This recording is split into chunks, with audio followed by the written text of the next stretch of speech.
In the quiet corners of the Pokemon world, where moonlight filters through ancient trees and mist rolls gently across forgotten meadows, there exist mysteries that have puzzled researchers and trainers for generations. These are not the dramatic tales of legendary battles or world shaking events, but rather the soft whispers of unexplained phenomena that drift like autumn leaves through the collective knowledge of those who study these remarkable creatures. Consider, if you will, the gentle mystery of Pokemon sleep patterns, a subject that has occupied the minds of Professor Rowan's research assistants during many a quiet evening in Sangem Town. While we observe our companions curling into peaceful slumber, their breathing slow and rhythmic, there remains so much we do not understand about the dreams that dance behind their closed eyes. Drowsy, that taper like Pokemon with its trunk like snout, feeds upon dreams with a delicate precision that suggests an entire universe of sleeping thoughts we cannot perceive. Yet, what dreams do Drowsy themselves experience when they finally succumb to rest? Their psychic abilities seem to intensify during sleep, creating ripples of mental energy that sensitive instruments can detect but never fully decode. The relationship between Pokemon and the natural cycles of day and night reveals layers of complexity that continue to elude complete understanding. Noctowl's eyes, those remarkable orbs that seem to hold starlight within their depths, possess a structure unlike any known to terrestrial biology. When examined under the gentlest of research conditions, these eyes reveal crystalline formations that appear to shift and rearrange themselves according to lunar phases. The mechanism by which this occurs remains beautifully mysterious, as does the purpose it serves beyond the obvious enhancement of night vision. In the Johto region, where time itself seems to move at a more contemplative pace, researchers have documented the curious phenomenon of Pokemon appearing to age at different rates, depending on their emotional bonds with trainers. This observation, first noted by Professor Elm during his studies of Pokemon breeding, suggests that the very nature of friendship and companionship may influence biological processes in ways that transcend our current understanding of genetics and cellular development. Elderly trainers often speak of Pokemon companions who have remained by their sides for decades, showing remarkably few signs of aging, while wild Pokemon of the same species display the expected markers of time's passage. The mystery deepens when we consider the migration patterns of certain Pokemon species, movements that seem to follow invisible pathways across continents and oceans. Pidgeot flocks have been observed traveling routes that correspond to no known magnetic fields or geographical features, yet they navigate with unerring precision across thousands of miles. These aerial journeys often coincide with subtle changes in atmospheric pressure that occur days before weather monitoring equipment can detect them, suggesting that these Pokemon possess sensory capabilities that operate on frequencies beyond our current ability to measure. Deep within the caves of Mount Silver, where silence wraps around visitors like a comfortable blanket, researchers have documented acoustic phenomena that challenge conventional understanding.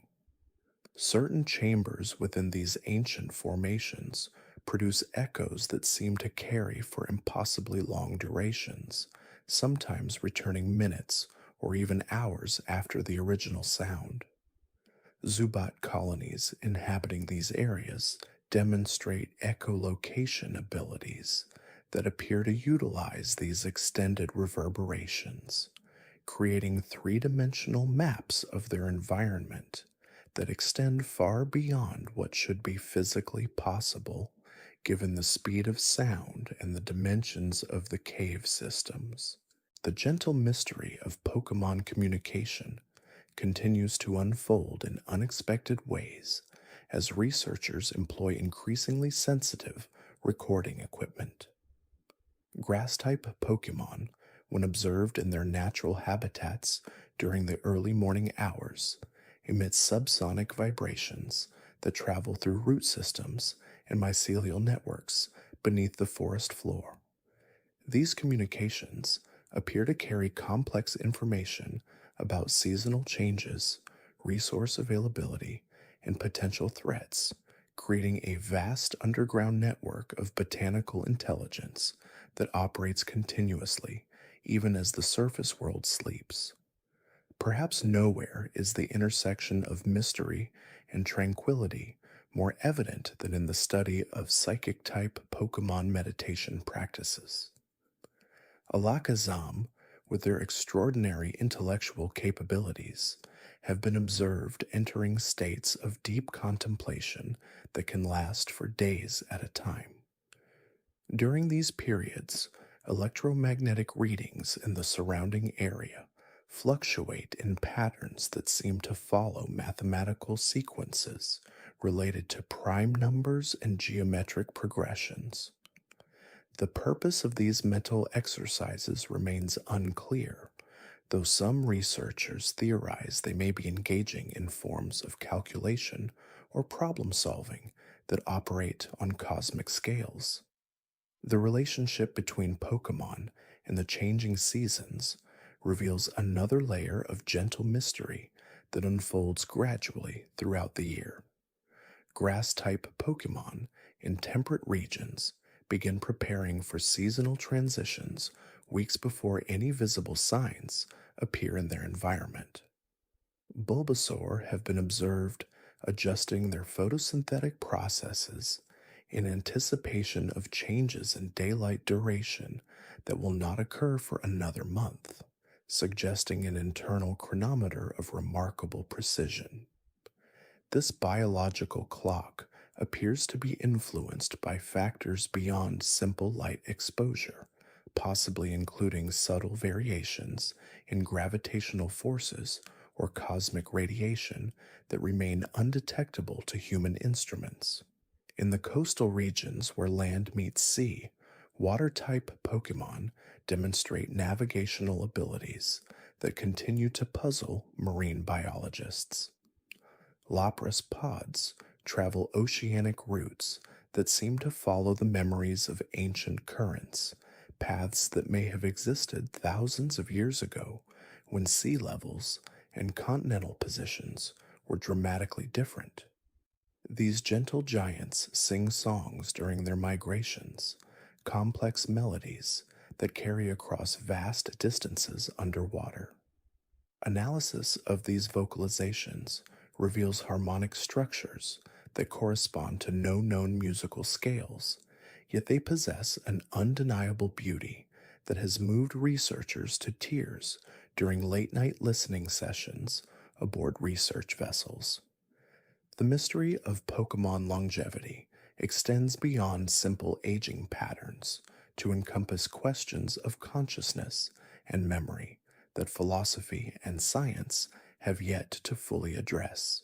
Ancient Pokemon like Torterra, whose shells support entire ecosystems, carry within their bodies the accumulated wisdom of centuries. The trees and plants growing upon their backs develop growth patterns that seem to encode information about historical events, creating living libraries of environmental data that stretch back through generations. Deciphering this botanical record requires patience and sensitivity, as the information appears to be stored in subtle variations of ring patterns and cellular structures that change meaning based on seasonal and lunar cycles.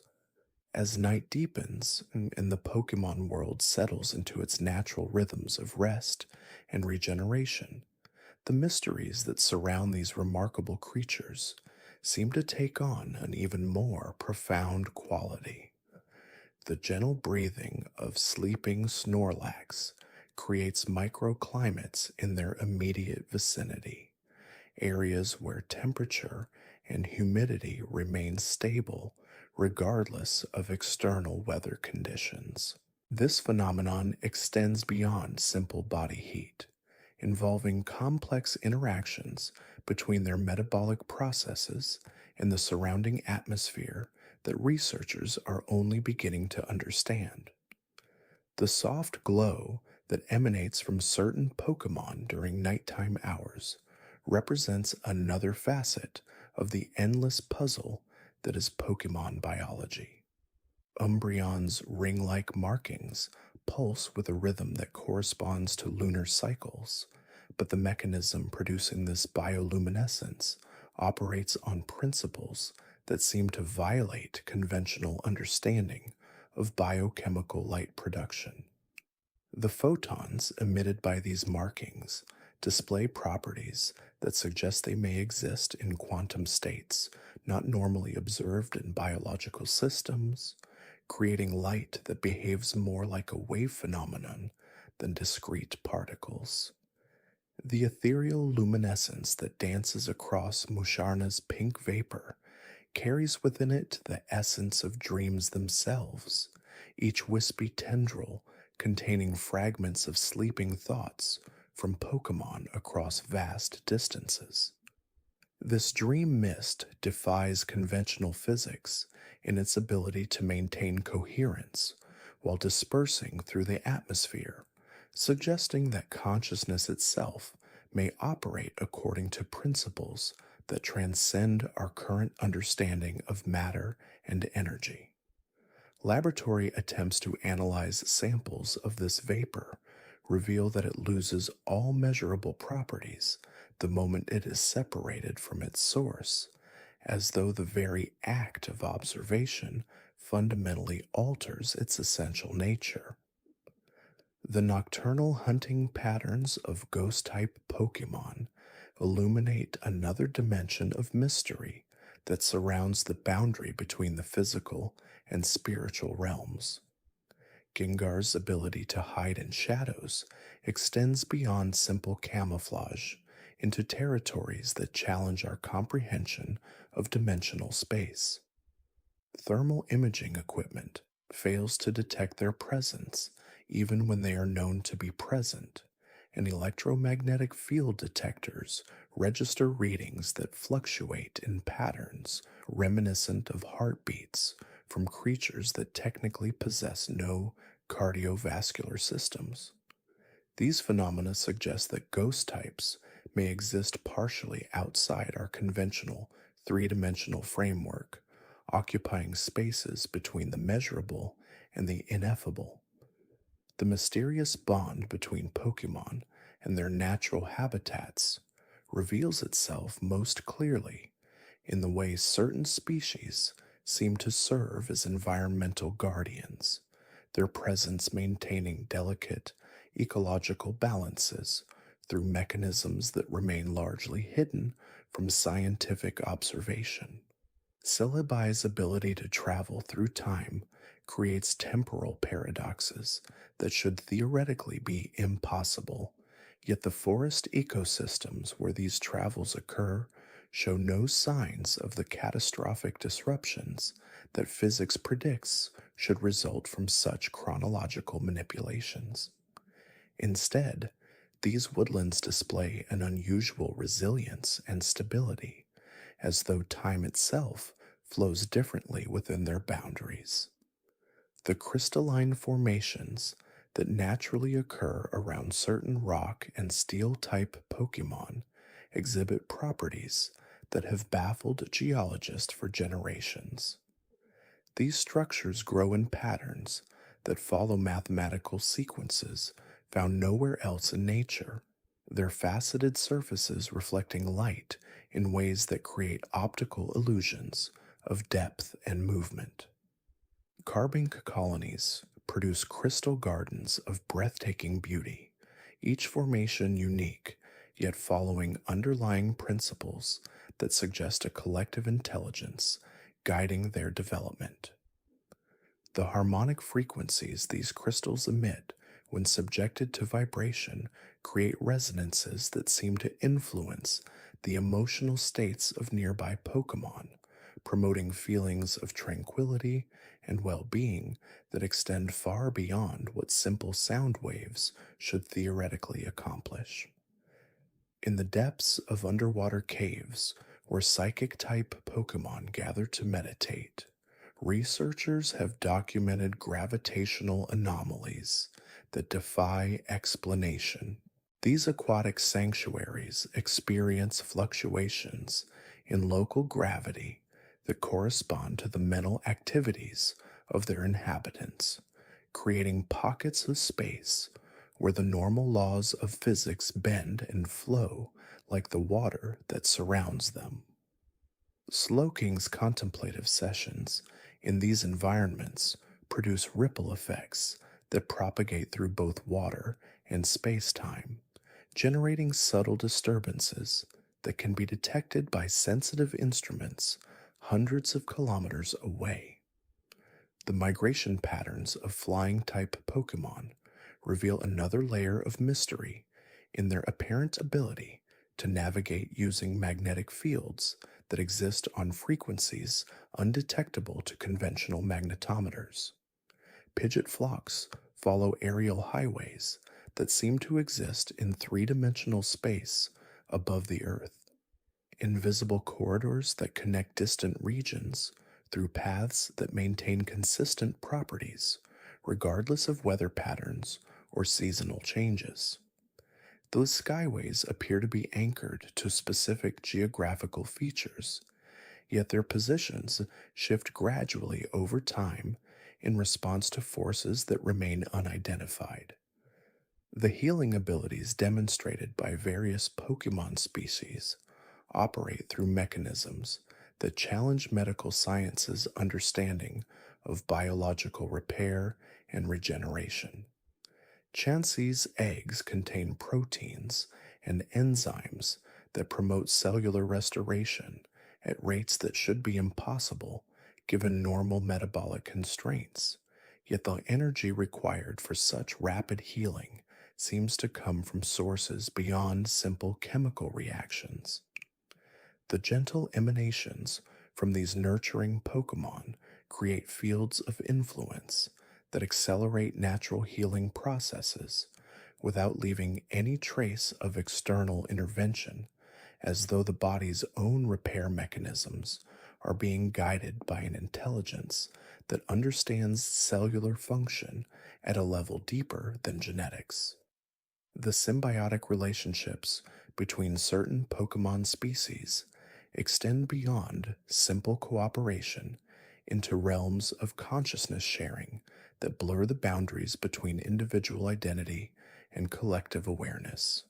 Herdier packs demonstrate coordination abilities that suggest instantaneous communication between members, their movements synchronized with a precision that implies shared sensory input rather than merely rapid response to visual or auditory cues. This phenomenon becomes even more pronounced during nighttime activities, when the pack seems to function as a single organism with multiple bodies, each member aware of the experiences and intentions of all others simultaneously. The ancient ruins, as scattered throughout the Pokemon world, contain architectural features that align with astronomical phenomena in ways that suggest their builders possessed knowledge of cosmic cycles extending far beyond recorded history. These structures incorporate materials that resonate with specific frequencies generated by legendary Pokemon, creating acoustic chambers where sound waves behave according to principles that modern physics cannot adequately explain. The echoes within these chambers seem to carry information across temporal boundaries, preserving conversations and songs from ages past while somehow remaining accessible to those who know how to listen. The seasonal transformations experienced by certain Pokemon reveal biological mechanisms that operate on timescales both faster and slower than conventional evolution should allow.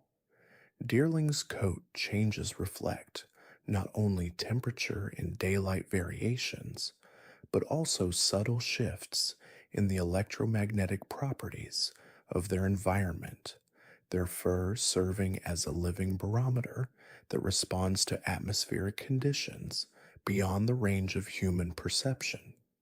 Thus, transformations occur with a fluidity that suggests their genetic expression is being modulated by external forces that remain unidentified, creating phenotypic variations that appear and disappear with the changing seasons. The deep ocean trenches, where water type Pokemon dwell in perpetual darkness, harbor ecosystems that function according to principles that challenge our understanding of energy flow and nutrient cycling. Luminescent plankton in these depths pulse in synchronized patterns that correspond to the biorhythms of nearby Pokemon, creating underwater auroras of breathtaking beauty that serve purposes beyond simple illumination. The light produced by these microscopic organisms seems to carry information encoded in spectral variations that larger Pokemon can interpret and respond to, facilitating communication networks that span entire ocean basins. As the night grows deeper and the mysteries of the Pokemon world continue to unfold in whispered revelations, the boundaries between the known and unknown blur into a gentle tapestry of wonder that invites peaceful contemplation and restful sleep. The migratory patterns of flying type Pokemon follow ancient pathways that predate continental drift, their routes carved into genetic memory through countless generations of journeys across skies that have witnessed the rise and fall of civilizations.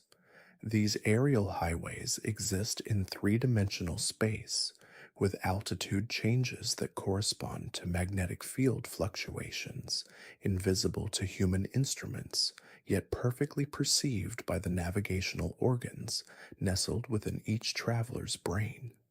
Pidgeot flocks maintain formation through subtle wing adjustments that create air currents carrying chemical messages, each bird contributing to a collective atmospheric signature that guides stragglers home across impossible distances.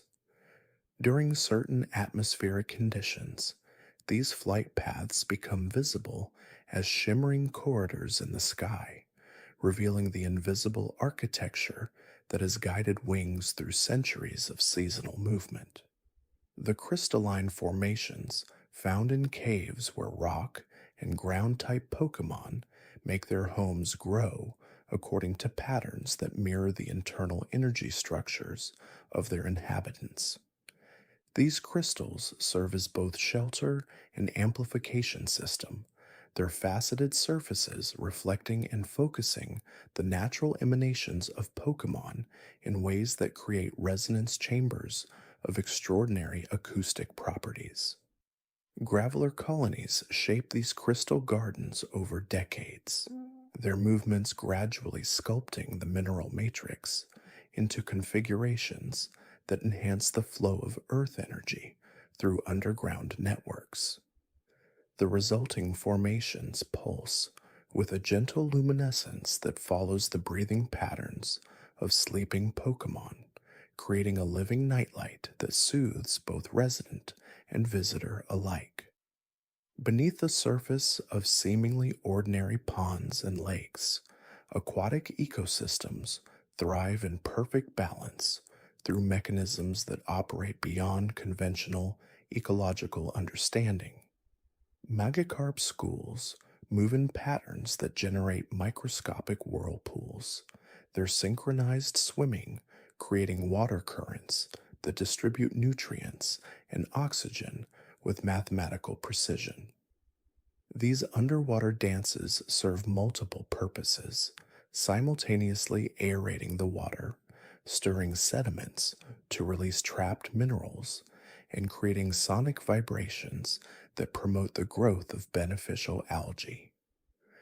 The resulting aquatic harmony supports biodiversity levels that should be impossible in such confined spaces, yet flourish through the unconscious cooperation of species that seem to understand their role in maintaining the delicate equilibrium. The nocturnal activities of ghost type Pokemon reveal temporal anomalies that suggest their existence spans multiple dimensional planes simultaneously. Haunter manifestations appear most frequently during specific lunar phases, their ethereal forms flickering between visible and invisible states according to rhythms that correspond to gravitational fluctuations caused by celestial alignments. These spectral beings seem to serve as bridges between the world of the living and realms beyond physical perception, their presence marking locations where the fabric of reality has grown thin through accumulated spiritual energy. Ancient texts describe these sites as doorways through which departed souls return to offer guidance to the living, their messages transmitted through the gentle whispers and cool touches that characterize ghost-type encounters. The symbiotic relationships between grass-type Pokemon and the plant life of their habitats extend into biochemical exchanges that blur the distinction between animal and vegetable kingdoms. Bulbasaur colonies maintain forest health through root network connections that allow them to share nutrients across vast distances, their bulbs serving as living nodes in an underground internet of chemical communication. During drought conditions, these networks redistribute water with such efficiency that entire ecosystems remain green while surrounding areas wither, the Pokemon sacrificing their own comfort to maintain the greater biological community. The fragrance released by flowering grass types carries more than pleasant aromas, encoding complex chemical messages that trigger specific responses in both plant and animal neighbors, creating cascades of biological activity that ripple through entire biomes. The territorial behaviors of dragon-type Pokemon follow ancient protocols that divide landscapes according to energy patterns invisible to casual observation. These magnificent beings claim domains not based on geographic boundaries, but on the flow of draconic power through underground ley lines, their presence serving to maintain the balance of forces that keep these energy streams stable. Dragonite migrations occur along these same pathways, their flights serving as maintenance patrols that detect and correct disturbances in the planetary energy grid. The aurora-like displays that sometimes accompany these journeys result from the interaction between draconic auras and atmospheric particles, creating celestial light shows that mark the passage of beings whose very existence helps maintain cosmic harmony. In the deepest parts of ancient forests, where sunlight filters through canopies unchanged for millennia, time itself seems to flow differently around certain Pokemon habitats. These temporal distortions create pockets where seasons blend and overlap, allowing spring flowers to bloom beside autumn leaves in defiance of calendar logic. Celebi sightings cluster around these chronological anomalies, suggesting that the legendary Pokemon's time-traveling abilities leave residual effects that persist long after its departure. Trees in these areas display growth rings that tell impossible stories, their cellular records showing decades of growth, compressed into single seasons or individual years stretched across apparent centuries. The underground tunnel systems, carved by burrowing Pokemon, form networks of staggering complexity, with passages that connect distant locations through routes that seem to ignore conventional geometry. Diglett colonies create these subterranean highways through instinctive engineering that produces structures capable of withstanding seismic activity while maintaining perfect ventilation and drainage. The tunnels themselves seem to pulse with life, their walls lined with bioluminescent fungi that respond to the movement of their creators, providing gentle illumination that guides travelers through the darkness. These underground cities represent architectural achievements that surpass human engineering, their organic curves and perfect proportions, creating spaces that feel simultaneously ancient and timeless. The healing springs found scattered throughout regions where water type Pokemon gather possess restorative properties that operate through mechanisms beyond simple mineral content. These sacred pools maintain constant temperatures, regardless of external weather conditions, their waters circulating through underground systems that connect to geothermal sources miles beneath the surface. Lapras pods serve as guardians of these healing sites, their gentle songs creating harmonic frequencies that enhance the therapeutic effects of the mineral rich waters. The crystalline clarity of these springs reflects more than physical purity, their depths seeming to hold memories of all who have sought healing within their embrace.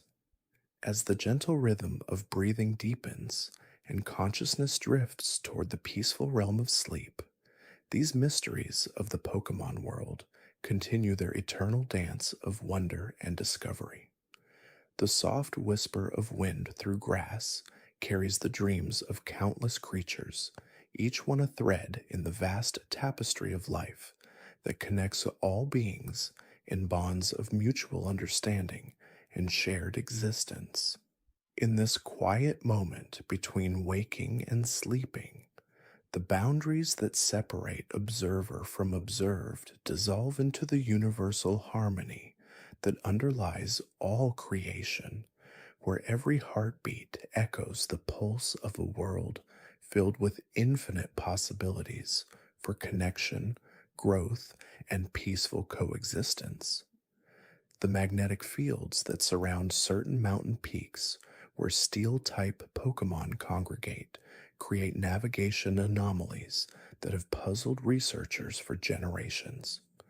Compasses spin wildly in these regions, their needles drawn not to magnetic north, but toward invisible focal points that shift with the lunar cycles. Magnezone communities establish themselves at the convergence of these magnetic lines, their bodies serving as living conduits that channel and redistribute the Earth's natural electrical currents. The aurora-like phenomena that dance across its metallic peaks during clear nights suggest interactions between the Pokemon's electromagnetic abilities and the planet's own magnetic field, creating light displays that paint the darkness in shades of silver and electric blue.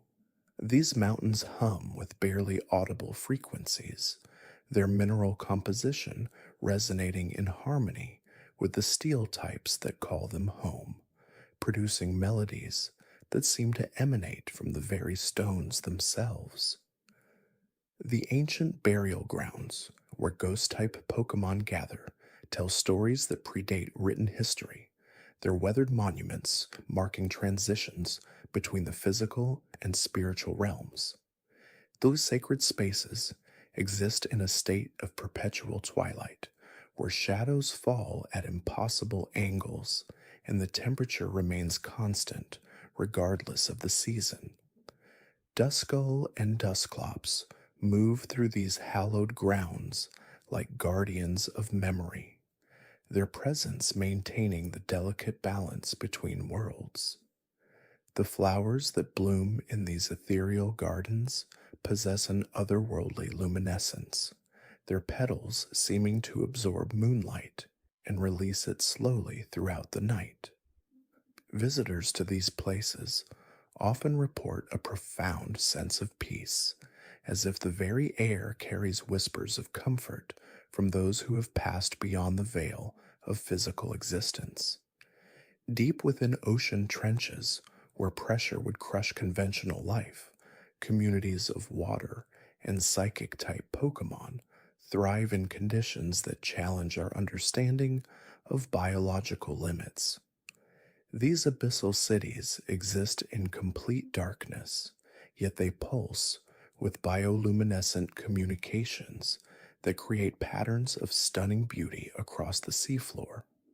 Clamperl beds form vast underwater meadows, their shells opening and closing in synchronized rhythms that generate currents capable of moving nutrients across hundreds of miles. The coral formations in these depths grow in spiral patterns that mirror the mathematical sequences found in nautilus shells, suggesting an underlying order that connects the smallest organisms to the largest structures in the ocean. Psychic energies flow through these underwater communities like invisible rivers, carrying thoughts and emotions between distant Pokemon in networks of consciousness that span entire ocean basins. The floating islands, where flying type Pokemon establish their aerial kingdoms, defy conventional explanations for their suspension in the sky. These land masses drift slowly across the heavens, their trajectories following patterns that seem to respond to atmospheric pressure changes and electromagnetic fluctuations. Altaria flocks create cloud formations around these islands, their cotton-like wings generating moisture that sustains the unique ecosystems flourishing in the sky. The plants that grow on these floating gardens have adapted to life above the clouds, their roots extending deep into soil that somehow remains anchored despite the lack of solid foundation. Ancient stone circles on these islands suggest they once served as observatories for civilizations that understood the connection between earth and sky in ways that modern science is only beginning to comprehend. The crystalline caves where rock and ground type Pokemon make their homes resonate with harmonic frequencies that create natural amphitheaters of extraordinary acoustic properties. Onix movements through these caverns produce low frequency vibrations that travel for miles through solid rock, carrying messages between distant communities in a form of geological communication. The crystals themselves grow in response to these vibrations, their formations becoming more complex and beautiful as they absorb the songs and calls of their inhabitants. Carbink colonies tend these crystal gardens with meticulous care, their gem-like bodies reflecting and amplifying light in ways that transform the caves into cathedrals of living light.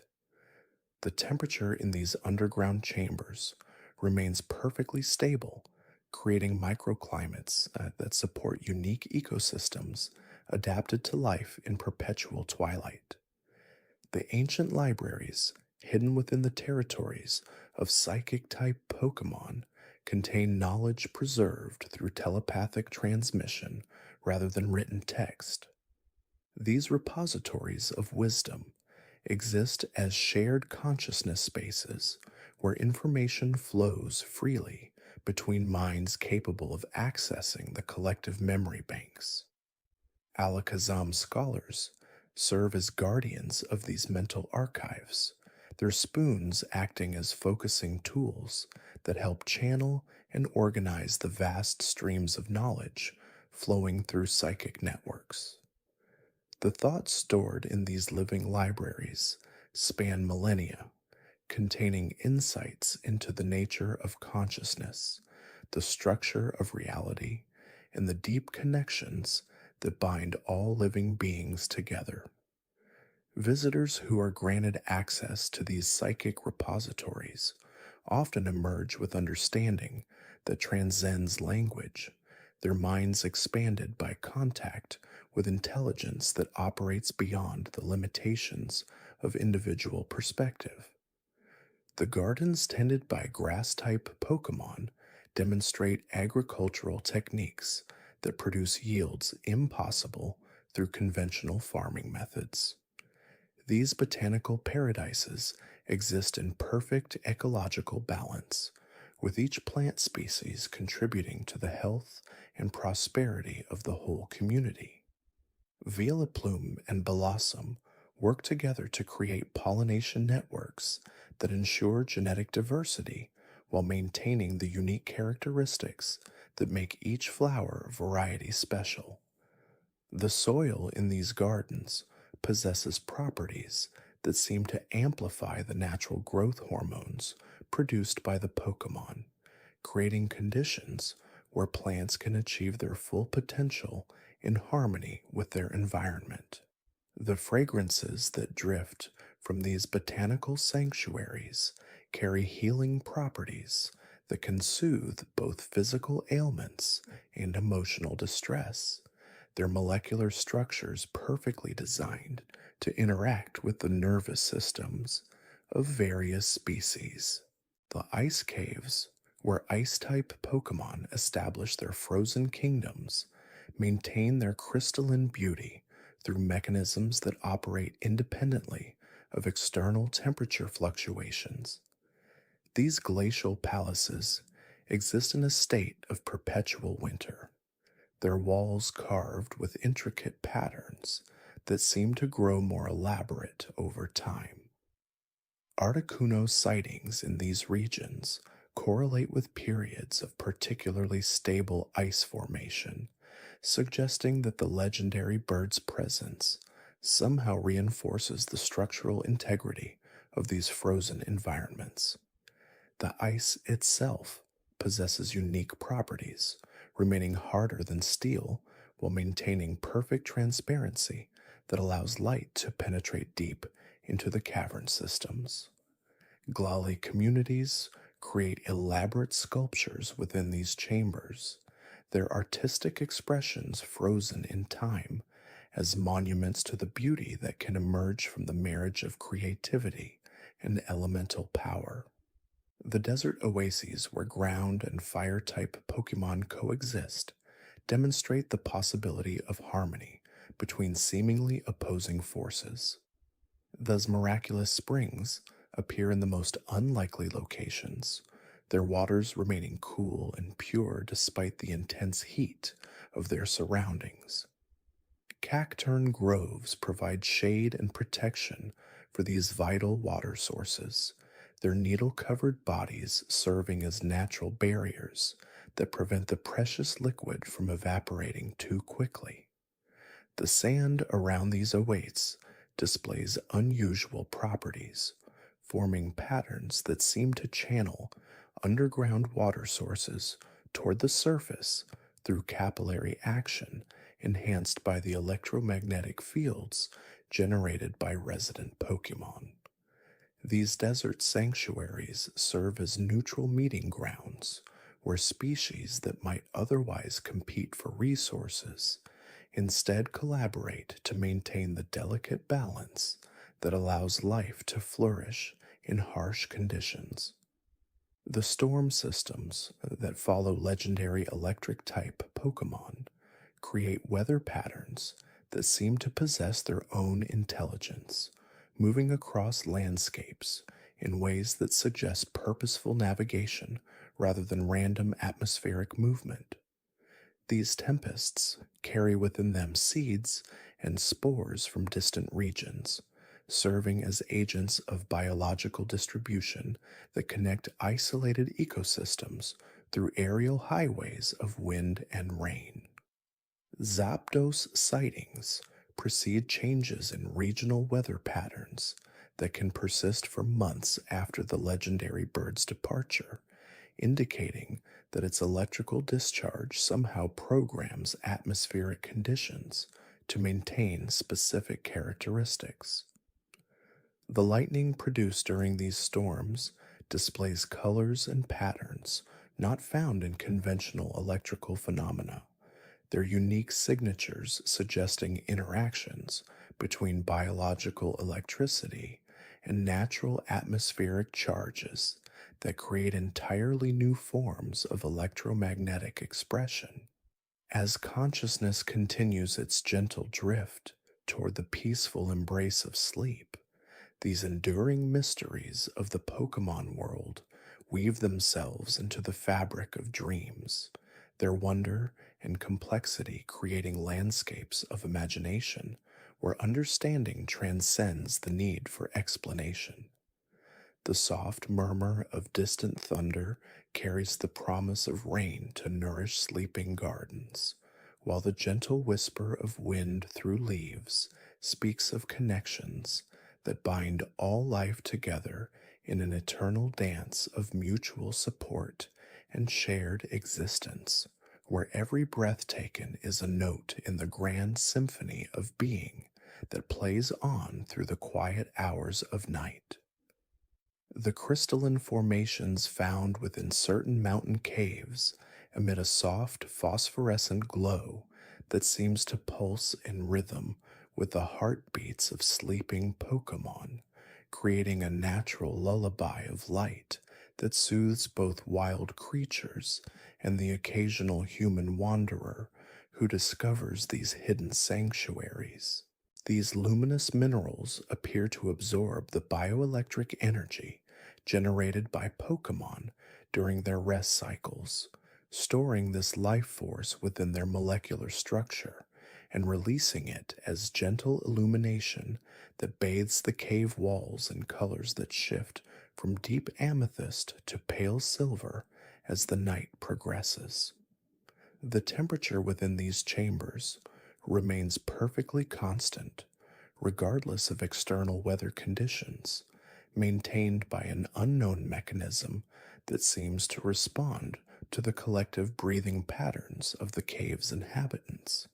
Scientists have noted that the air itself carries trace amounts of minerals that promote deeper, more restorative sleep, leading to theories that these caves represent a form of natural healing chamber evolved over countless millennia to serve the needs of creatures seeking refuge and renewal. The migration patterns of certain flying type Pokemon follow routes that appear to have no correlation with seasonal changes, food availability, or breeding cycles, instead, tracing pathways across the sky that connect points of mysterious significance scattered across multiple continents.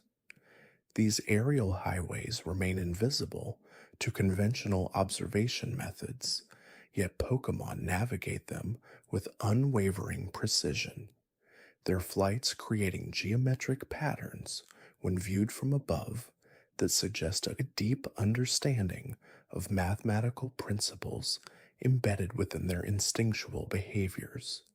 Altaria flocks have been observed making sudden course corrections at specific coordinates where no visible landmarks exist, their movements synchronized with a precision that implies communication through channels beyond human detection.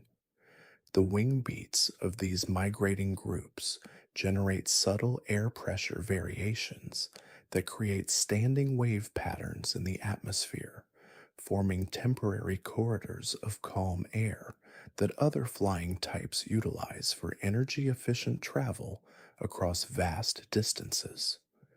Deep beneath the ocean surface, communities of water type Pokemon maintain elaborate coral cities whose architecture defies conventional understanding of marine construction techniques. These underwater metropolises feature towers that spiral toward the surface in perfect mathematical helixes, their walls composed of living coral that continues to grow in predetermined patterns, guided by the bioelectric fields of their Pokemon inhabitants. Corsola colonies work in harmony with schools of Lovedisk to create intricate tunnel systems that channel ocean currents through the city structures, providing both transportation and a constant supply of fresh, oxygenated water to all districts. The bioluminescent displays that illuminate these underwater settlements follow complex rhythms that seem to encode information about tide patterns, seasonal changes, and the movements of deep sea currents, creating a living library of oceanic knowledge preserved within the very walls of their coral homes. The symbiotic relationships between ghost type Pokemon and ancient trees reveal connections that transcend the boundary between the living and the spectral, with certain forest groves serving as permanent meeting grounds where spirits of departed Pokemon continue to interact with the physical world through their arboreal hosts. These sentinel trees display unusual growth patterns, their branches forming natural spirals that seem to channel ethereal energy upward from their roots, which extend far deeper into the earth than botanically necessary. Duskull populations gather in these groves during the new moon, their presence causing the tree bark to emit a faint, cold light that illuminates pathways through the forest floor marked by patterns of fallen leaves that arrange themselves in configurations suggesting deliberate placement by invisible hands. The whispered sounds that drift through these nocturnal gatherings carry melodies that seem to comfort both the living and the departed, creating an atmosphere of peaceful transition where the boundaries between existence and memory become beautifully blurred. Volcanic regions inhabited by fire-type Pokemon exhibit thermal patterns that suggest sophisticated underground engineering projects designed to harness and direct geothermal energy for purposes that remain largely mysterious to human observers. Mag cargo trails create permanent channels through volcanic rock that continue to radiate heat long after the Pokemon have moved on, their paths forming interconnected networks that appear to serve as a form of geological infrastructure maintained by successive generations of fire types. The lava flows in these regions move with unusual predictability, following courses that protect certain areas while providing controlled access to others, as if guided by an intelligence that understands both the destructive and life-giving properties of volcanic activity. Steam vents positioned at regular intervals throughout these thermal zones release gases that carry unique mineral compositions, creating localized atmospheric conditions that support plant species found nowhere else on Earth. Their leaves displaying fire-resistant properties that allow them to thrive in temperatures that would normally prove lethal to vegetation. The aurora phenomena that appear in polar regions show distinct behavioral changes in the presence of ice-type Pokemon populations, their colors shifting toward deeper blues and violets, while their movement patterns become more structured and rhythmic. These enhanced displays seem to respond to the collective breathing of sleeping Pokemon communities, pulsing brighter during the deepest phases of their rest cycles and dimming to gentle glows as dawn approaches. Articuno sightings coincide with aurora formations that persist well beyond their normal duration, sometimes remaining visible for weeks in areas where the legendary bird has been observed, suggesting that its presence somehow amplifies or stabilizes the electromagnetic conditions necessary for these atmospheric light shows. The ice crystals that form in the air during these extended aurora events display geometric patterns that mirror the wing structures of flying type Pokemon, creating temporary aerial sculptures that drift slowly earthward like frozen prayers offered to the infinite expanse of star filled sky. Grassland ecosystems demonstrate remarkable self regulation mechanisms when inhabited by diverse communities of grass type Pokemon, their collective influence creating microclimates that remain stable despite external weather variations. Sunflora fields orient themselves not only toward the sun, but also toward areas of highest soil moisture, their movements throughout the day creating wave like patterns across the landscape that help distribute water and nutrients evenly throughout their root systems. The pollen released by these Pokemon carries genetic information that somehow communicates soil conditions and weather predictions to plant life across vast distances, enabling coordinated responses to environmental challenges that span entire bioregions. Seasonal changes in those grasslands follow rhythms that seem to anticipate rather than merely respond to climate variations, with flowering cycles beginning days or even weeks before the weather conditions that typically trigger such responses have actually manifested.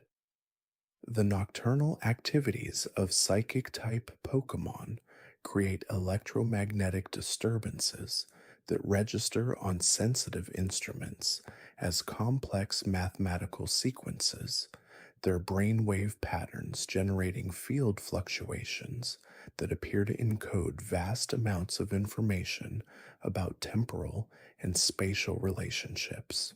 Alakazam communities engage in group meditation sessions during which their combined psychic output creates localized gravity anomalies, causing small objects to hover motionless in midair while maintaining perfect stability despite external air currents.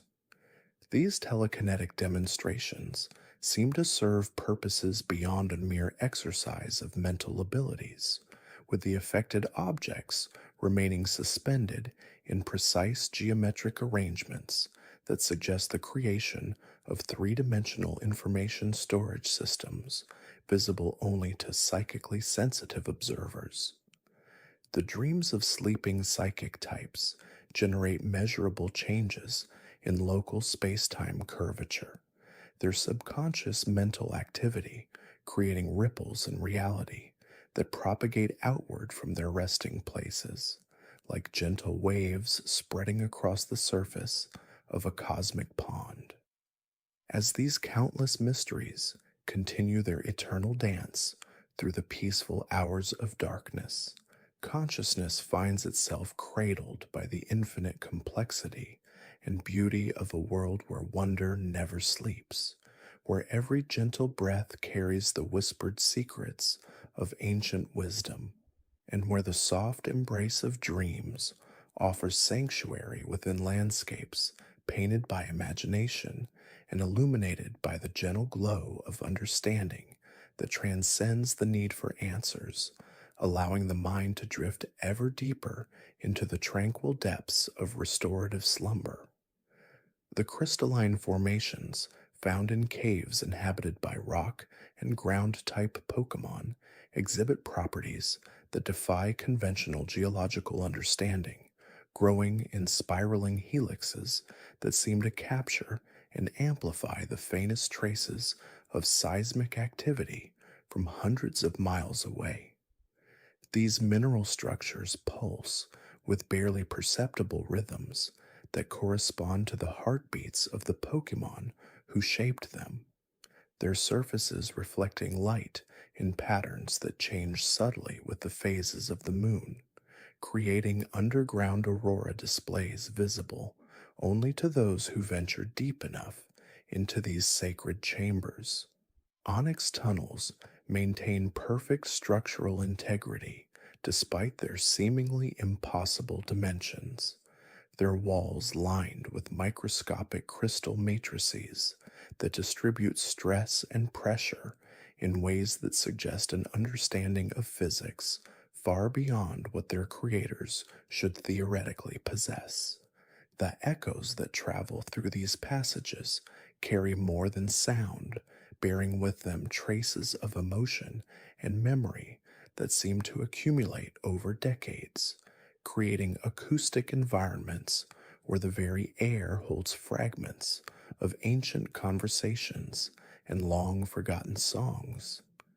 Deep within oceanic trenches, where water type Pokemon congregate, bioluminescent displays create moving constellations that mirror the star patterns visible from the surface, their synchronized flashing following celestial rhythms that somehow penetrate miles of seawater to reach these abyssal communities.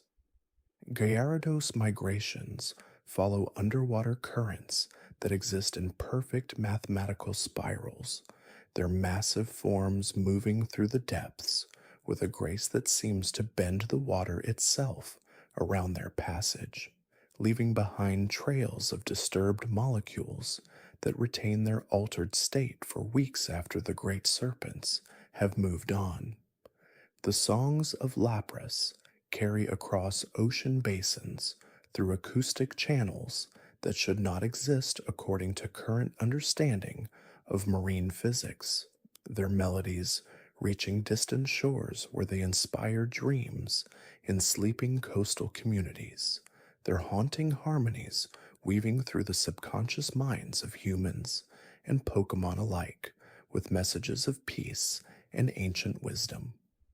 Tidal pools influenced by the presence of water-type Pokemon maintain stable ecosystems that seem immune to the usual fluctuations caused by changing sea levels and seasonal variations, their delicate balance preserved through mechanisms that operate below the threshold of scientific observation. The salt crystals that form in these protected waters arrange themselves in geometric patterns that shift and reform with each tide cycle, creating temporary mandalas of mineral art that dissolve and reconstitute themselves according to rhythms that span lunar months and solar seasons.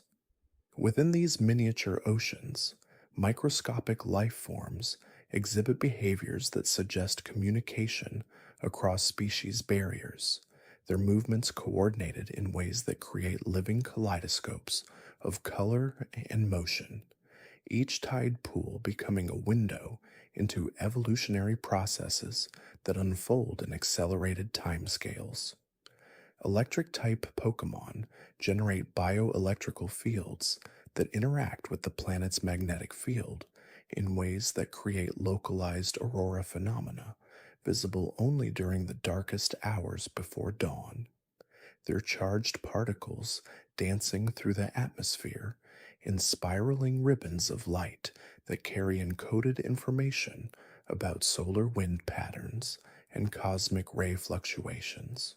Pikachu colonies synchronize their electrical discharges to create standing wave patterns that can be detected by radio telescopes as organized signals resembling mathematical sequences, their collective bioelectricity forming a natural communications network that spans continents and possibly extends into space itself. The static electricity that builds up in their fur during dry weather conditions creates microscopic lightning that follows branching patterns identical to those found in river deltas and neural networks, suggesting fundamental connections between biological systems and geological processes that operate across vastly different scales of space and time. During thunderstorms, the electrical activity of these Pokemon seems to influence the behavior of natural lightning, drawing strikes toward specific locations where their presence creates optimal conditions for energy absorption and redistribution. The electromagnetic signatures left behind by their passage remain detectable for days after they have moved on, creating invisible pathways through the landscape that other electric types can follow, like roads made of pure energy. These bioelectrical trails form complex networks that connect distant habitats, allowing for communication and coordination across geographic barriers that would otherwise isolate populations from one another.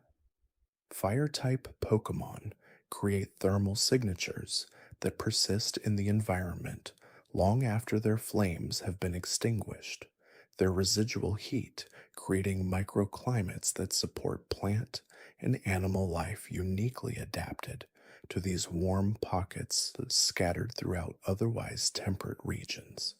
Arcanine pack territories are marked not only by scent, but by subtle temperature variations that form intricate patterns across the landscape, their body heat leaving thermal fingerprints that tell stories of daily routines, seasonal migrations, and generational territories passed down through countless years of pack succession. The ashes produced by their flames contain mineral compositions that vary according to the emotional states of the Pokemon who created them, each particle carrying chemical signatures that serve as a form of communication readable only by others of their kind. Volcanic regions inhabited by fire type communities maintain stable temperatures despite fluctuations in geothermal activity, their collective presence somehow moderating the extreme heat that would otherwise make these areas uninhabitable for most life forms. The lava flows in these regions follow paths that seem to avoid areas of particular ecological importance, their molten rivers carving channels that preserve rather than destroy the delicate balance of volcanic ecosystems. Within these rivers of fire, rare minerals form that exhibit properties unlike those found anywhere else on Earth, their crystalline structures containing trapped pockets of superheated gas that continue to glow with inner light for years after their formation. Normal type Pokemon demonstrate adaptive capabilities that seem to transcend the usual limitations of evolutionary biology, their forms and behaviors shifting subtly over generations in response to environmental changes with a speed and precision that suggests conscious direction rather than random mutation. EV evolution patterns follow probability curves that mathematicians find both elegant and mysterious, each transformation representing not just physical change, but the manifestation of potential energy states that exist in quantum superposition until the moment of actualization. These evolution events create brief distortions in local space-time that can be measured with sensitive instruments, their metamorphoses generating gravitational waves of infinitesimal amplitude that propagate outward at the speed of light, carrying information about biological transformation processes to distant corners of the universe. The social structures developed by normal type communities exhibit organizational principles that mirror those found in advanced mathematical systems, their hierarchies and relationships forming networks that optimize resource distribution and information flow with an efficiency that exceeds what should be possible given their apparent cognitive limitations. Within these societies, individual Pokemon assume roles that seem predetermined by factors beyond genetics or environment, their life paths unfolding according to patterns that suggest the existence of organizing principles operating at levels of reality currently beyond human understanding. Ice type Pokemon create frozen structures that maintain their integrity even in temperatures well above the normal melting point of water, their ice containing molecular arrangements that trap heat energy in stable configurations that prevent thermal decay.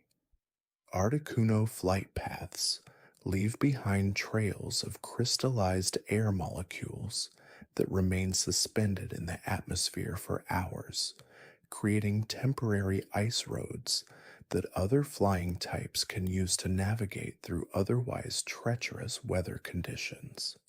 The snow that falls in regions blessed by their presence carries within its structure microscopic ice crystals that serve as seeds for cloud formation, their unique properties influencing weather patterns across entire continents through cascade effects that amplify small changes into major atmospheric phenomena.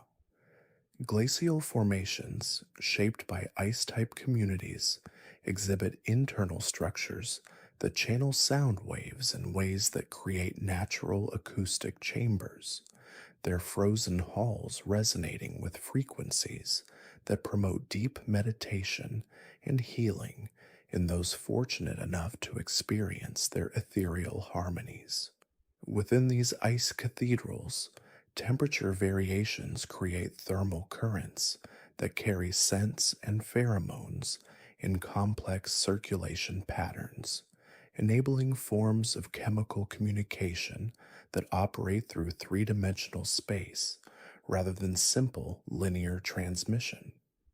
The aurora phenomena that occur above these frozen sanctuaries display color spectrums that include wavelengths normally invisible to human perception.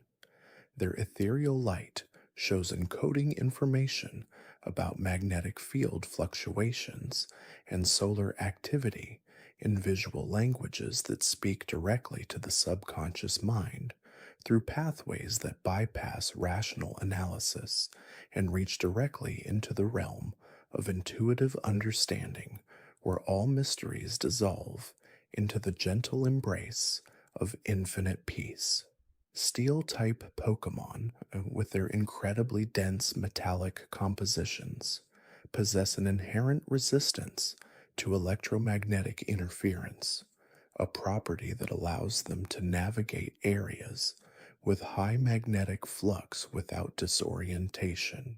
Their bodies, often comprised of alloys not naturally occurring on Earth, exhibit tensile strengths and hardness values that far exceed any known terrestrial material, suggesting an extraterrestrial origin for some of their constituent elements, or perhaps the ability to transmute matter at a fundamental level.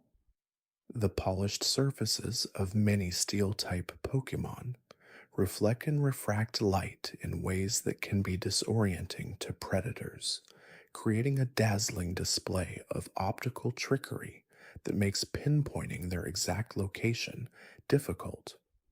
Some species can even alter the reflectivity of their metallic skin at will, shifting from a dull, camouflage-like finish to a mirror-like sheen in an instant, a defensive mechanism that serves both to blind attackers and to communicate complex signals through modulated light pulses.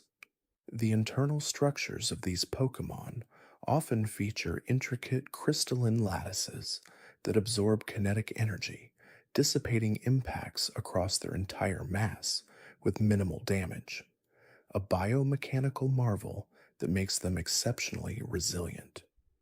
When a steel-type Pokemon moves, especially larger ones, they generate subtle, localized gravitational anomalies due to their immense density, which can be detected by highly sensitive gravimeters. These anomalies, though minute, can influence the growth patterns of nearby plant life, causing roots to grow in unusual directions or leading to increased mineral absorption in soils, hinting at a deep, unseen interaction with their environment. The metallic dust shed by some steel type Pokemon, known to contain rare earth elements, acts as a natural fertilizer, enriching the ground with vital micronutrients and stimulating unique symbiotic relationships with certain fungal networks that thrive in these enriched soils.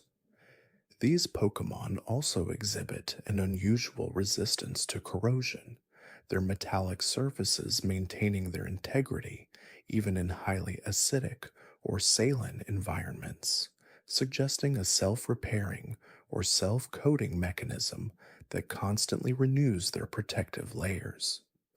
The sounds produced by steel type Pokemon, whether through movement or vocalization, often have a resonant, bell like quality that can travel surprising distances, carrying complex information through vibrations in the earth itself, a form of seismic communication that allows them to coordinate over vast territories. There are whispers among certain researchers of ancient steel type structures found deep within the earth that hum with a faint, almost imperceptible energy, believed to be the remnants of primordial power sources, or perhaps even dormant Pokemon themselves, waiting to be reawakened by specific resonant frequencies.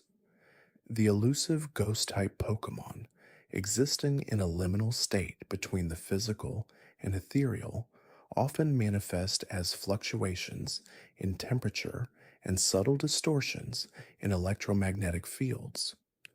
Their ability to phase through solid objects is hypothesized to be a manipulation of their own molecular density, briefly allowing their particles to occupy the same space as another object, or perhaps a temporary shift into a higher dimensional state.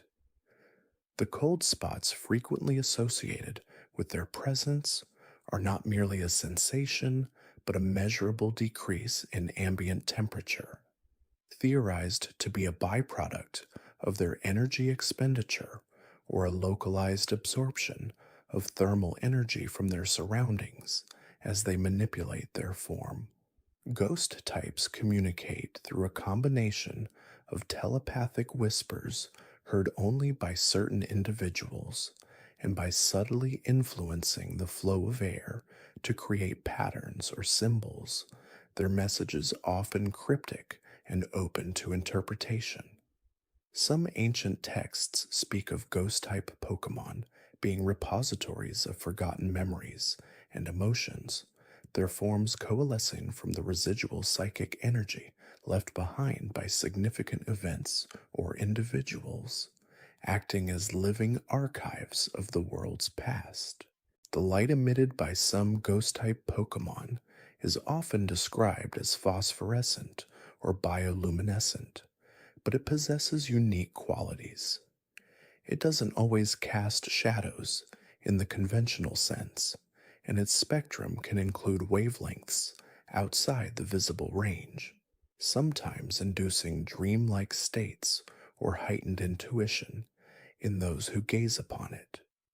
Their interactions with the physical world are often subtle, a misplaced object here, a flickering light there, leading to the phenomenon of poltergeists, which are believed to be playful or curious ghost types experimenting with their abilities. The peculiar gravitational effects sometimes observed around ghost type Pokemon, such as objects briefly floating or falling in unnatural ways, are thought to be temporary localized disruptions in space-time, a testament to their mastery over fundamental forces. It is said that certain ancient ghost-type Pokemon can weave illusions so potent they can alter one's perception of reality itself, creating entire phantom landscapes or conjuring figures that feel undeniably real, blurring the lines between what is and what isn't. The sounds associated with ghost type Pokemon, when they choose to make them audible, often consist of faint, mournful cries or melancholic whispers that seem to emanate from everywhere and nowhere at once, carrying an echo of forgotten sorrows and untold stories. These sounds are not merely auditory, they are often accompanied by a subtle pressure in the air, a feeling of being enveloped by a cold, unseen presence. The phenomenon of spirit energy is often discussed in relation to ghost types, a pervasive, intangible force that is believed to be the very essence of their being, allowing them to sustain themselves without conventional sustenance and to exert influence over the material plane. This spirit energy is thought to be harvested from the emotions of living beings, particularly strong feelings like joy, sorrow, or fear, which they can then transmute and utilize for their own purposes, a delicate energy exchange that binds them to the world of the living. Dragon-type Pokemon, often regarded as the pinnacle of evolutionary prowess, possess an inherent mastery over elemental energies, allowing them to manipulate fire, water, ice, and even electricity with innate ease, a trait that suggests a deep connection to the primordial forces that shaped the world. Their scales, often described as impenetrable, are composed of complex keratinous structures interwoven with mineral deposits, creating a composite material that is both lightweight and incredibly strong, capable of deflecting high energy attacks. The vocalizations of dragon-type Pokemon are not mere roars. They are often low-frequency infrasound waves that can travel through the earth, causing subtle tremors and influencing the migratory patterns of other Pokemon sensitive to such vibrations. Some ancient dragon types are believed to possess rudimentary telepathy, capable of conveying complex ideas and emotional states directly into the minds of those they choose to communicate with, bypassing the need for spoken language entirely. Their longevity is legendary, with some individuals living for centuries, if not millennia, their extended lifespans allowing them to accumulate vast stores of knowledge and wisdom, making them living repositories of history. The air currents generated by their powerful wings can create localized weather phenomena, from sudden gusts of wind to the condensation of moisture into clouds, influencing the microclimates of the regions they inhabit. The presence of a powerful dragon-type Pokemon can subtly alter the geomagnetic field of an area, causing compasses to spin erratically and disrupting electronic devices, a testament to the immense energy fields they project. Their eyes, often described as piercing, are thought to possess a form of thermographic vision, allowing them to perceive heat signatures even in complete darkness, an invaluable tool for hunting and navigation. The energy blasts they unleash are not simply elemental attacks. They are highly concentrated packets of raw environmental energy drawn from their surroundings and amplified through their unique biological processes, a controlled release of immense power. There are legends of dragon-type Pokemon being able to manipulate space-time itself, albeit in very localized and temporary ways, allowing them to traverse vast distances in an instant, or to create small, stable pockets of altered time, though these accounts remain largely unverified. The subtle iridescent sheen on the scales of many dragon types is not just for show.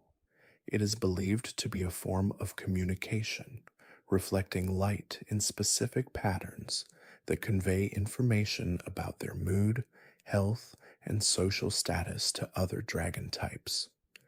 This intricate light display forms a complex visual language, understood only by those within their species. The draconic energy that permeates their being is thought to be a fundamental life force, allowing them to heal from injuries at an accelerated rate and to resist ailments that would fell lesser creatures, making them incredibly robust and resilient. This energy is also believed to be the source of their formidable presence, a palpable aura that inspires awe and respect in those who encounter them. Fairy type Pokemon, often embodying grace and ethereal beauty, are intrinsically linked to natural phenomena and the unseen forces of the world.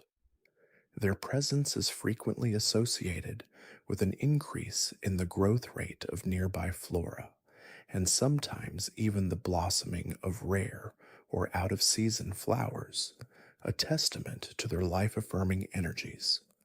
The light emitted by fairy type Pokemon is often described as soft and shimmering, possessing a unique quality that can calm agitated minds and soothe frayed nerves, a natural tranquilizer embedded in their very being.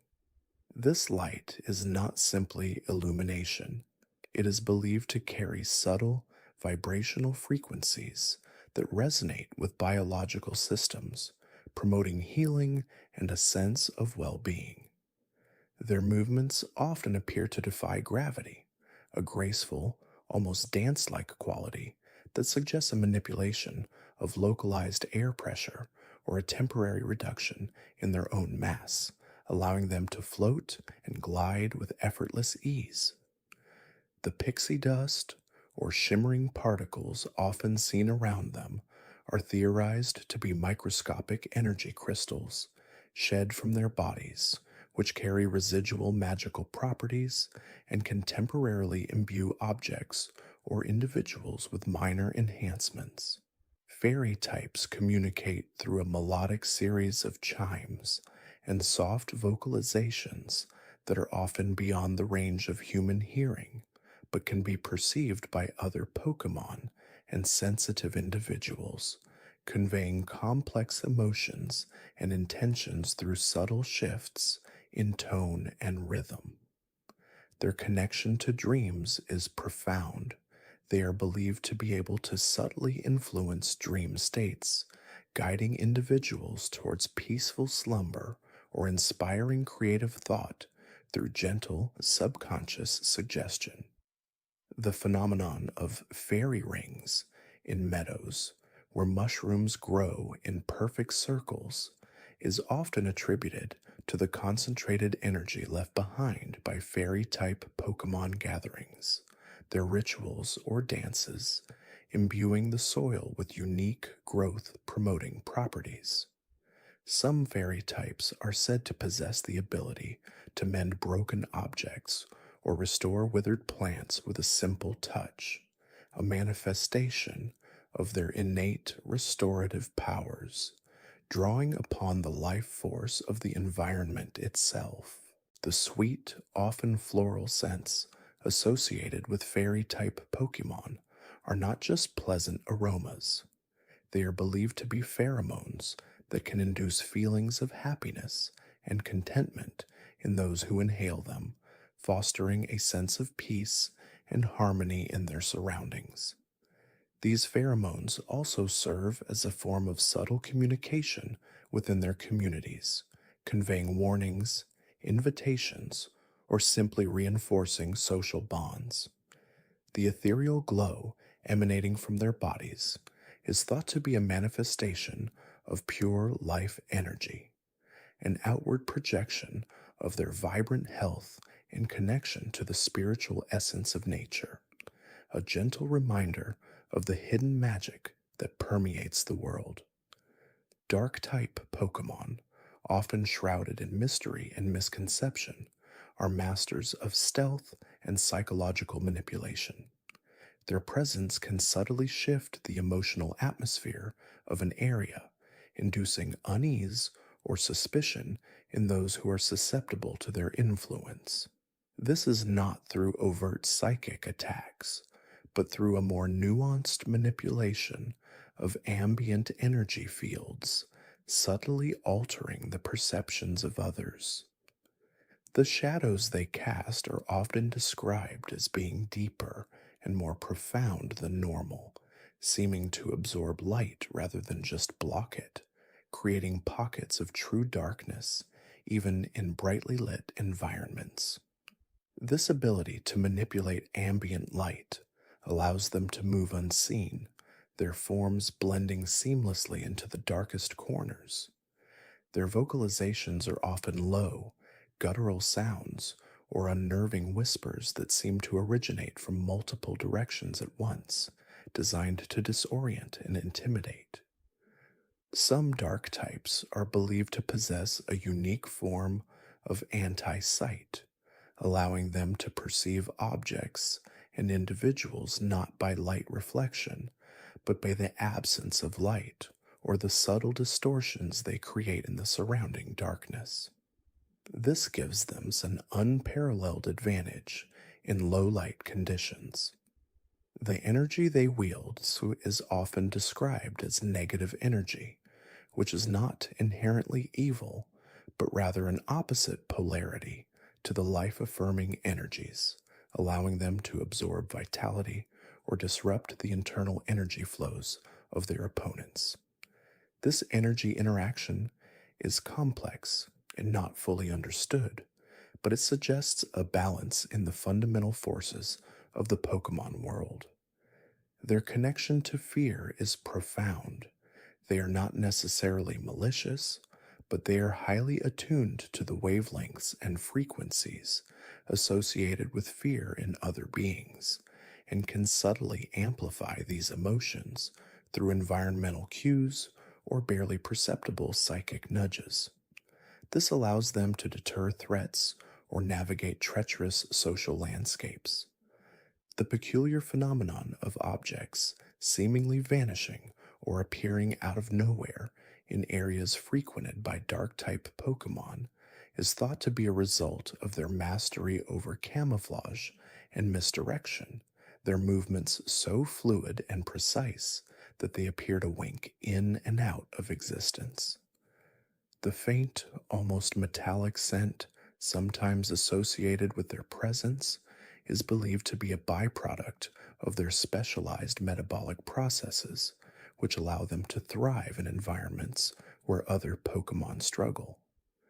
This unique biological signature is a telltale sign of their presence, even when unseen. The shadows they manipulate are not just visual illusions.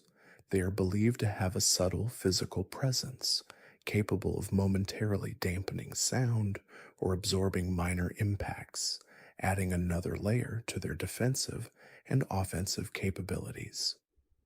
Some ancient texts speak of dark-type Pokemon being guardians of forgotten knowledge, their secluded habitats often holding secrets that are best left undisturbed, their very presence a deterrent to those who would seek to uncover forbidden truths. They exist as a necessary counterpoint, a balance to the light, ensuring the delicate equilibrium of the natural world. This intricate balance extends beyond just the dark types, touching upon the very fabric of reality within the Pokemon universe. Consider the Enigmatic psychic type Pokemon, often associated with incredible mental prowess and the manipulation of minds and matter. Their powers are generally attributed to a highly advanced brain structure, capable of generating powerful telekinetic and telepathic waves. Yet the true source of these abilities remains largely theoretical. Some researchers postulate that psychic types tap into a universal energy field, a collective consciousness that permeates all living things, allowing them to perceive and influence thoughts and actions across vast distances. This psychic network could explain how certain psychic types can communicate with humans without uttering a single word, or how they can sense emotions and intentions with such precision. The energy they project is often described as an invisible force, capable of lifting objects, bending spoons, or even creating illusions that are indistinguishable from reality. This suggests a level of control over the fundamental particles of the universe that borders on the divine. The phenomenon of precognition, or seeing into the future, displayed by some powerful psychic types, is particularly baffling. Is it truly a glimpse of what is to come, or are they merely calculating probabilities with such speed and accuracy that it appears to be foreknowledge? The implications of true precognition are profound, suggesting a deterministic universe where events are preordained, or perhaps a universe with multiple branching timelines that psychic types can navigate. The subtle hum or vibration reported by individuals in the presence of strong psychic types is thought to be the resonance of their powerful brainwaves interacting with the surrounding environment, a physical manifestation of their immense mental energy. This unseen energy can sometimes cause minor electrical disturbances, affecting electronic devices in unpredictable ways, further hinting at the subtle yet potent influence they exert over their surroundings. The deep, trance like states many psychic types enter during meditation or when using powerful abilities are believed to be a means of focusing and amplifying their mental energies, allowing them to access deeper levels of consciousness or connect more profoundly with the aforementioned universal energy field. Then there are the ghost type Pokemon, whose very existence challenges our understanding of life and death. Are they the spirits of deceased Pokemon or humans, or are they entities born from negative emotions and residual energy? The answer remains elusive. Many ghost types are said to reside in an ethereal plane, a dimension parallel to our own, from which they can manifest into the physical world. This could explain their ability to pass through solid objects, their forms shimmering and translucent, as if not entirely tethered to our reality. The chilling cold, often felt in the presence of ghost types, is not just a psychological effect. It is believed to be a localized drop in temperature caused by their energy signature, as they draw heat from their surroundings to sustain their manifestation. Their spectral cries and moans, sometimes heard even when the Pokemon is not visible, are thought to be echoes from their ethereal plane, bleeding into our reality. The act of possession, where a ghost type takes control of another being or an inanimate object, is one of their most unsettling abilities. How do they achieve this? Is it through a form of psychic invasion, or do they temporarily merge their ethereal essence with the target's physical form? The mechanisms are unknown, but the effects are undeniable, leading to strange behaviors and inexplicable phenomena. The mysterious curse abilities of some ghost types, which can cause lingering misfortune or debilitating ailments, are equally perplexing. Are these genuine magical curses, or are they a form of highly targeted energy manipulation that subtly alters the probability of negative events occurring for the cursed individual? The scientific explanation struggles to fully encompass such phenomena.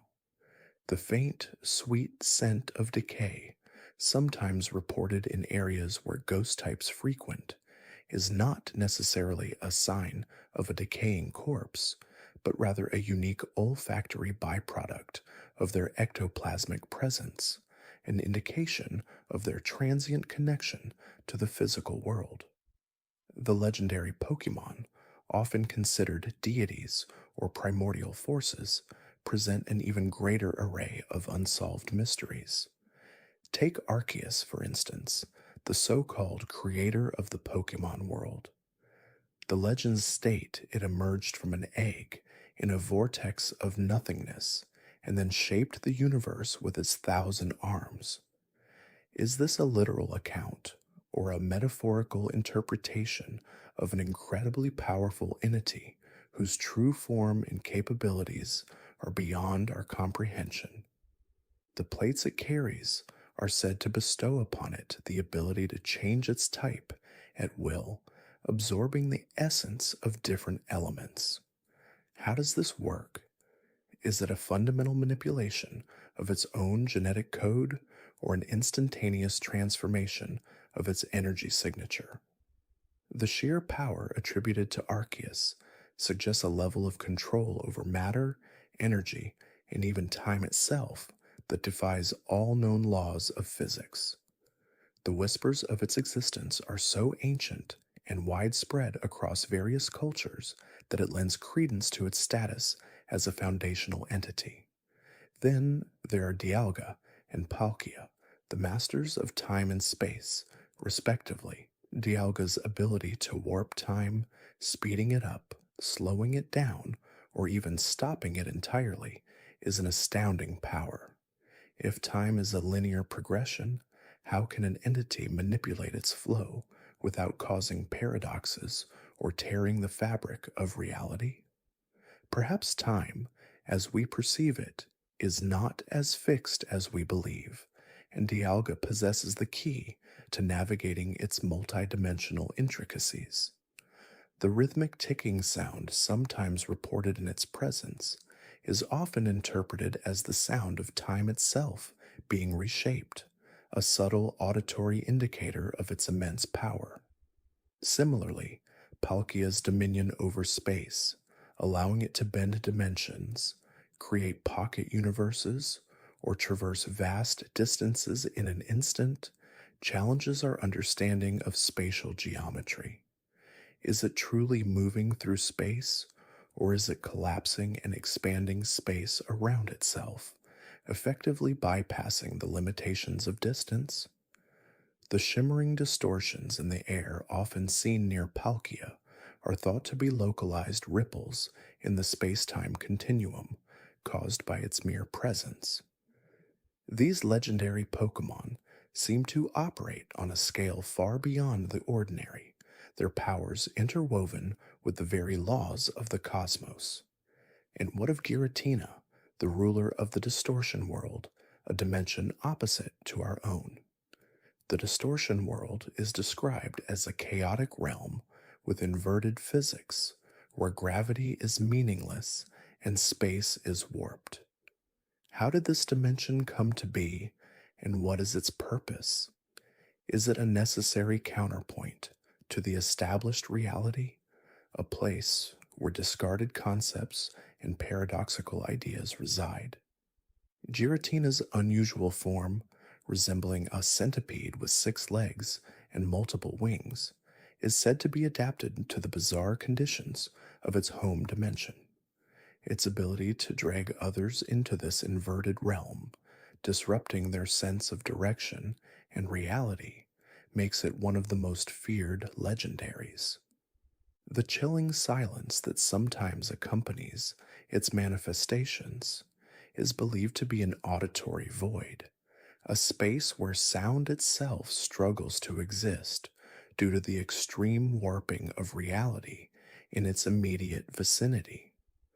The mysteries extend even to the seemingly mundane aspects of the Pokemon world.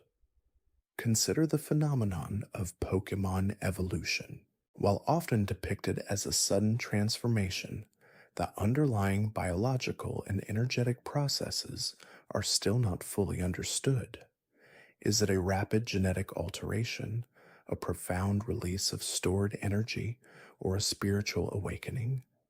The diverse triggers for evolution, leveling up, Exposure to elemental stones, trade, or even specific items suggest multiple pathways to this dramatic change. Some theories propose that evolution is a method of tapping into a dormant genetic potential, unlocking capabilities that were previously suppressed. The intense light or energy burst that accompanies many evolutions is a visible manifestation of this profound transformation, a temporary surge of power as the Pokemon sheds its old form and embraces its new one. The rapid cellular restructuring required for such a drastic change in such a short time frame is a biological marvel that continues to baffle scientists within the Pokemon universe. Even the simple act of a Pokemon learning a new move presents an interesting puzzle. Is it through conscious effort and training, or an innate genetic predisposition that awakens at certain stages of development? Some moves, like Thunderbolt or Flamethrower, seem to require a physical manifestation of elemental energy. Where does this energy come from? Is it generated internally, drawn from the environment, or channeled from some unseen source?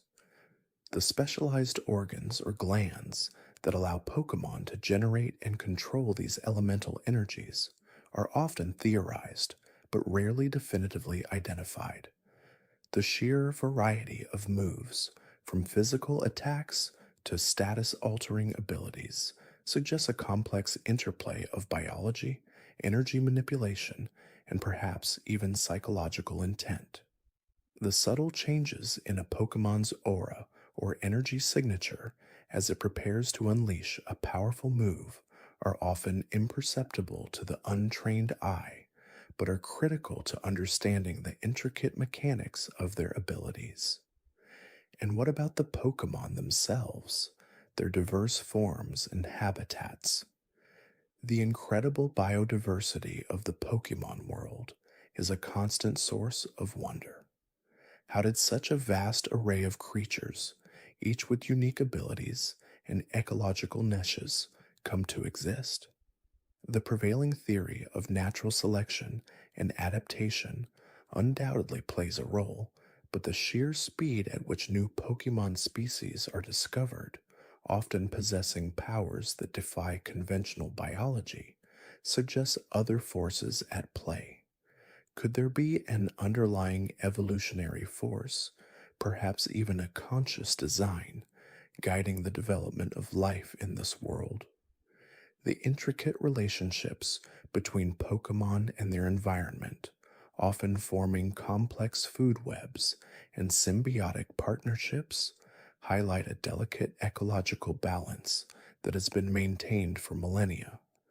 The subtle shift in ambient temperature or humidity as a Pokemon moves through its natural habitat, indicating its profound connection to its environment, is a testament to this deep integration.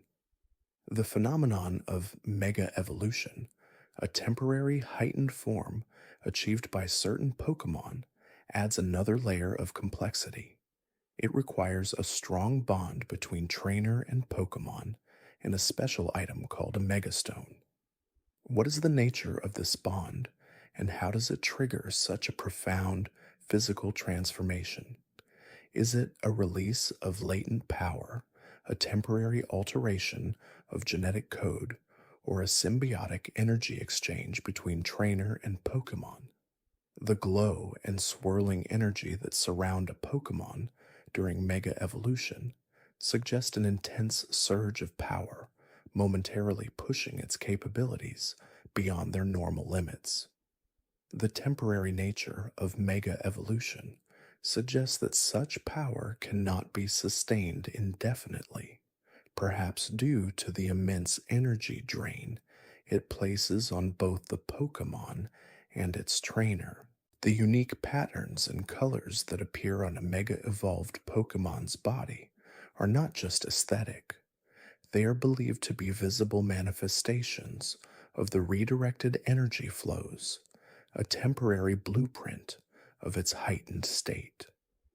Even the concept of friendship or happiness in Pokemon, which can influence evolution or battle performance, hints at a deeper, more emotional connection than mere biological programming.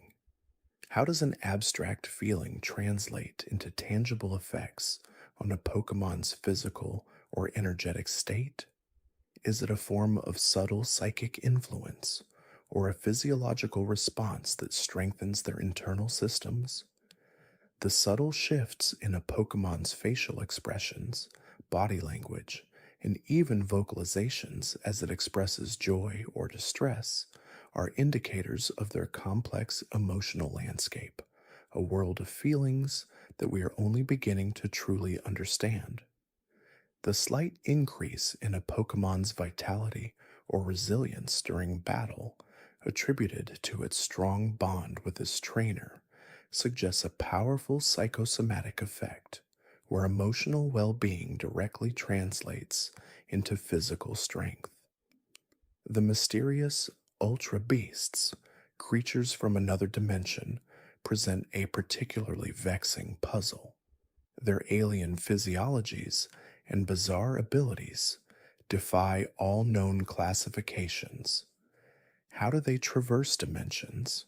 And what are their motivations for appearing in our world? Are they invaders, explorers, or simply lost? Their presence often causes unusual environmental phenomena, such as spatial distortions or energy fluctuations, indicating their foreign nature and the disruptive effect they have on our reality.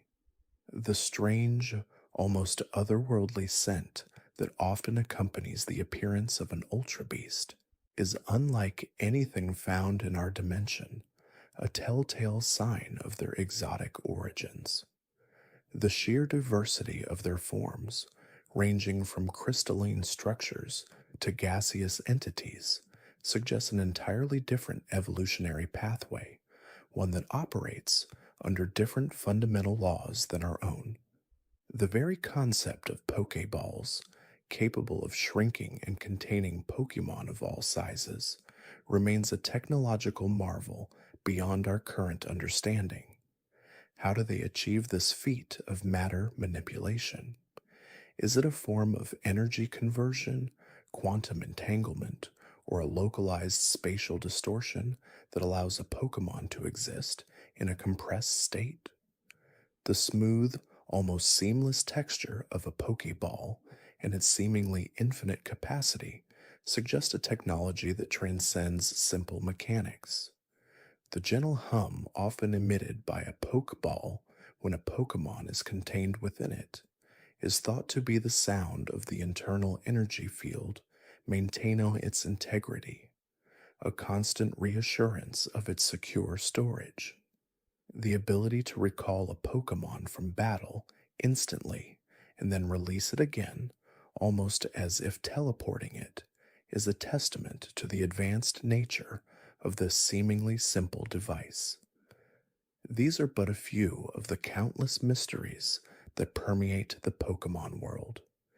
Each unanswered question, each unexplained phenomenon serves as a gentle reminder of the vastness and complexity of this incredible universe. They are the quiet whispers of a world teeming with secrets waiting to be uncovered, or perhaps simply appreciated in their enigmatic beauty. The journey of discovery continues, one quiet observation at a time, each revelation deepening our appreciation for the subtle wonders that unfold around us, even as we drift into slumber. The very nature of Pokemon communication, especially between different species, presents a profound linguistic enigma. While some Pokemon, like Meowth, demonstrate the ability to learn human language, the vast majority communicate through a complex array of cries, body language, and sometimes even psychic emanations. How do a Pikachu and a Bulbasaur, with their vastly different vocalizations, truly understand each other in the wild? Is there a universal Pokemon language, or are their interactions based on instinctual recognition of emotional states and intentions? The nuanced variations in a Pokemon's cry, from a joyful chirrup to a distressed shriek, convey a surprising amount of information. Researchers have attempted to categorize these vocalizations, noting distinct patterns associated with alarm, hunger, contentment, and even complex social interactions within a pack or herd. The subtle flick of a tail, the angle of an ear, or the intensity of a glow can all contribute to a nonverbal conversation that humans can only partially decipher. The bond between a trainer and their Pokemon often transcends these linguistic barriers, suggesting a form of empathetic understanding that goes beyond spoken words. This deep connection allows trainers to anticipate their Pokemon's needs and desires, often with a remarkable degree of accuracy, hinting at a shared emotional landscape. Then there is the perplexing phenomenon of regional variance, where Pokemon of the same species exhibit dramatically different forms, types, and even abilities depending on their geographical location. For example, the Alolan Vulpix, adapted to icy climates, possesses an ice typing, a stark contrast to its Cantonian fire type counterpart. How did these divergences occur?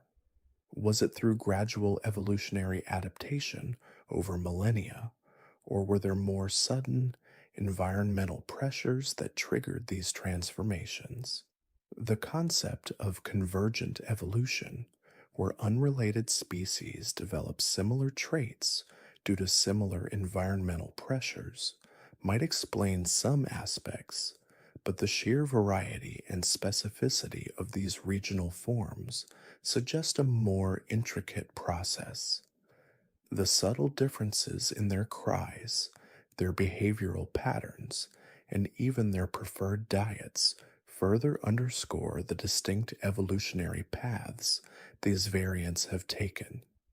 These adaptations are not merely cosmetic, they fundamentally alter the Pokemon's biological makeup and its interactions with its environment. The presence of unique abilities, such as Alolan Raichu's Surge Surfer, which doubles its speed on electric terrain, demonstrates how deeply these evolutionary changes impact a Pokemon's functional capabilities.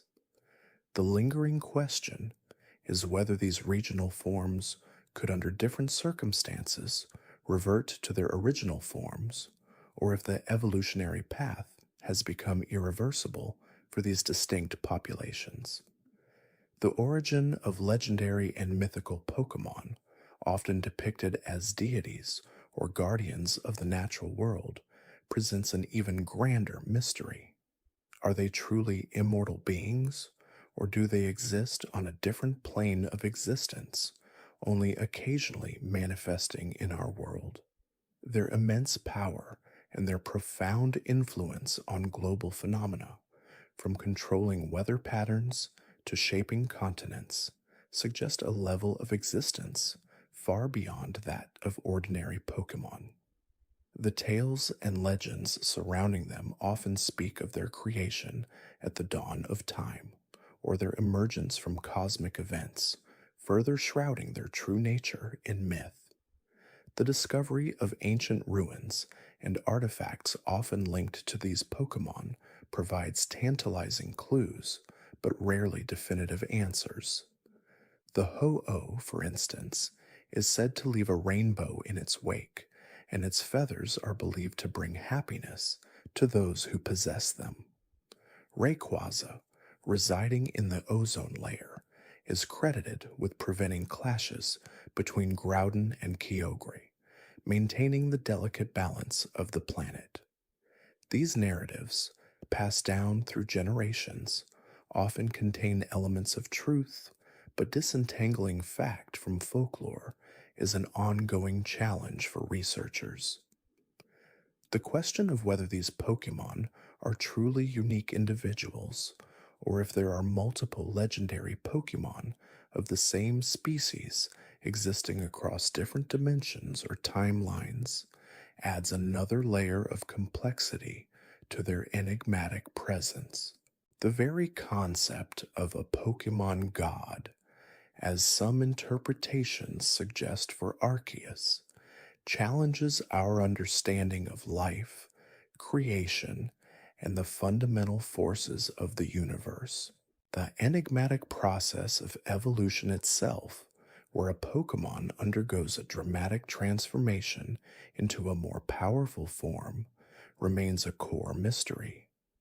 While some evolutions are triggered by reaching a certain experience level, others require specific evolutionary stones, trade, or even unique environmental conditions. What is the underlying biological mechanism that allows for such rapid and profound morphological changes? Is it a sudden activation of dormant genes, a complete restructuring of cellular material, or a momentary manipulation of energy that reshapes the Pokemon's form? The dramatic changes in appearance, type, and abilities suggest a process far more complex than simple growth. Take, for example, the evolution of a Magikarp into a Gyarados, a seemingly weak and unassuming fish transforming into a formidable dragon-like creature. This extreme metamorphosis challenges conventional biological understanding. The energy emitted during evolution, often seen as a bright glow, suggests a significant expenditure of power. The precise role of evolutionary stones, imbued with specific elemental energies, in catalyzing these transformations is particularly intriguing. Do they provide the necessary energy, or do they act as a chemical trigger, instructing the Pokemon's genetic code to initiate the change? The enduring question is whether a Pokemon consciously chooses to evolve, or if it is an instinctual process driven by biological imperatives. The concept of mega evolution, a temporary and even more powerful transformation, further complicates our understanding, hinting at latent potential within a Pokemon's genetic makeup that can be unlocked under extraordinary circumstances, often through a deep bond with its trainer and the use of a keystone and megastone. This temporary burst of power and its subsequent reversion suggests that the underlying mechanisms for evolution are far more flexible and dynamic than previously imagined. The peculiar phenomenon of shiny Pokemon, rare variations with different color palettes, remains largely unexplained from a scientific perspective. Are they simply genetic mutations, analogous to albinism or melanism in the animal kingdom, or is there a more mystical element at play? Their rarity suggests a low probability of occurrence, making encounters with them a true stroke of luck for trainers.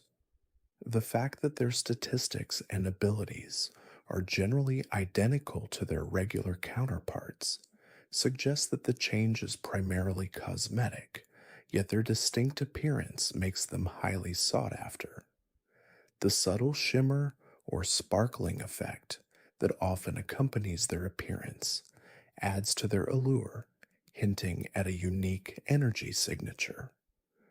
Some theories propose that these variations might be linked to subtle environmental factors during their hatching or birth, or perhaps even an extremely rare genetic anomaly that alters pigmentation without affecting other biological functions.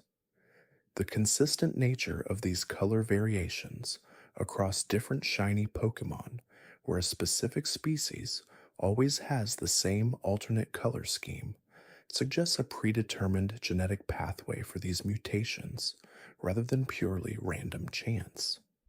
The exact mechanism by which these genetic variations manifest as a unique color palette and why these specific palettes are chosen continues to elude comprehensive explanation.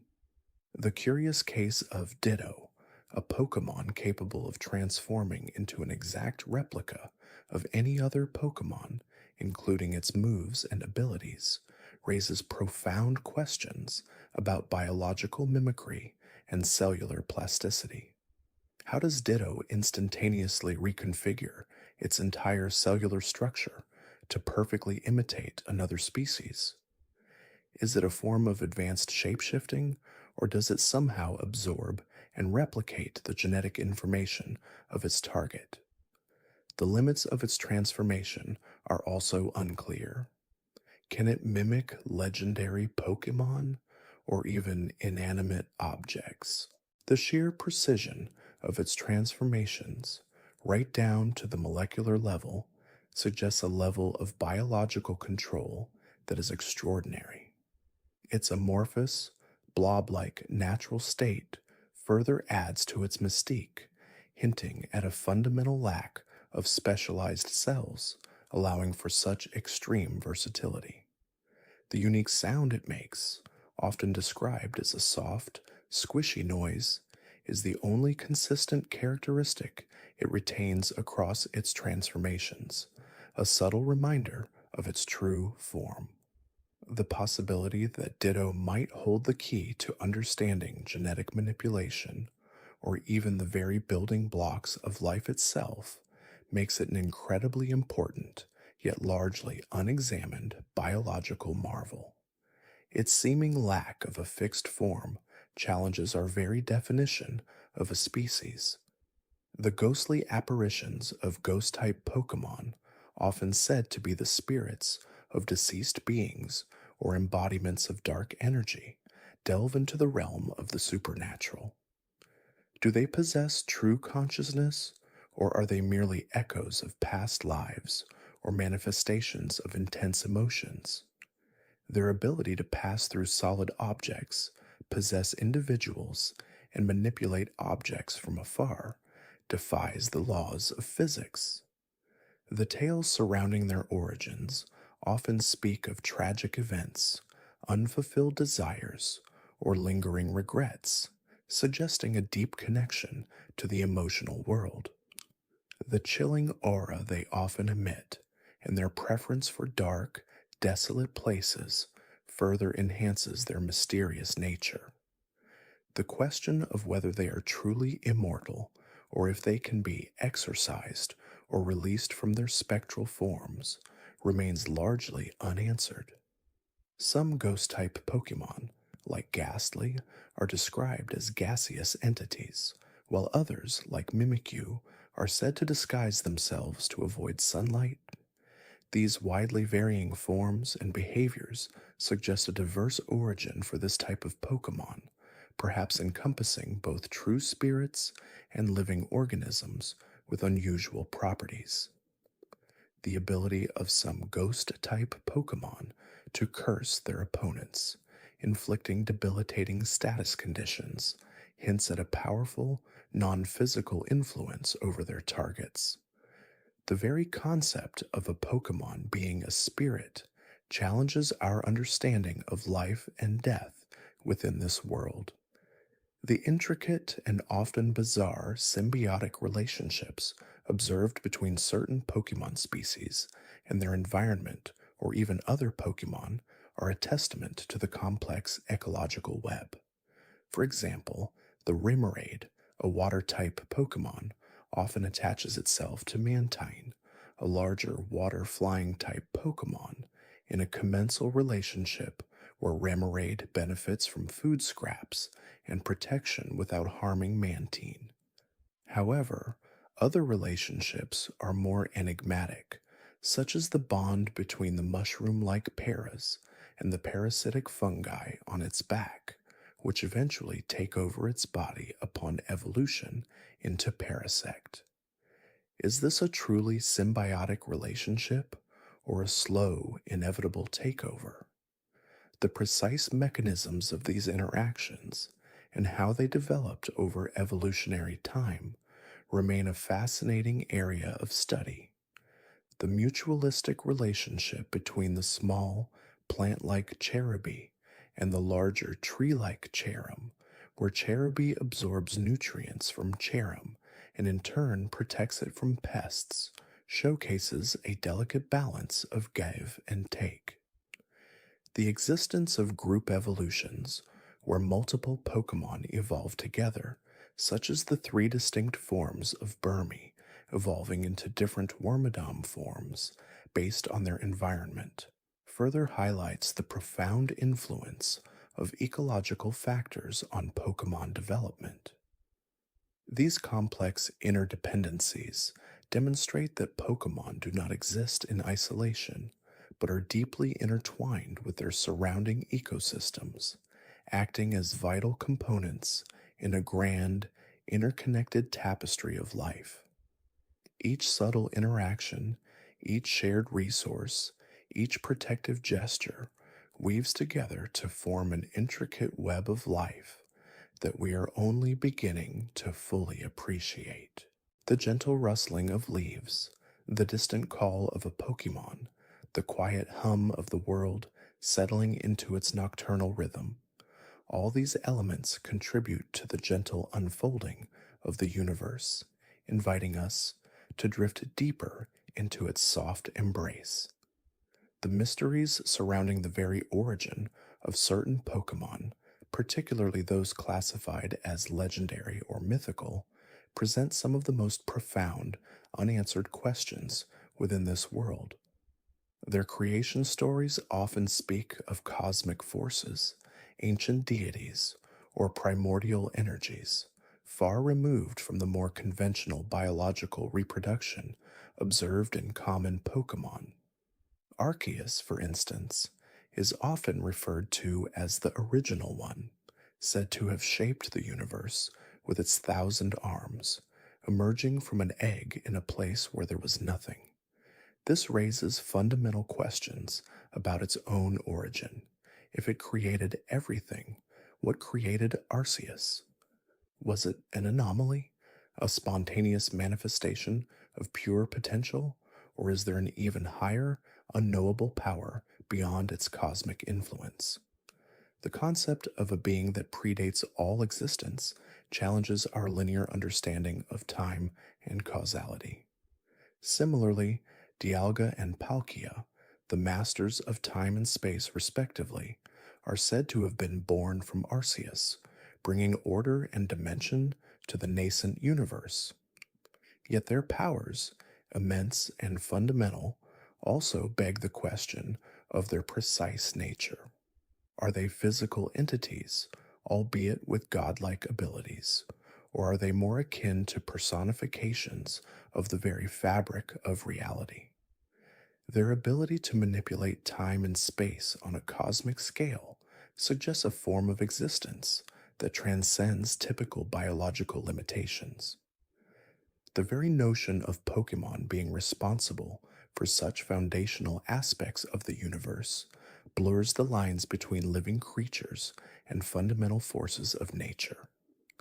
Giratina, the ruler of the distortion world, a realm of antimatter and inverted laws of physics, further complicates this cosmological puzzle.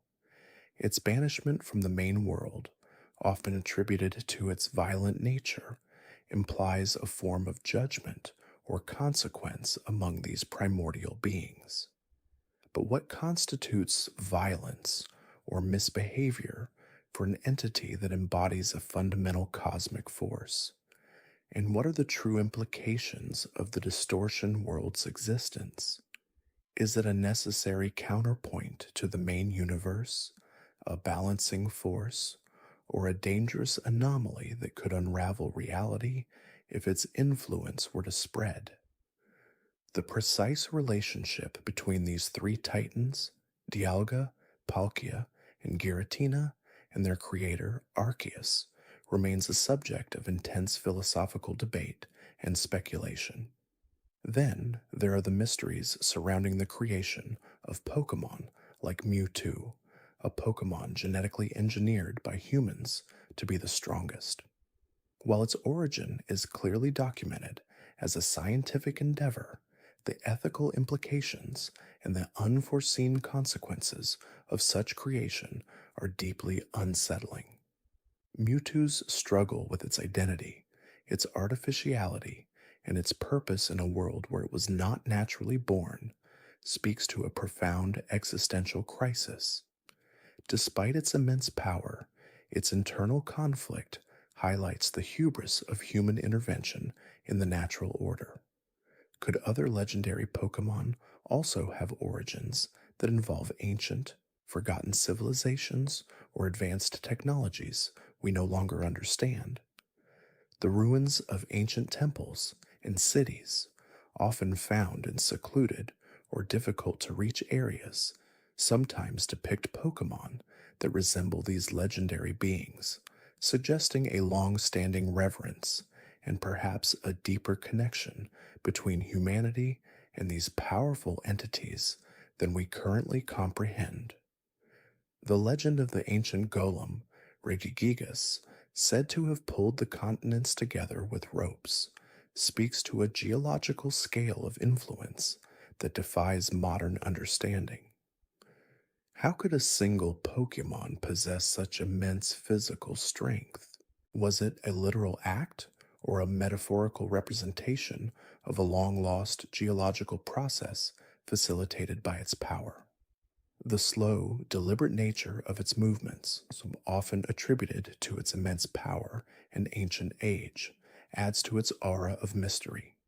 The existence of the other Regi Pokemon, Regirock, Regis, and Registeel, often found in ancient ruins and puzzles, suggests a complex relationship with Regigigas, perhaps as guardians or conduits of its power.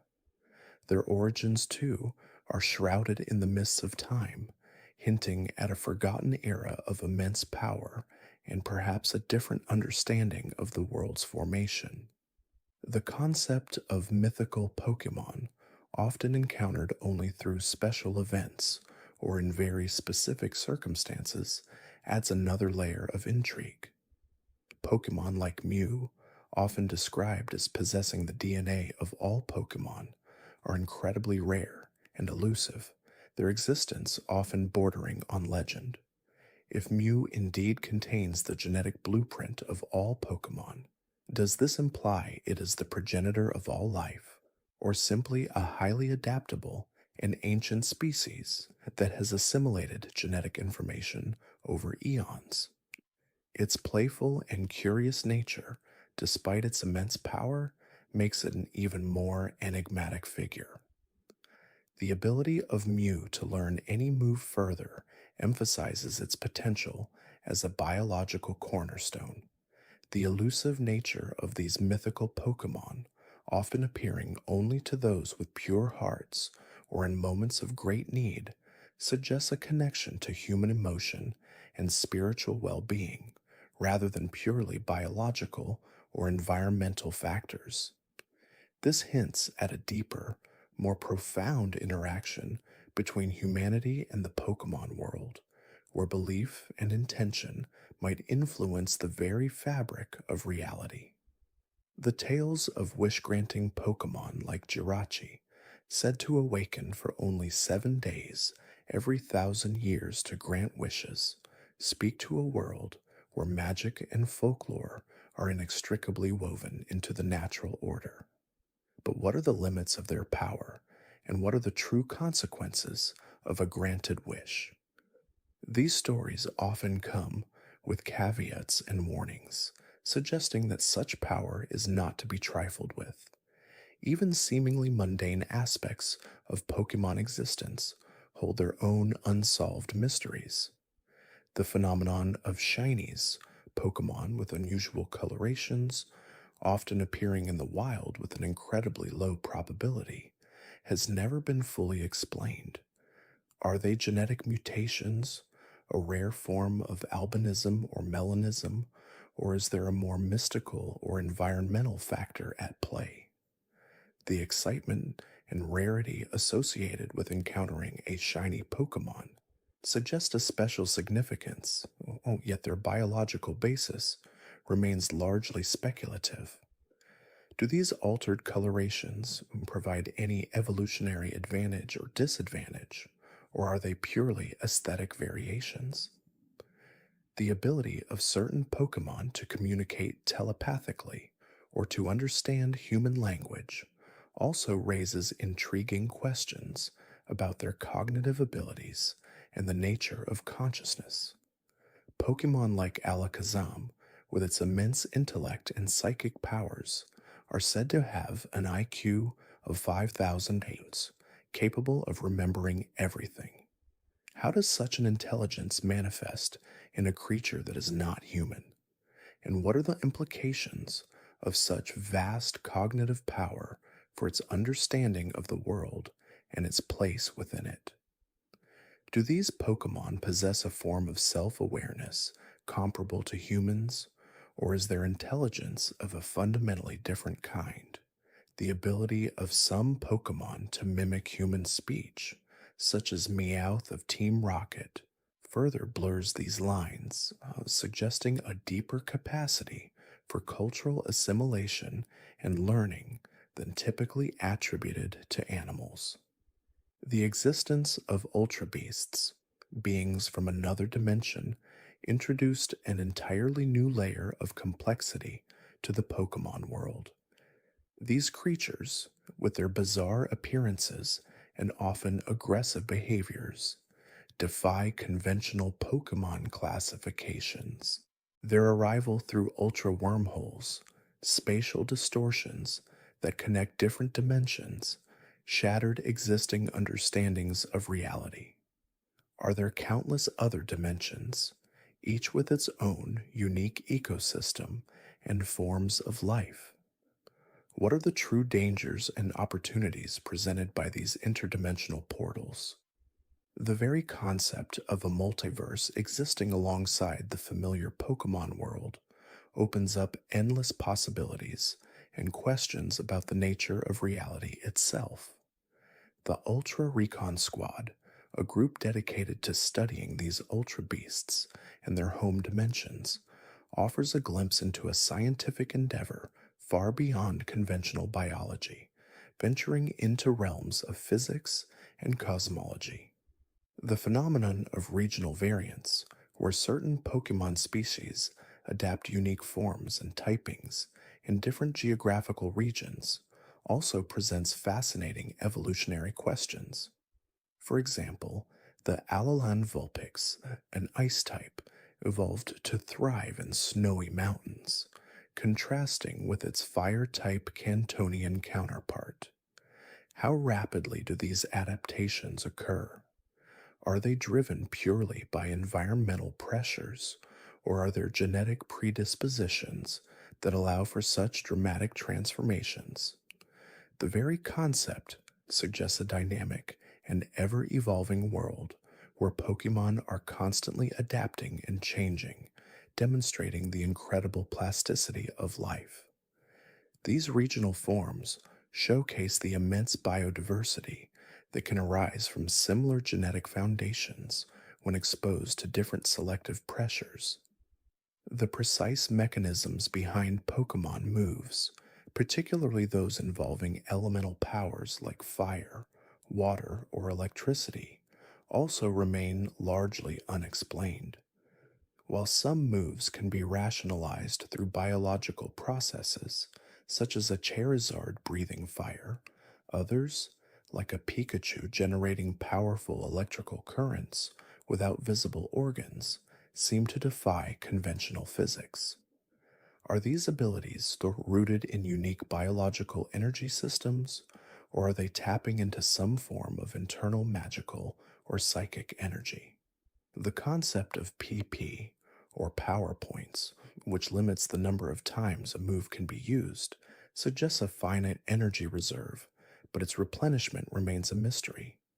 Is it through rest, consumption of certain nutrients, or a more spiritual recharge? The very act of a Pokemon learning a new move, sometimes through sheer experience or by mimicking another, also hints at a complex interplay of instinct, training, and perhaps even inherent magical potential. The vastness of the Pokemon world itself, with its diverse biomes, uncharted territories, and hidden locations, suggests that there are still countless species of Pokemon yet to be discovered.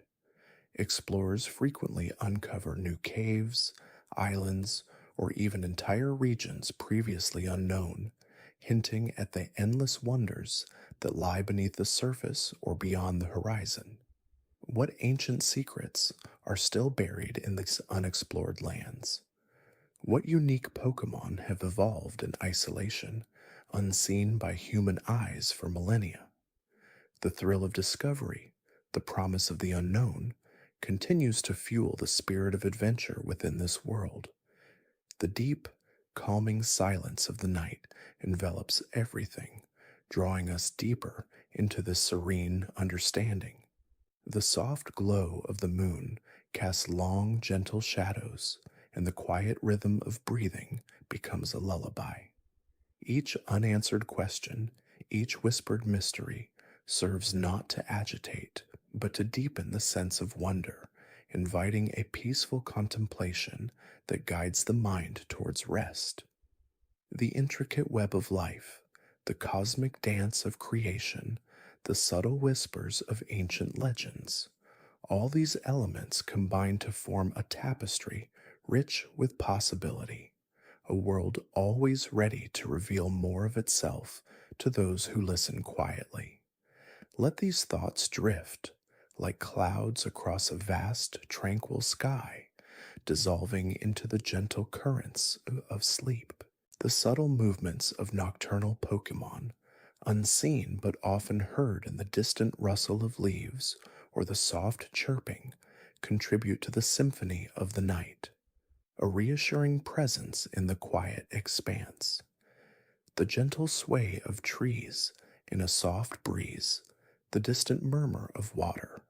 All these elements contribute to the tranquil atmosphere, encouraging a deeper sense of peace and relaxation. The world outside is settling, and with it, your own thoughts begin to settle, finding their calm, natural rhythm. The quiet contemplation of these grand, unsolved mysteries serves as a gentle guide, leading the mind away from daily distractions and into a state of serene reflection, a perfect prelude to profound slumber. The inherent power of certain Pokemon, particularly those classified as legendary or mythical, often defies conventional explanation. Their existence alone suggests a level of influence over the natural world that goes far beyond what is understood by human science. Consider Arceus, often referred to as the Alpha Pokemon, said to have created the Sinnoh region and perhaps even the entire Pokemon universe with its 1,000 arms. The very concept of a single being capable of such creation raises profound questions about the origins of life, the nature of existence, and the ultimate forces that govern reality.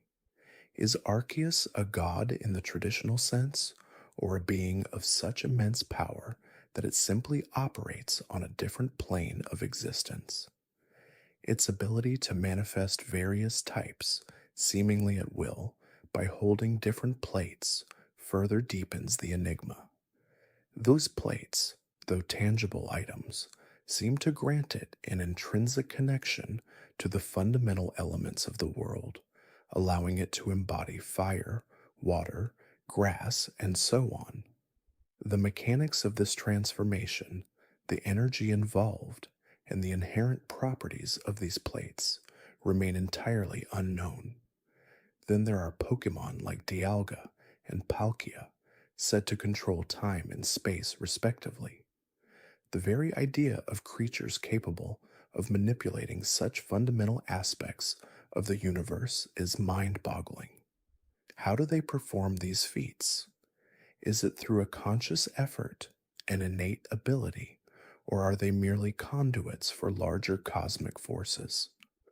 Their roles as guardians of these dimensions imply a delicate balance, and any disruption to their presence could lead to catastrophic consequences for the fabric of reality itself. The legends surrounding them often speak of their clashes causing distortions in time and space, leaving behind echoes of parallel dimensions or temporal anomalies. These tales, while mythical in nature, hint at a very real, albeit incomprehensible power.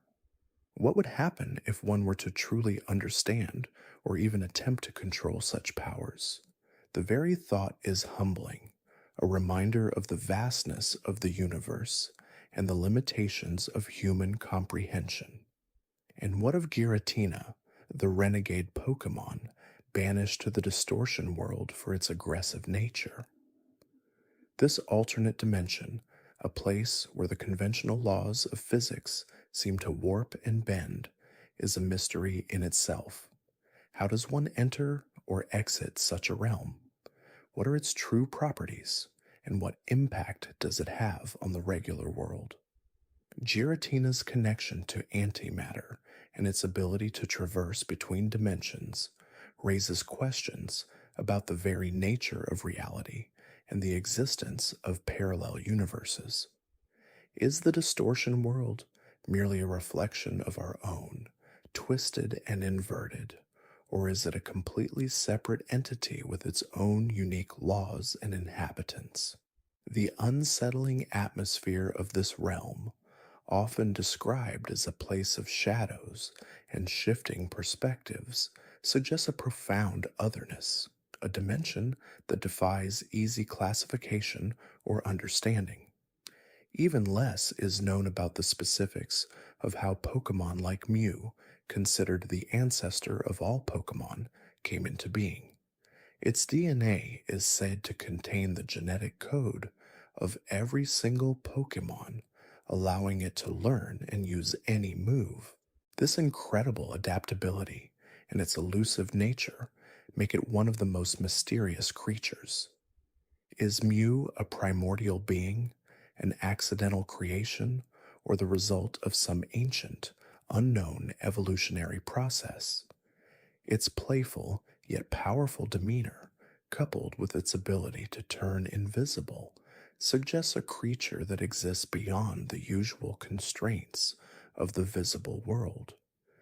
The legends surrounding its sightings are rare and often fleeting, adding to its mystique in making it a symbol of the unknown potential within the Pokemon world. The idea that all Pokemon, in some fundamental way, are connected to Mew suggests a singular origin point, a primeval source from which all life in this world blossomed. The psychic abilities displayed by numerous Pokemon, from the subtle telekinesis of Abra to the reality-bending powers of legendary psychics, like Mewtwo, also present an unsolved mystery. How do these creatures harness and project mental energy? Is it a function of their brain structure, a latent spiritual power, or something else entirely? The phenomenon of psychic communication, where Pokemon can convey thoughts and emotions without audible speech, hints at a form of consciousness that transcends human understanding. The ability to manipulate objects with thought, to read minds, or even to influence the weather through sheer mental force points to an intrinsic connection between mind and matter that is profoundly different from human capabilities.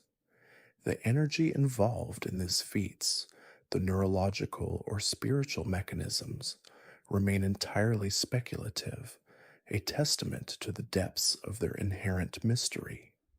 The very concept of a shiny Pokemon, a rare variant with an altered color palette, also adds a layer of unexplained wonder. These creatures are identical in every way to their regular counterparts, save for their coloration, yet they are incredibly rare and highly sought after. What causes this genetic anomaly? Is it a random mutation, an environmental factor, or some subtle inherent difference in their genetic makeup? The lack of any functional difference between a shiny and a regular Pokemon, beyond aesthetics, makes their rarity even more puzzling. They are not stronger, faster, or more intelligent. They are simply different. This aesthetic variation, occurring seemingly at random, serves as a gentle reminder of the unpredictable beauty and diversity within the natural world, a subtle whisper of the infinite possibilities that can arise from even the smallest genetic tweak. The phenomenon of Pokemon evolution, while seemingly a cornerstone of their biology, still contains many unanswered questions. While some evolutions are triggered by level up, others require specific items, exposure to certain stones, or even unique environmental conditions. How do these external factors initiate such a profound biological transformation? What is the underlying mechanism that allows a creature to fundamentally change its form, abilities, and even type? The energy required for such a metamorphosis must be immense, yet it often occurs without any obvious external energy source. The evolutionary stones, for instance, are simply stones, yet they possess the power to trigger dramatic changes in a Pokemon. Are they imbued with a specific type of radiation, a mystical energy, or do they simply resonate with a latent evolutionary potential within the Pokemon? The process is a marvel of biological engineering, yet its intricate workings remain cloaked in mystery, a testament to the magic inherent in the world. And what about the Pokemon that evolve through trade? The very act of being exchanged between trainers seems to catalyze their transformation. Is it the emotional connection, the change of environment, or some subtle energy transfer that occurs during the trade itself? This unique evolutionary trigger suggests a social or psychological component to their development, hinting that their bonds with humans or other Pokemon can have a tangible impact on their physical form. The idea that a Pokemon's journey and experiences, even fleeting ones, can fundamentally alter its destiny is a beautiful and somewhat poignant thought, adding another layer of depth to their relationship with the world around them. The Galar region introduced the concept of Dynamax and Gigantamax, where Pokemon can grow to immense sizes and gain temporary power boosts. While explained as a phenomenon tied to power spots and unique energy particles, the true source and mechanics of this energy remain largely theoretical. How do these particles interact with a Pokemon's biology to induce such a dramatic transformation? And why are only certain Pokemon capable of Gigantamaxing, resulting in unique forms and powerful Gmax moves? This regional phenomenon suggests localized pockets of incredible energy, capable of temporarily altering the physical laws that govern Pokemon. The sheer scale of these transformations, turning a familiar creature into a towering giant, speaks to the hidden forces that lie beneath the surface of the world, waiting for the right conditions to manifest. The existence of Ultra Beasts, beings from another dimension known as Ultra Space, introduces a cosmic layer of mystery. These creatures are fundamentally alien, with unique biology and behaviors that defy conventional understanding of Pokemon. Their appearance often causes strange phenomena in the human world, and their motives are often inscrutable. How do they traverse dimensions, and what is the nature of their home world? Are there countless other dimensions beyond ultra space, each with its own unique inhabitants and laws of physics? The very idea of an infinite multiverse, populated by beings beyond our wildest imagination, is a concept that humbles the mind and expands the boundaries of what is considered possible. The Ultra Beasts serve as emissaries from these unknown realms, brief glimpses into the cosmic tapestry that extends far beyond the familiar confines of our own world. Even the simple act of a Pokemon laying an egg and the subsequent hatching of a new life holds its own quiet mystery. How does genetic information combine from two different Pokemon to create a new, unique individual? What are the internal processes within the egg that dictate its development, and how does it draw sustenance before hatching? The miracle of life, in its most fundamental form, unfolds within these unassuming shells, a silent testament to the intricate dance of genetics and biology. The incubation period, the subtle warmth required, all hint at a delicate balance of conditions necessary for new life to emerge. The very concept of a Pokemon Center and its ability to instantly heal any Pokemon of any ailment also remains shrouded in scientific ambiguity. While attributed to advanced technology and medical expertise, the rapid and complete recovery from even severe injuries suggests a level of healing beyond human medical capabilities. Is it a form of energy manipulation, a rapid cellular regeneration, or perhaps a synergistic effect of their technology with the Pokemon's inherent vitality? The efficiency and universality of this healing process are astonishing, a cornerstone of the Pokemon world that allows trainers to continue their journeys with confidence, knowing their companions can always be restored. The nature of the energy used, the mechanisms of repair, and the underlying scientific principles all remain largely unexplained, a comfortable mystery that allows the narrative of adventure to flow unimpeded. Consider also the phenomenon of regional variance, where Pokemon species develop different forms, types, and appearances in different regions due to adapting to distinct environments. For example, the Vulpix of Alola, a region known for its tropical climate, evolved to become an ice type, perfectly suited to the snowy peaks of Mount Lanakila, while its Kanto counterpart remains a fire type. How quickly do these adaptations occur in the evolutionary timeline? What specific genetic switches are flipped to cause such dramatic changes in type and ability? The concept highlights the incredible adaptability of Pokemon, showcasing how evolution is not a static process, but a continuous dance with the environment. The unanswered questions here revolve around the specific environmental pressures, the genetic mechanisms, and the timeline over which these profound transformations take place. It speaks to the dynamic nature of life, always seeking equilibrium with its surroundings, and often finding entirely new ways to thrive.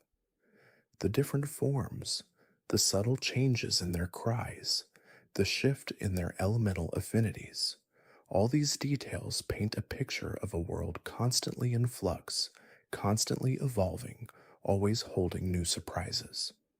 The concept of totem Pokemon in the Alola region also presents an intriguing variation on the theme of Pokemon strength. These Pokemon are larger and more powerful than their regular counterparts, acting as guardians of specific areas and often calling for allies in battle. What makes a Pokemon a totem? Is it a natural leadership quality, a unique genetic predisposition, or perhaps an abundance of the mysterious aura that permeates the world? Their enhanced size and power suggest a deeper connection to their environment, almost as if the land itself imbues them with greater vitality.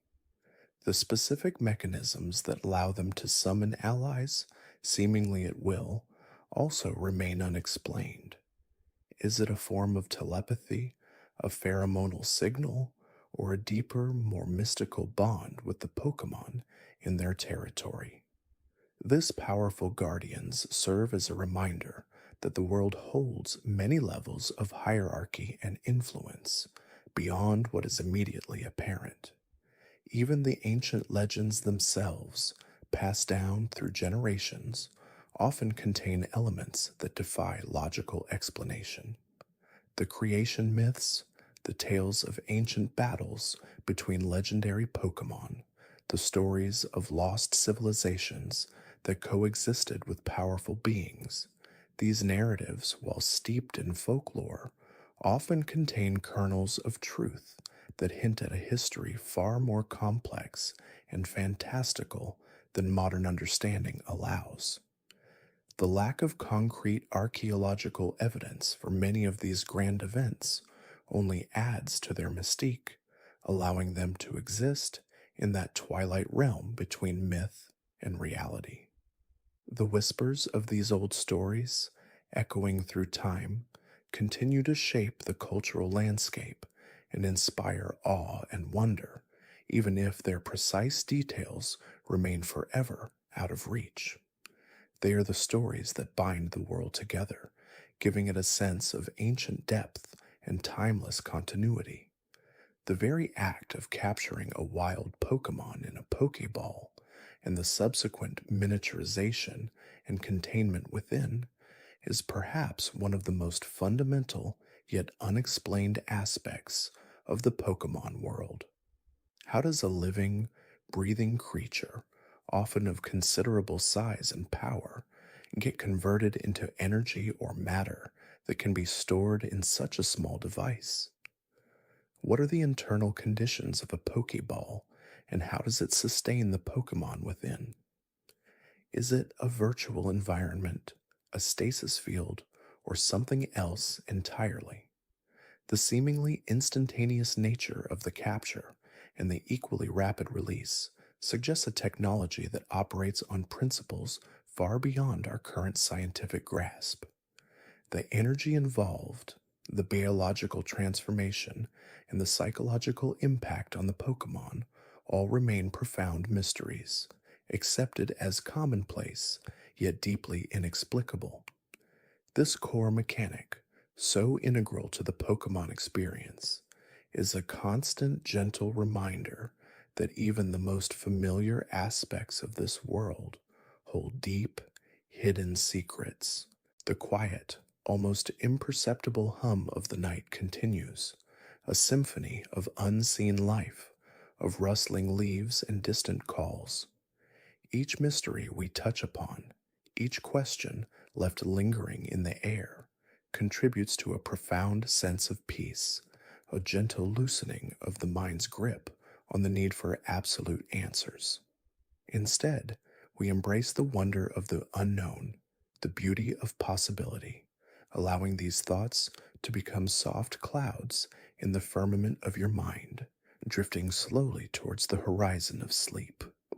The vastness of the Pokemon world, with its countless species, its ancient legends, and its inexplicable phenomena, offers an endless tapestry of quiet contemplation.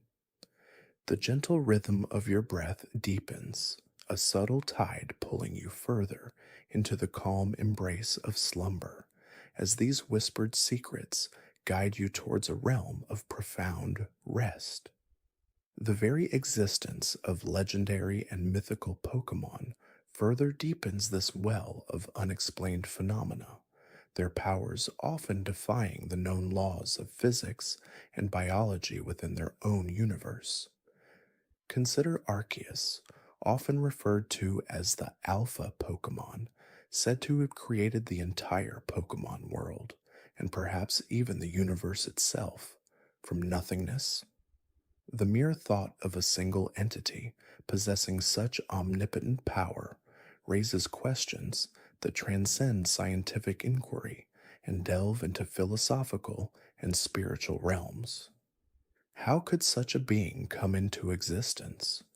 What are the mechanisms of creation it employed? And if it is indeed the creator, what is its purpose now, observing or interacting with the world it brought forth.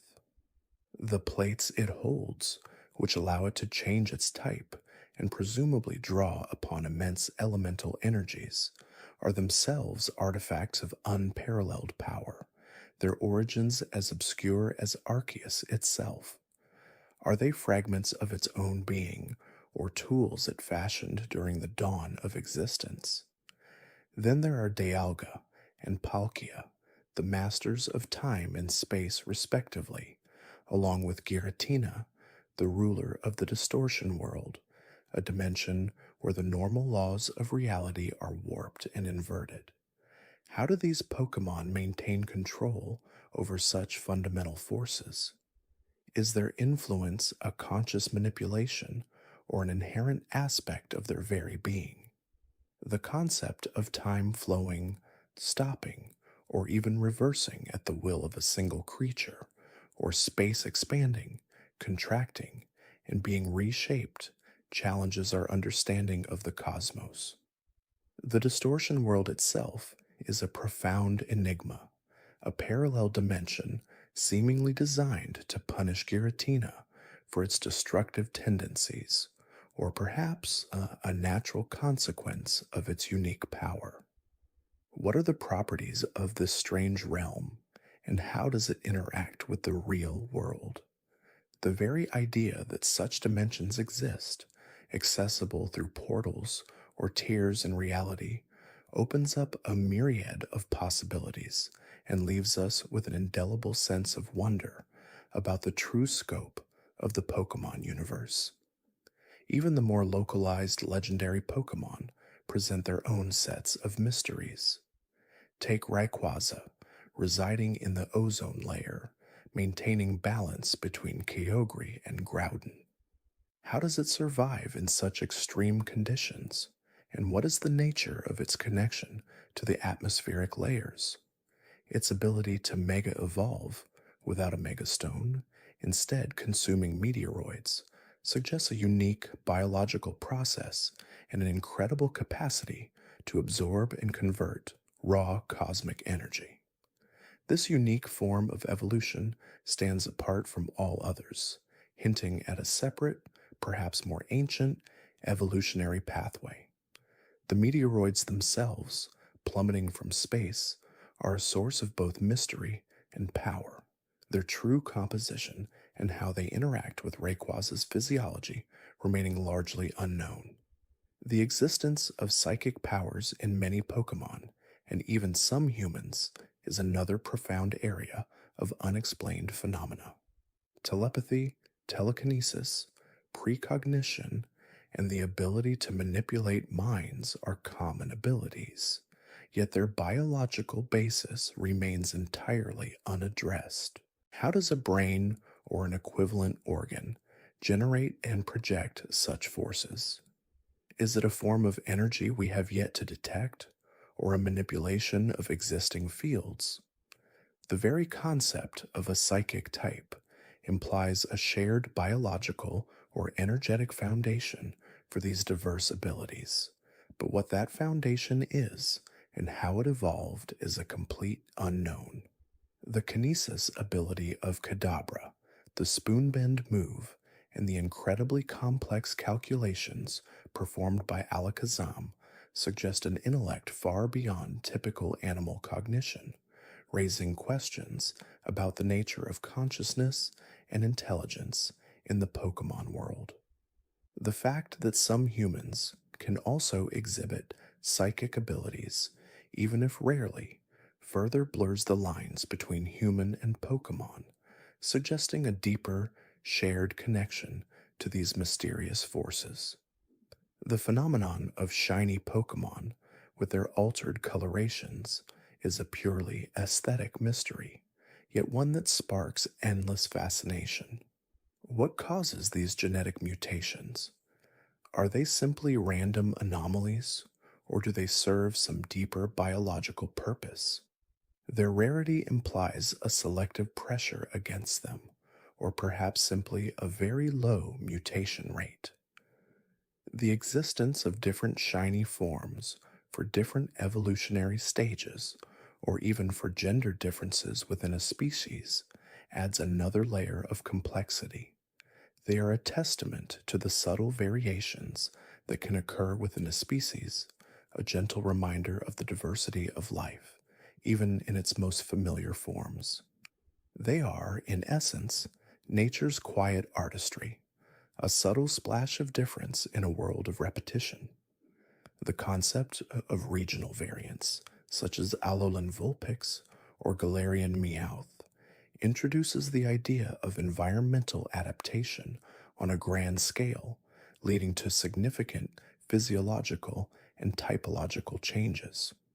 While we can infer that these changes are driven by environmental pressures and isolation, the precise genetic and evolutionary pathways that lead to such dramatic shifts are not fully detailed. How quickly do these changes occur, and what are the specific triggers? The fact that a Pokemon can change its type entirely, from a fire to an ice type, or a normal to a steel type, suggests a remarkable plasticity in their genetic makeup, a responsiveness to their surroundings that is far more profound than what we typically observe in the natural world. These variants offer a glimpse into the dynamic evolutionary processes at play, hinting at a history of adaptation and diversification that continues to shape the Pokemon world even to this day. The very concept of a Pokeball and its ability to contain and sustain a Pokemon is a marvel of unexplained technology. Beyond the initial capture, the internal environment of a Pokeball remains shrouded in mystery. Is it a pocket dimension, a virtual reality, or a suspended animation chamber? The Pokemon appear to be comfortable and well rested when released, suggesting a nurturing environment. Some theories propose that the Pokeball converts the Pokemon into light or energy, storing its data, and then materializes it upon release. But how would consciousness be preserved through such a process? And what if a Pokemon is injured before being returned to its ball? Does the ball initiate a healing process, or simply maintain the Pokemon in its current state until it can be attended to by a Pokemon Center? The subtle glow and gentle click of a Pokeball as it opens and closes are familiar sounds, yet they are accompanied by a profound silence regarding the mechanics behind their function, a secret kept close by the inventors of this groundbreaking device. The existence of ghost-type Pokemon and their interactions with the living world touches upon the fundamental questions of life, death, and the afterlife. Are they spirits of deceased Pokemon, or are they sentient beings that simply embody the concept of ghostliness? Some, like Yamask, are explicitly stated to be the spirits of humans, carrying masks that resemble their faces when alive. This raises profound questions about the nature of the soul and what happens after death in the Pokemon world. Do all living beings leave behind a spirit? And if so, why do only some manifest as ghost Pokemon? The ability of some ghost Pokemon to possess objects or even living creatures further complicates our understanding, blurring the lines between physical and ethereal forms. Their interactions with the material world often involve manipulating emotions, draining life force, or causing fear, suggesting a connection to the very fabric of existence that goes beyond simple biological processes. The chilling whispers of these spectral beings, often heard in desolate places, are a constant reminder of the unseen forces that permeate this world. The deep sea, much like deep space, holds its own collection of unsolved mysteries. The immense pressure, the lack of light, and the extreme temperatures make exploration incredibly difficult, leaving vast swathes of the ocean floor undiscovered. What colossal Pokemon might lurk in these abyssal plains? Reports of ancient titanic creatures, glimpsed only briefly by passing ships or deep sea submersibles, persisted in maritime folklore. Are these just sailors' tales, or do they hint at undiscovered species of such immense size and power that they rarely, if ever, surface? The unknown depths are a canvas for imagination, a place where evolution might have taken even stranger and more wondrous turns, producing life forms utterly alien to our surface world. The gentle lapping of waves against an unseen shore, the distant cry of a seal, these sounds echo the vast unexplored mysteries of the ocean, a world beneath the waves that holds secrets as old as time itself. The ancient civilizations of the Pokemon world, often depicted through ruins and fragmented texts, hint at a history far richer and more technologically advanced than current understanding suggests. The unknown, for instance, are depicted as being connected to ancient writing systems and perhaps even capable of manipulating reality when gathered in large numbers. Their strange, hieroglyphic forms suggest a language or a system of communication that transcends spoken words, perhaps even tapping into the collective unconscious. What was the nature of these civilizations that understood and utilized such enigmatic Pokemon? Their decline and the loss of their knowledge leave us with tantalizing clues, but no complete picture. The ruins of places like the Spear Pillar or the Temple of Sinnoh speak of monumental structures built for purposes we can only guess at, perhaps for summoning legendary Pokemon or for conducting rituals of immense power. These echoes of a forgotten past are like faint whispers on the wind, carrying fragments of stories that refuse to be fully understood, yet stir a profound sense of curiosity and wonder about the true history of this world. The very dust of these ancient sites seems to hum with latent energy, a memory of powers long gone but never truly forgotten. The ecological balance of the Pokemon world is another intricate puzzle. How do so many diverse species coexist, often with conflicting typings and abilities, without completely dominating or being wiped out by others? The food chains, while seemingly straightforward on the surface, must be incredibly complex to support such a wide array of life. Do legendary Pokemon actively maintain this balance, or is it a self-regulating system that has evolved over eons? The subtle interactions between species, the symbiotic relationships, and the predator-prey dynamics all contribute to a delicate equilibrium that is rarely fully explained. The quiet rustle of leaves in a forest, the distant chirping of unseen insect Pokemon, these are the sounds of an ecosystem in constant, gentle motion, a testament to the intricate dance of life and survival that unfolds every moment, everywhere. The origin of human existence within the Pokemon world is also left largely untouched upon. Are humans a separate evolutionary branch, or are they somehow connected to Pokemon, perhaps even evolving from an ancient proto-Pokemon species? The ability of some humans to understand Pokemon, to form such deep bonds with them, and even to possess psychic abilities, suggests a closer relationship than simply being separate species coexisting. The legends of humans and Pokemon living in harmony, or even merging, further blur these lines. This unanswered question about our own place in this wondrous world only adds to the sense of mystery, making the very fabric of existence feel more fluid and interconnected.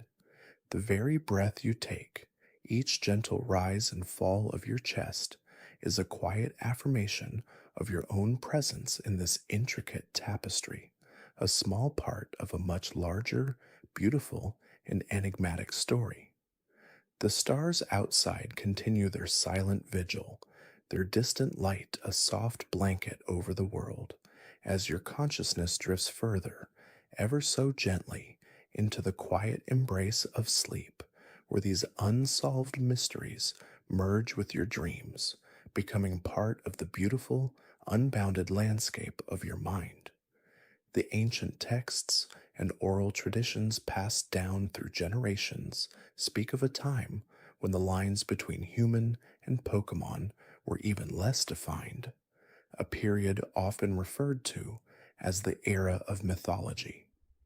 These tales, though frequently dismissed as mere folklore, hint at a profound intermingling, suggesting that perhaps early humans possessed abilities akin to Pokemon, or that certain Pokemon could take on human forms. Consider the legend of the hero who could speak directly to all Pokemon, understanding their thoughts and feelings as if they were his own. Was this a unique individual or a glimpse into a primordial ability that has since faded from humanity? The very concept of aura, a life energy that flows through all living things, connects humans and Pokemon in a fundamental way. When a trainer and their Pokemon achieve perfect synchronization, it is often attributed to a deep understanding and a merging of their auras. This shared energetic core might be a remnant of a time when the distinction was less pronounced, a lingering echo of a more unified existence.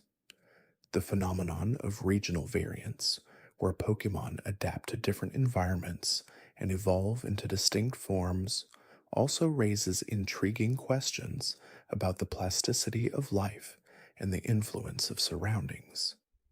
How quickly do these changes occur? Are they purely environmental, or do legendary Pokemon, perhaps unknowingly, influence these evolutionary paths through their presence or actions? Consider the Alolan forms, adapted to a tropical climate, or the Galarian forms, shaped by a different cultural and geographical landscape. These variations are not merely cosmetic, they often involve changes in typing, abilities, and even behavior. It suggests a dynamic evolutionary process that is still very much active.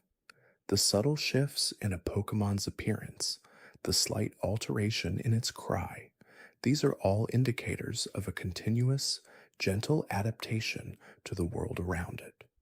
Each regional variant is a living testament to the power of evolution, a silent narrative of change whispered across landscapes and through generations. The concept of time travel in the Pokemon world is another enigma that defies easy explanation. While certain legendary Pokemon are said to control time itself, the implications of such power are rarely explored in depth. If Dialga can manipulate the flow of time, does it actively intervene in historical events, or does it merely observe, maintaining the delicate balance of past, present, and future? The ripple effects of even minor temporal alterations could be catastrophic, yet the timeline seems to remain remarkably stable. Perhaps there are unseen forces, or perhaps Dialga itself possesses an inherent wisdom that prevents rash interference. The very existence of Pokemon like Celebi, capable of traversing time, suggests that the barriers between different eras are not as absolute as they seem. What secrets do these time-traveling Pokemon hold, and what truths have they witnessed that remain hidden from the rest of the world?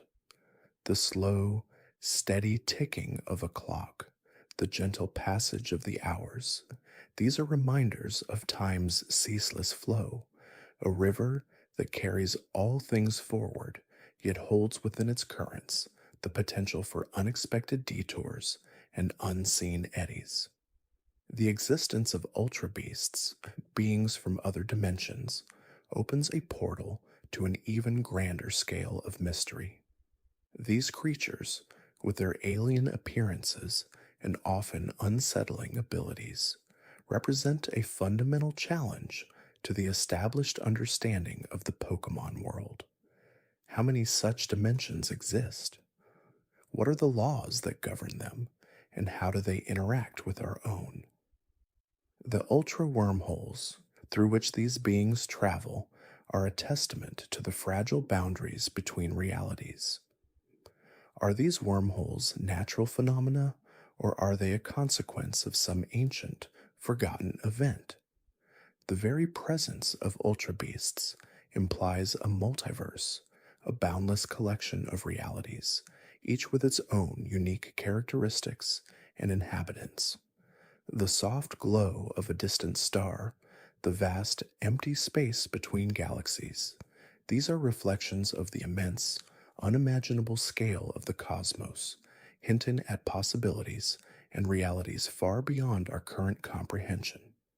The origin of specific Pokemon abilities and typings also presents a fascinating set of unresolved questions. Why can certain Pokemon manipulate fire while others control water or electricity? Is it a biological adaptation, a magical inheritance, or something else entirely? The elemental typings are fundamental to the Pokemon world, yet their underlying mechanisms are rarely explained. Is there a scientific basis for the resistance of a water type to fire or the weakness of a grass type to ice?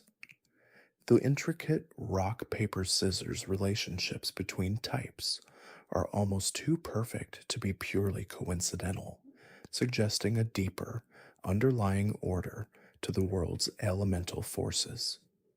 Perhaps these typings are a reflection of the raw, primal energies that shaped the world itself, remnants of a time when the elements were more fluid and less defined. The gentle shifting of sand in the wind, the slow erosion of stone by water, these are reminders of the subtle yet powerful forces at play in the natural world, shaping and reshaping everything around us. The psychic abilities displayed by many Pokemon, and even some humans, are another profound mystery. How does the mind manipulate matter, or read thoughts? Is it a form of energy manipulation, a heightened state of consciousness, or something entirely different? The power of telekinesis, telepathy, and precognition are often depicted as innate abilities, yet their origins and mechanisms remain largely unexplored. Are these powers a remnant of a more magically inclined past, or an evolutionary leap into a new form of interaction with the world? The quiet focus of a meditator, the subtle shift in perception when one is deeply immersed in thought, these are echoes of the mind's profound potential, hinting at untold capabilities that lie dormant within us all. The existence of ghost-type Pokemon, beings that defy conventional understanding of life and death, adds another layer of complexity. Are they spirits of deceased Pokemon, or are they beings born of negative emotions or residual energies? Their ability to pass through solid objects, to possess others, and to interact with the living world in such ethereal ways challenges our understanding of what it means to be alive. The stories of ghost Pokemon haunting ancient ruins or abandoned places hint at a connection to the past, a lingering presence that refuses to fade.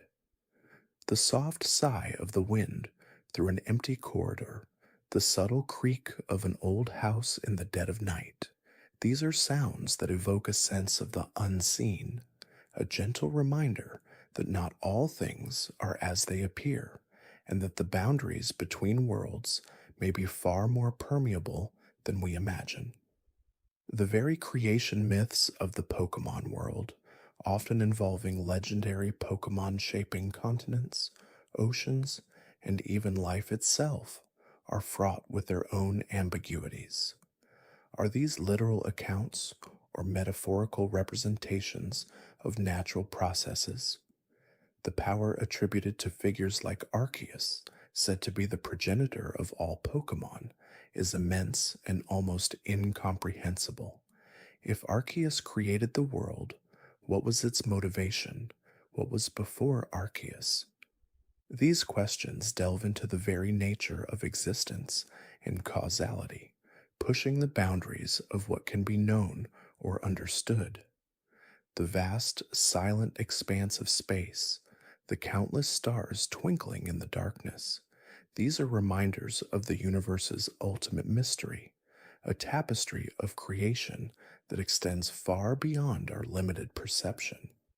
The relationship between Pokemon and technology is another area that presents intriguing questions. While some regions are highly advanced, with sophisticated machinery and digital systems, others remain rustic and traditional. How does the presence of powerful magical creatures influence technological development? Does the availability of Pokemon abilities, such as fire manipulation or electricity generation, negate the need for certain inventions?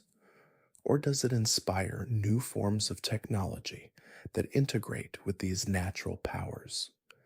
The seamless blend of ancient traditions and modern advancements in some areas suggests a unique evolutionary path for human civilization within this world, one that is constantly adapting to and integrating with the powerful forces of nature embodied by Pokemon. The gentle hum of a distant machine, the soft glow of a screen in the darkness, these are sounds and sights of human ingenuity, a continuous striving to understand and shape the world, even in the presence of forces far grander than our own. The emotional intelligence and communicative abilities of Pokemon are also largely unexplained. How do they understand human language or convey complex thoughts and feelings without speaking in a human tongue? The bond between a trainer and their Pokemon often transcends verbal communication, relying on intuition, empathy, and subtle cues. This deep connection suggests a form of shared consciousness or an innate ability to bridge the gap between species. Is this a unique evolutionary trait of Pokemon or a latent ability that humans tap into through their interactions? The unspoken understanding between two old friends, the comforting presence of a beloved companion, these are echoes of a communication that goes beyond words, a silent language of the heart that binds us together. The existence of different types of energy, such as Mega Evolution energy, Z power, and Dynamax energy, implies a hidden layer of energetic forces that permeate the world. What are the origins of these energies, and how are they harnessed? Are they natural phenomena or artifacts of ancient civilizations? The ability to temporarily transform Pokemon into more powerful forms suggests a profound understanding of these energies, yet their true nature remains elusive. These temporary power ups hint at a deeper potential within all Pokemon, a dormant wellspring of energy that can be tapped into under specific circumstances. The gentle surge of power when a storm gathers, the subtle warmth irradiating from a sun drenched stone, these are reminders of the unseen energies that flow through the world, constantly at play, shaping and influencing everything around us. The dreams of Pokemon, too, are a realm of mystery. Do they dream like humans, experiencing narratives and emotions in their sleep? What do their dreams reveal about their inner lives, their fears, and their aspirations? The idea of Pokemon sharing a dream world, or having collective unconscious experiences is a fascinating prospect that could offer insights into their shared history and evolutionary path. The gentle rustle of leaves in the night, the distant call of an unseen creature. These are the lullabies of the natural world, softly guiding all living things into the tranquil embrace of sleep, where dreams unfold in their own mysterious ways. The sheer diversity of habitats, from volcanic regions to icy tundras, from deep oceans to towering mountains, each supporting a unique array of Pokemon, speaks to a remarkable resilience and adaptability of life. How do these distinct ecosystems maintain their balance, and what are the unseen forces that govern their interactions? The subtle interplay of climate, geography, and the Pokemon that inhabit them creates a tapestry of life that is constantly in flux, yet remarkably stable. The slow, steady flow of a river carving its path through stone, the gentle sway of trees in a soft breeze, these are testaments to the enduring power of nature, a continuous dance of creation and adaptation that unfolds across the vast and varied landscapes of the world. The various forms of Pokemon communication, from their distinct cries and calls to their body language and scent marking, reveal a complex social structure and intricate ways of interacting with their environment and each other. Are there universal Pokemon languages, or are there forms of communication regionally specific? The ability of some Pokemon to mimic human speech or to communicate telepathically further blurs the lines between their world and ours.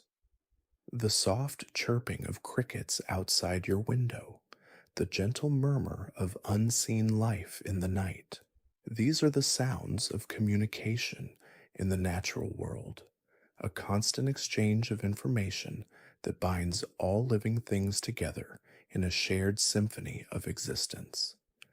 The ancient ruins scattered across the land, often imbued with a sense of lingering power or mystery, suggest a forgotten past of advanced civilizations or powerful Pokemon that once roamed the world. What secrets do these crumbling stones hold, and what knowledge has been lost to the sands of time? The intricate carvings, the enigmatic symbols, and the strange artifacts found within these ruins hint at a history far richer and more complex than modern understanding allows. The cool touch of ancient stone, the subtle scent of damp earth, these are reminders of the passage of countless ages, of civilizations that rose and fell, leaving behind only whispers of their former glory. The very concept of a shiny Pokemon, a rare color variation that is highly sought after, raises questions about genetic mutations and their significance.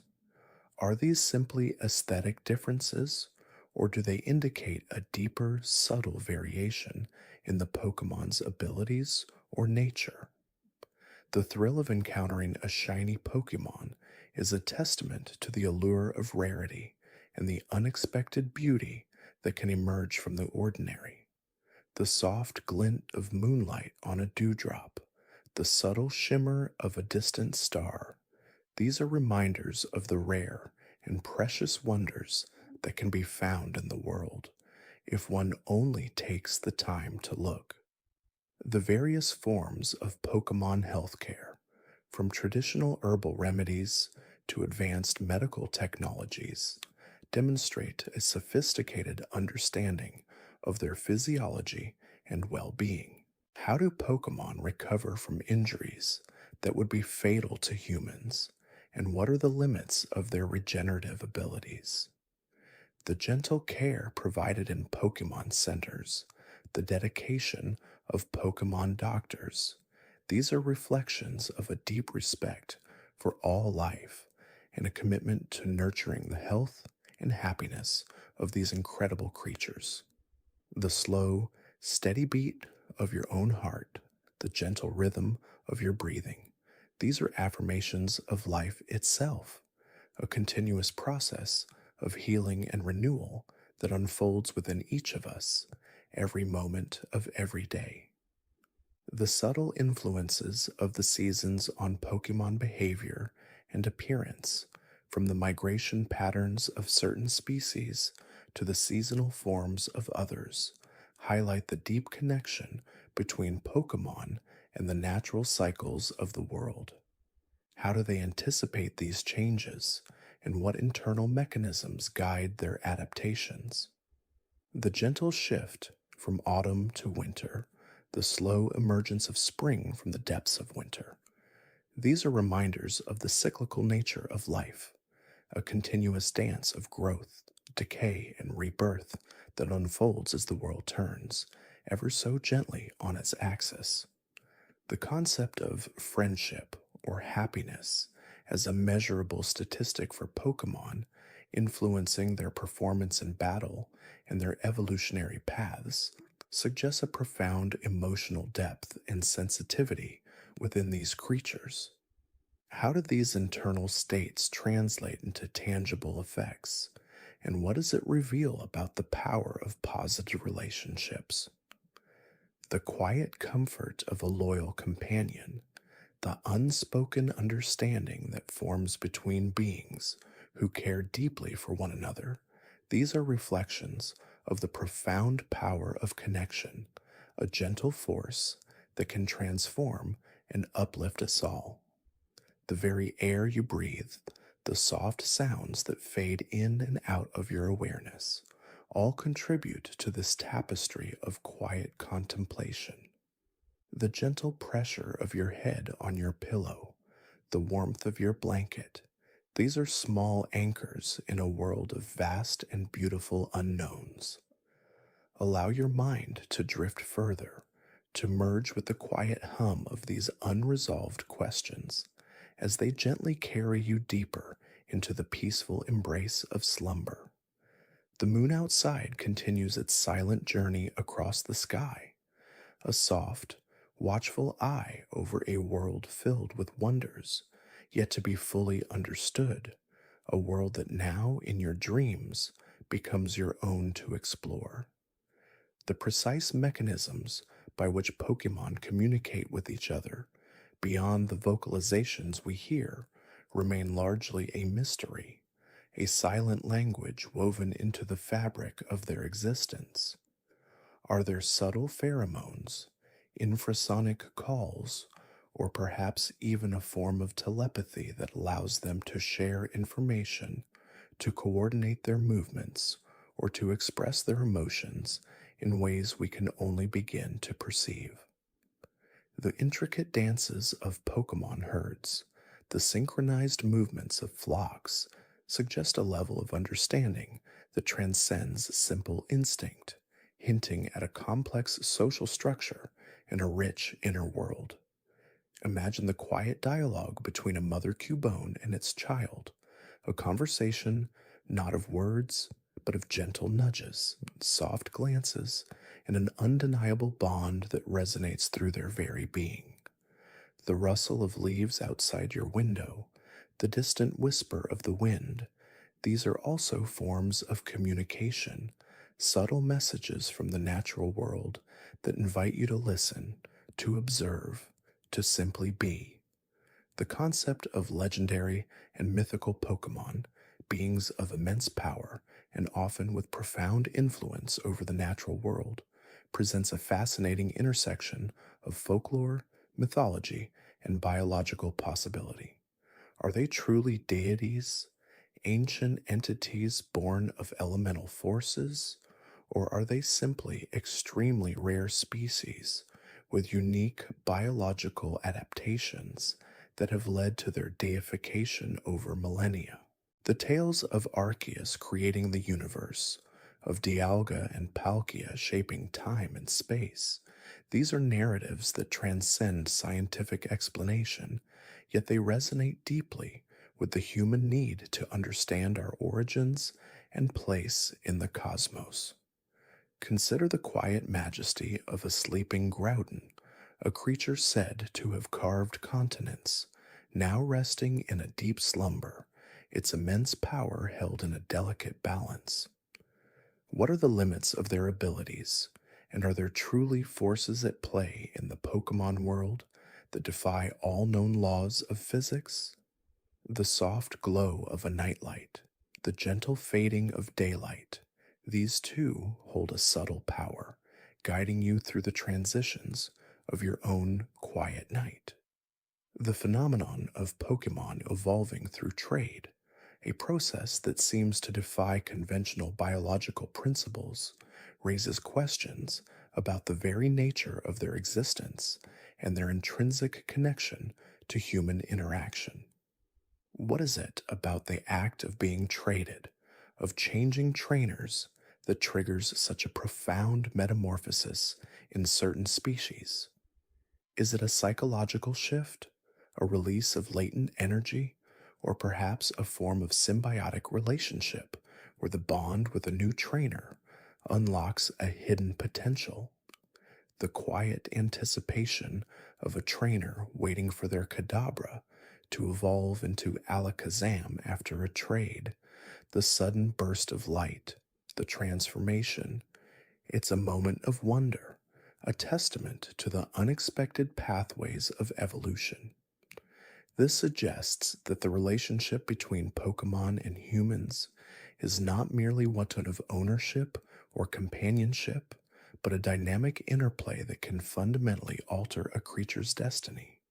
The feeling of letting go, of surrendering to the natural flow of things, can also bring about profound changes within yourself, a gentle evolution of your own spirit as you drift into sleep.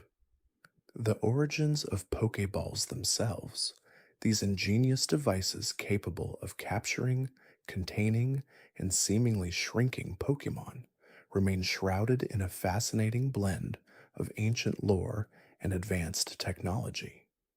Were they first developed through observation of natural phenomena, perhaps inspired by certain berries or plants with unique properties, or were they the product of ancient forgotten civilizations with scientific prowess far beyond our own? The intricate internal mechanisms that allow a Pokemon to be safely stored within such a small space to remain comfortable and healthy are a marvel. How do they regulate their environment, provide sustenance, and even allow for a form of rest or suspended animation? The satisfying click of a Pokeball, the soft glow that emanates from within, these are small assurances of order and control in a world teeming with wild and untamed beauty. Imagine the quiet hum of a Pokeball resting gently on a shelf, its occupant dreaming peacefully within, unaware of the passing of time outside its crimson and white shell. The gentle rhythm of your own breath, the steady beat of your heart, these are also containers of life, holding the essence of who you are in a quiet, continuous embrace.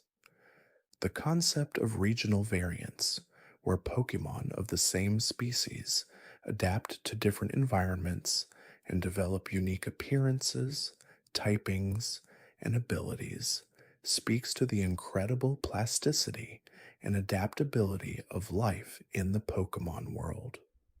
How do these genetic divergences occur so rapidly, and what are the environmental pressures that specifically shape these transformations? From Alolan Vulpix, adapted to snowy peaks, to Galarian Slowpoke, altered by a unique diet, these variations are a testament to the power of natural selection and the boundless creativity of evolution. It suggests that the Pokemon world is a constantly evolving tapestry where life finds a way to thrive and diversify in countless unexpected forms. The quiet transformation of a caterpillar into a butterfly, the subtle changes in the landscape with the turning of seasons. These are also gentle reminders of the constant flux of nature, a slow, continuous dance of adaptation and change. The profound impact of environmental changes on Pokemon habitats and populations, from the melting ice caps affecting ice type Pokemon to deforestation impacting grass types, highlights a delicate ecological balance that mirrors our own world. How do Pokemon respond to these shifts beyond simply adapting through regional forms? Do they migrate to new areas, alter their behaviors, or face the difficult reality of endangerment and extinction? The quiet struggles of Pokemon threatened by habitat loss, the efforts of conservationists and trainers to protect them, these are reflections of a deep sense of responsibility towards all living things. The gentle rustling of leaves outside, the soft patter of rain, these are echoes of the natural world, a world that thrives when treated with respect and care. The phenomenon of shiny Pokemon, creatures with rare alternate colorations, remains a delightful mystery. Is it a purely aesthetic genetic mutation, a subtle indication of a different lineage, or does it hold some deeper significance within the Pokemon world? The thrill of encountering a shiny, the quiet gasp of surprise, is a testament to its rarity and allure. Thus, luminous variations, appearing seemingly at random, add an element of chance and wonder to every encounter. A reminder that even within repetition, there can be unexpected beauty.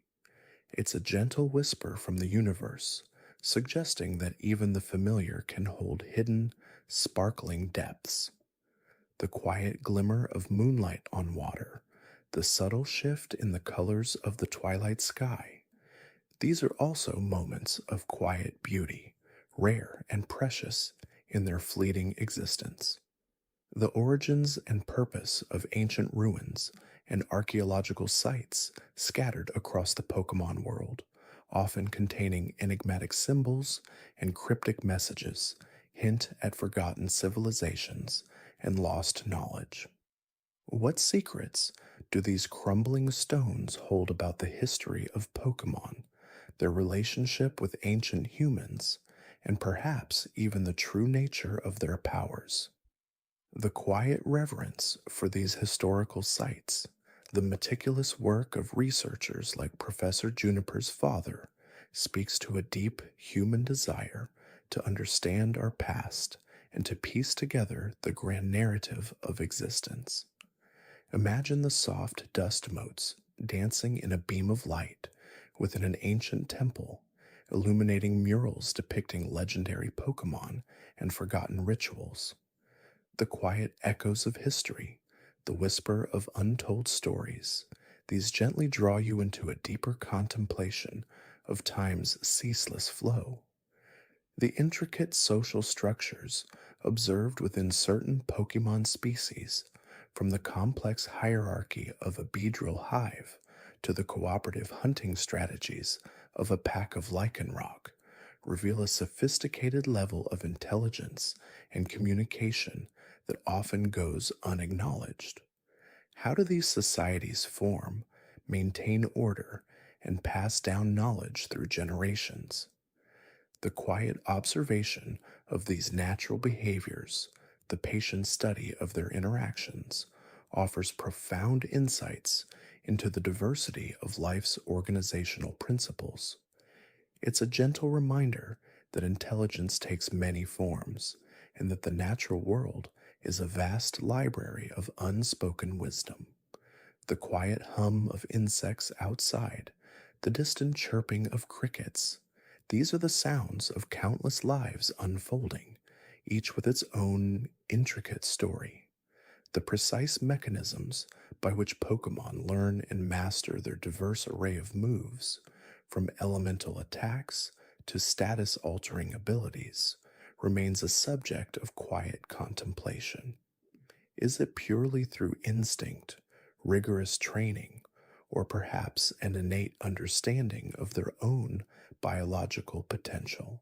The remarkable ability of a fledgling Bagon to eventually learn Flamethrower or a small Pichu to unleash a powerful Thunderbolt speaks to an incredible capacity for growth and self mastery.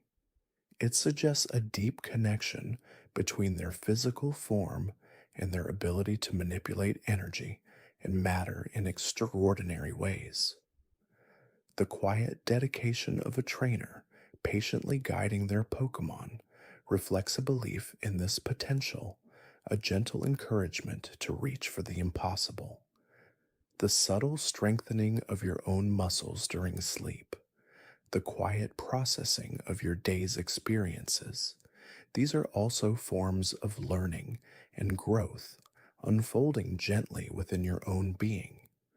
The phenomenon of pseudo-legendary Pokemon, creatures that possess power comparable to true legendaries, but are capable of breeding and have full evolutionary lines, blurs the lines between common and extraordinary. What genetic factors or environmental circumstances lead to such immense power developing within a more conventional evolutionary path? Dragons like Dragonites, Metagross, and Tyranitar, with their immense strength and imposing presence, represent the pinnacle of natural evolution, a testament to the raw potential inherent in the Pokemon world. They are a quiet testament to the fact that greatness can emerge from unexpected places, a powerful force that develops through gradual accumulation rather than sudden mythical creation. The gentle unfolding of a flower from a bud, the slow growth of a mighty tree from a tiny seed, these are also examples of immense power emerging from humble beginnings, a quiet testament to the enduring force of life.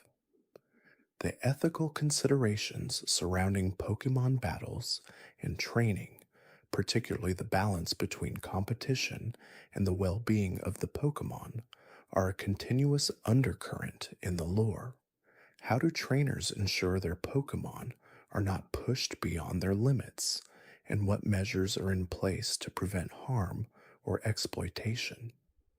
The quiet trust between a trainer and their Pokemon, the unspoken understanding that forms in the heat of battle, speaks to a deep respect that transcends mere victory. It's a gentle reminder that true strength lies not just in power, but in compassion and understanding. The soft flicker of a candle, the quiet warmth of a hearth. These are also symbols of gentle strength, providing comfort and light without harshness. The mysterious origin of the unknown, Pokemon shaped like letters of the alphabet, and their potential connection to ancient languages, psychic energy, or even the fabric of reality itself, presents a profound linguistic and existential puzzle. Are they sentient beings, or merely manifestations of thought and communication? Their quiet presence in ancient ruins, their ability to influence reality when gathered in sufficient numbers, suggest a power far beyond their seemingly simple forms.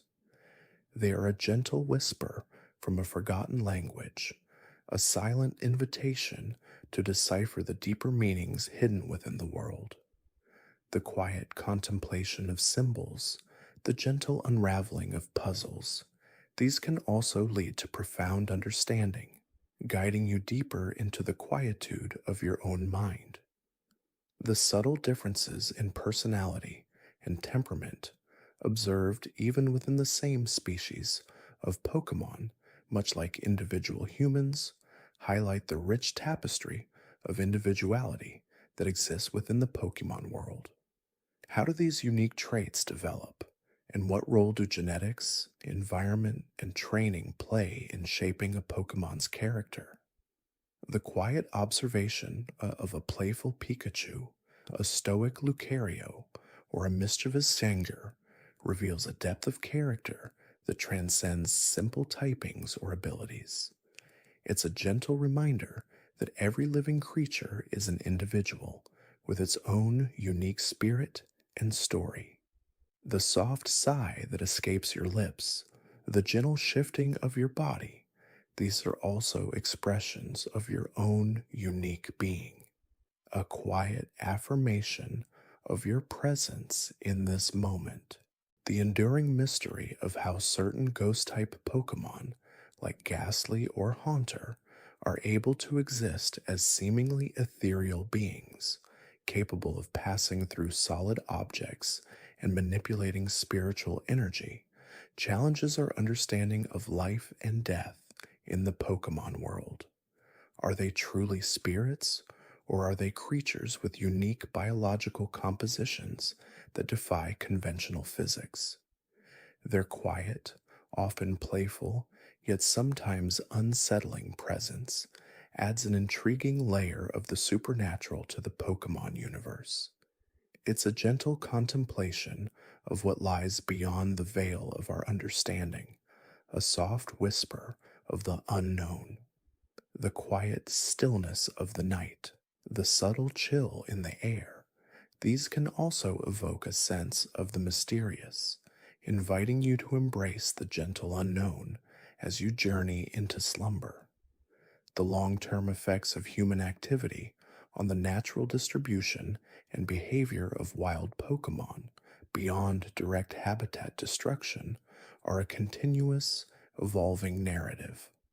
How do the creation of cities, the development of technology, and the constant presence of trainers subtly alter the delicate balance of ecosystems and the lives of the Pokemon within them? The quiet adaptations of Pokemon living in urban environments, the changing migration patterns due to human infrastructure, these are reflections of an ongoing interaction between two very different worlds. It's a gentle reminder that our actions, however small, ripple outwards, shaping the world around us in countless ways.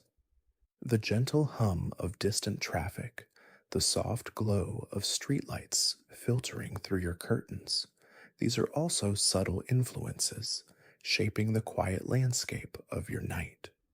And as these thoughts, these gentle questions, continue to drift through your mind, let them carry you deeper into the quiet embrace of sleep, a peaceful journey into the vast, beautiful landscape of your own inner world, where every mystery becomes a soft, comforting whisper. Ash has just defeated Leon in the World Coronation Series final, claiming the title of World Champion with Pikachu's thunderous victory over Charizard.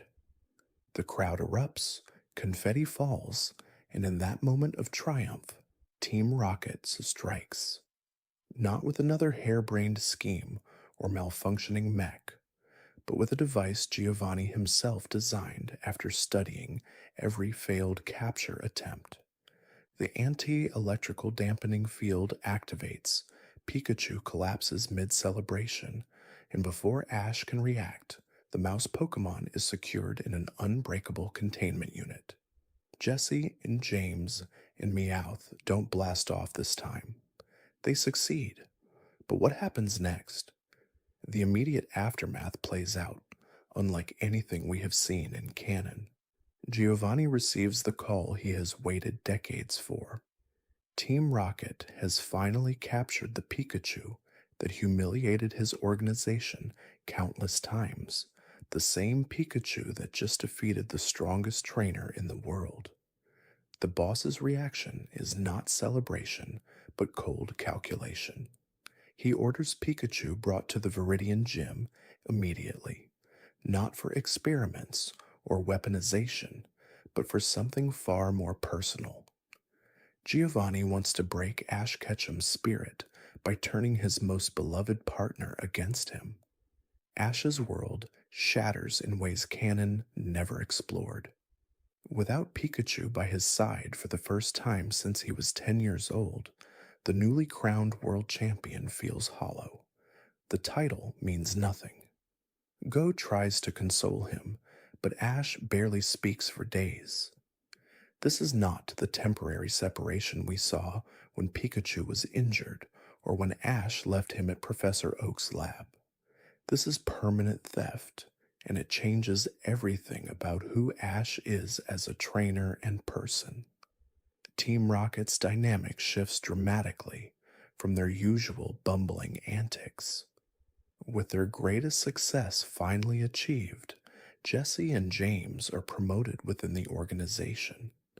Giovanni assigns them to his personal security detail, no longer the comic relief trio, but trusted operatives who proved they could deliver results when it mattered.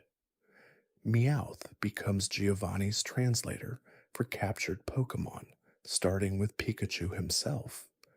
The boss wants to understand exactly what makes this particular electric mouse so powerful, and more importantly, how to turn that power against its former trainer.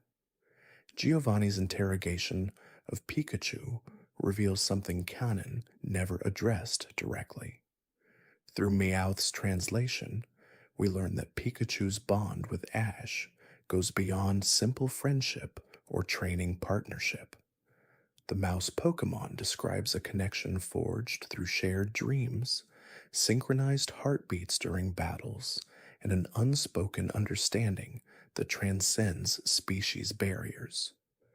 Giovanni realizes he is not just holding a powerful Pokémon, but the living embodiment of everything he considers weakness in trainers, the emotional bonds that he believes make them soft.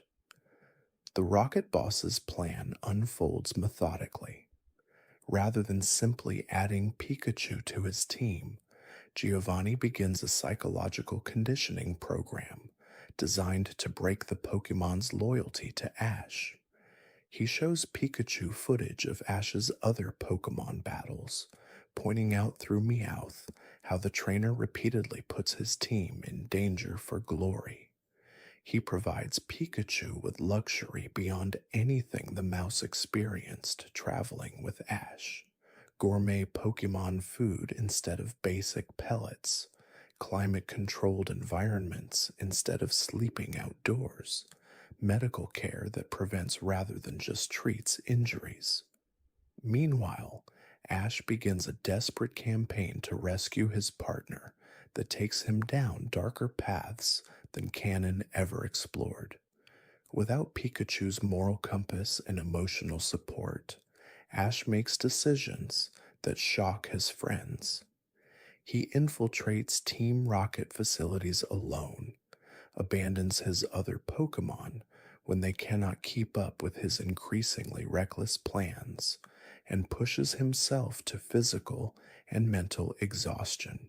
Professor Oak and Delia become genuinely worried about his well-being as reports reach them of Ash breaking into rocket warehouses across multiple regions. The separation affects Ash's other Pokemon in unexpected ways. Charizard, who always respected Pikachu as the team's heart, becomes more aggressive and difficult to control without the electric mouse's calming presence. Sceptile and Infernape, both Pokemon who bonded with Ash through overcoming abandonment issues, begin to question whether their trainer will eventually abandon them too if something better comes along.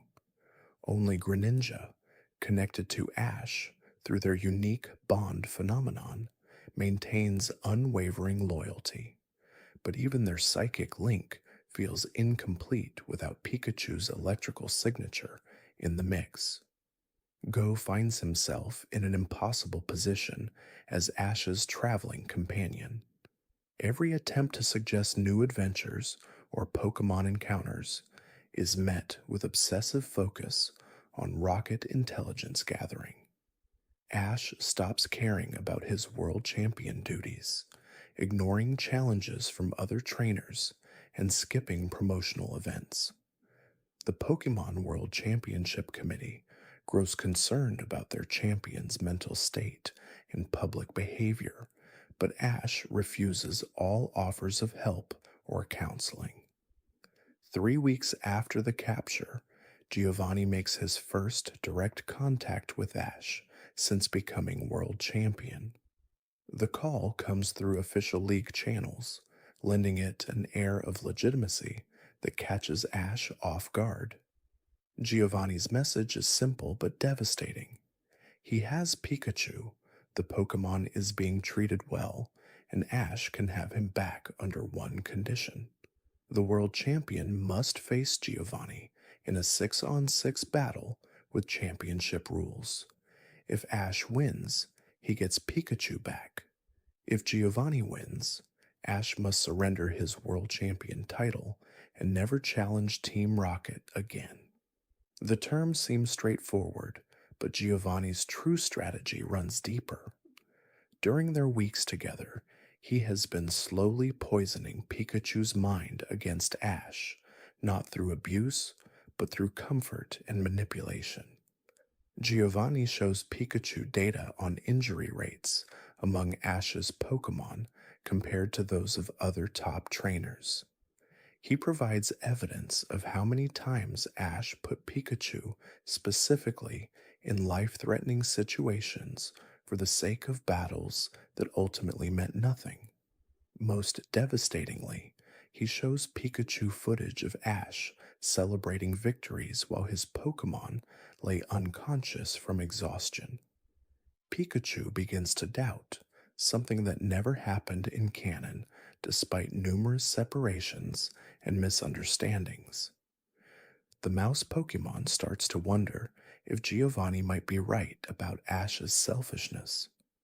The comfortable life at Giovanni's facility, complete with other electric types who seem genuinely happy, contrasts sharply with memories of sleeping in the rain, going hungry during long journeys, and facing legendary Pokemon that could have killed them both.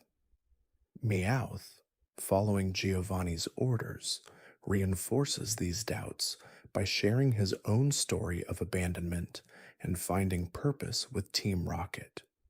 Ash accepts Giovanni's challenge immediately, but his preparation reveals how much he has changed without Pikachu. Instead of his usual optimistic training approach, Ash becomes calculating and ruthless. He studies Giovanni's battle history obsessively, analyzes every known Team Rocket Pokemon, and develops strategies that prioritize winning over the well-being of his team. When Charizard suggests they train together like old times, Ash dismisses the idea, saying he cannot afford sentiment when Pikachu's freedom is at stake. The battle location is set for the abandoned Viridian Gym, Giovanni's original base of operations, before he took control of Team Rocket completely. The choice is deliberate psychological warfare, forcing Ash to face his enemy on ground where the Rocket Boss once operated under the guise of a legitimate gym leader. Giovanni has spent the intervening weeks not just conditioning Pikachu, but also preparing his own team with a level of focus he has not shown since his original confrontation with Red years earlier. As the battle date approaches, Pikachu's internal conflict reaches a breaking point. Giovanni's conditioning has been subtle but effective, planting seeds of doubt about Ash's motivations while providing evidence that life without constant battles might be preferable. The mouse Pokemon no longer tries to escape his containment, instead spending hours in conversation with Meowth about the nature of trainer-Pokemon relationships and whether loyalty should be unconditional. Ash arrives at the Viridian Gym with a team that reflects his current mental state. Instead of his usual diverse roster chosen for their bonds with him, he brings his 6 strongest Pokemon based purely on competitive analysis. Charizard leads the team, followed by Sceptile, Infernup, Crocodile, Goodra, and in a decision that shocks everyone who knows him, Greninja, despite their bond phenomenon, requiring emotional synchronization that Ash can no longer achieve in his current state. Giovanni enters the battlefield with Pikachu's Pokeball prominently displayed on his belt, a psychological tactic designed to distract Ash during crucial moments. The Rocket Boss's team represents decades of criminal empire building and Pokemon acquisition through means both legal and otherwise. His lead Pokemon is Nidoking, the same species he used as a gym leader, but now trained to championship level standards with access to resources that dwarf anything a normal trainer could provide. The battle begins with Ash sending out Charizard against Giovanni's Nidoking, and immediately the difference in Ash's approach becomes apparent. Instead of the creative, bond-based strategies that made him world champion, Ash relies on raw power and textbook competitive tactics. Charizard, confused by the change in his trainer's style, struggles to adapt to commands that feel mechanical and emotionally distant. Giovanni notices this immediately and begins exploiting the disconnect between trainer and Pokemon that never existed in their previous encounters. Nidoking overwhelms Charizard with a combination of Earth Power and Megahorn that forces Ash to recall his starter after only 3 exchanges, something that would have been unthinkable during his championship run. Giovanni's psychological warfare intensifies as he deliberately holds Pikachu's Pokeball throughout the battle, occasionally glancing at it during lulls in combat to remind Ash exactly what hangs in the balance. Ash sends out Sceptile next, hoping the grass type's speed advantage will shift momentum, but his commands lack the intuitive timing that once made their partnership legendary. Sceptile manages to land a critical Leaf Blade on Nidoking before falling to a devastating Focus Blast, trading 1-for-1 in what amounts to a Pyrrhic victory for Ash, given Giovanni's superior resources and backup plans. Giovanni switches to Persian, his personal favorite and longest-serving partner, a Pokemon that has been with him since before Team Rocket's formation and knows every dirty trick in the criminal handbook.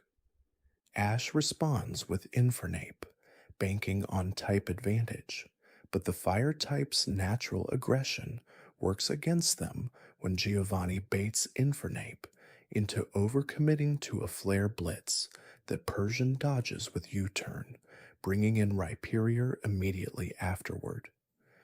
The ground type's solid rock ability negates the fire damage Ash was counting on, and Rhyperior's Megahorn connects for a one-hit knockout that leaves Arash visibly shaken.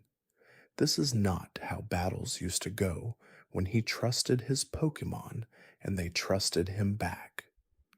Crocodile enters the field with Ash down 3 Pokemon to 1, the deficit growing larger by the moment. Giovanni's Rhyperior proves why the Rocket Boss has remained undefeated in serious combat for decades, using Stone Edge to control battlefield positioning, while Earthquake forces Crocodile into predictable aerial maneuvers that telegraph every attack. Unlike canon battles, where Ash's creativity and Pokemon bonds created opportunities from impossible situations, this time raw statistics and superior preparation dominate completely. Crocodile falls to a perfectly timed Rock Wrecker, and Giovanni has not even needed to reveal his ace Pokemon yet. Goodra takes the field as Ash's second-to-last hope, the Dragon-type's defensive capabilities, representing his best chance to weather Giovanni's assault and find an opening. But Giovanni switches to Garchomp, revealing that his team preparation went far beyond what any normal trainer could achieve through legitimate means.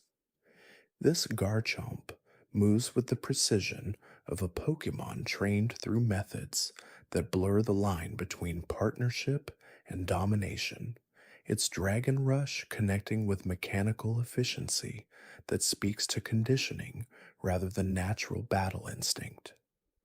Gudra's Rain Dance strategy fails when Garchomp's Sand Tomb negates the weather advantage, and a critical hit, Earthquake, ends the battle before Gudra can establish any defensive momentum.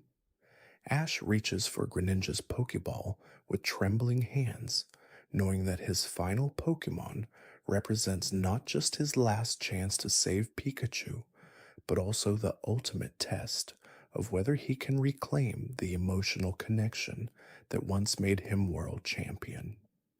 Giovanni recalls Garchomp and deliberately pauses, making a show of considering which Pokemon to use against Ash's ace, while Pikachu's Pokeball remains visible on his belt.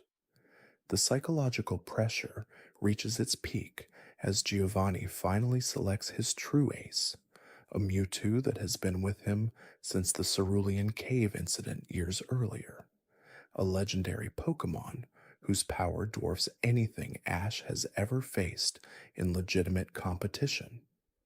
Greninja emerges onto the battlefield and immediately senses Ash's emotional turmoil, the water type's natural empathy picking up on the fear and desperation that has replaced his trainer's usual confident determination.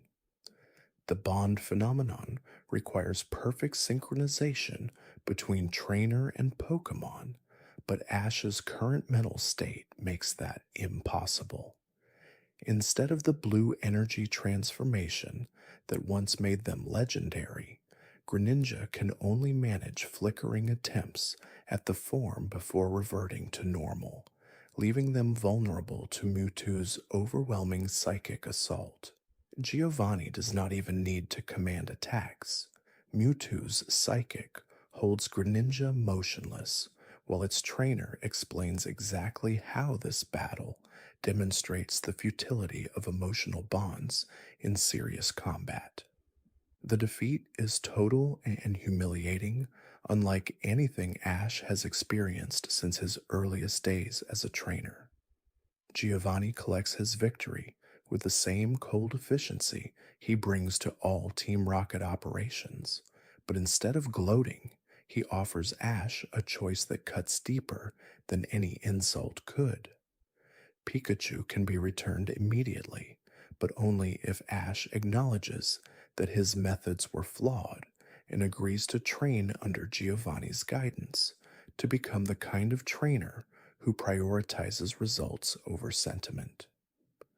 The alternative is permanent separation, with Pikachu becoming a full member of Team Rocket's elite forces and Ash returning to his journey empty-handed but free to continue his emotional approach with other Pokemon.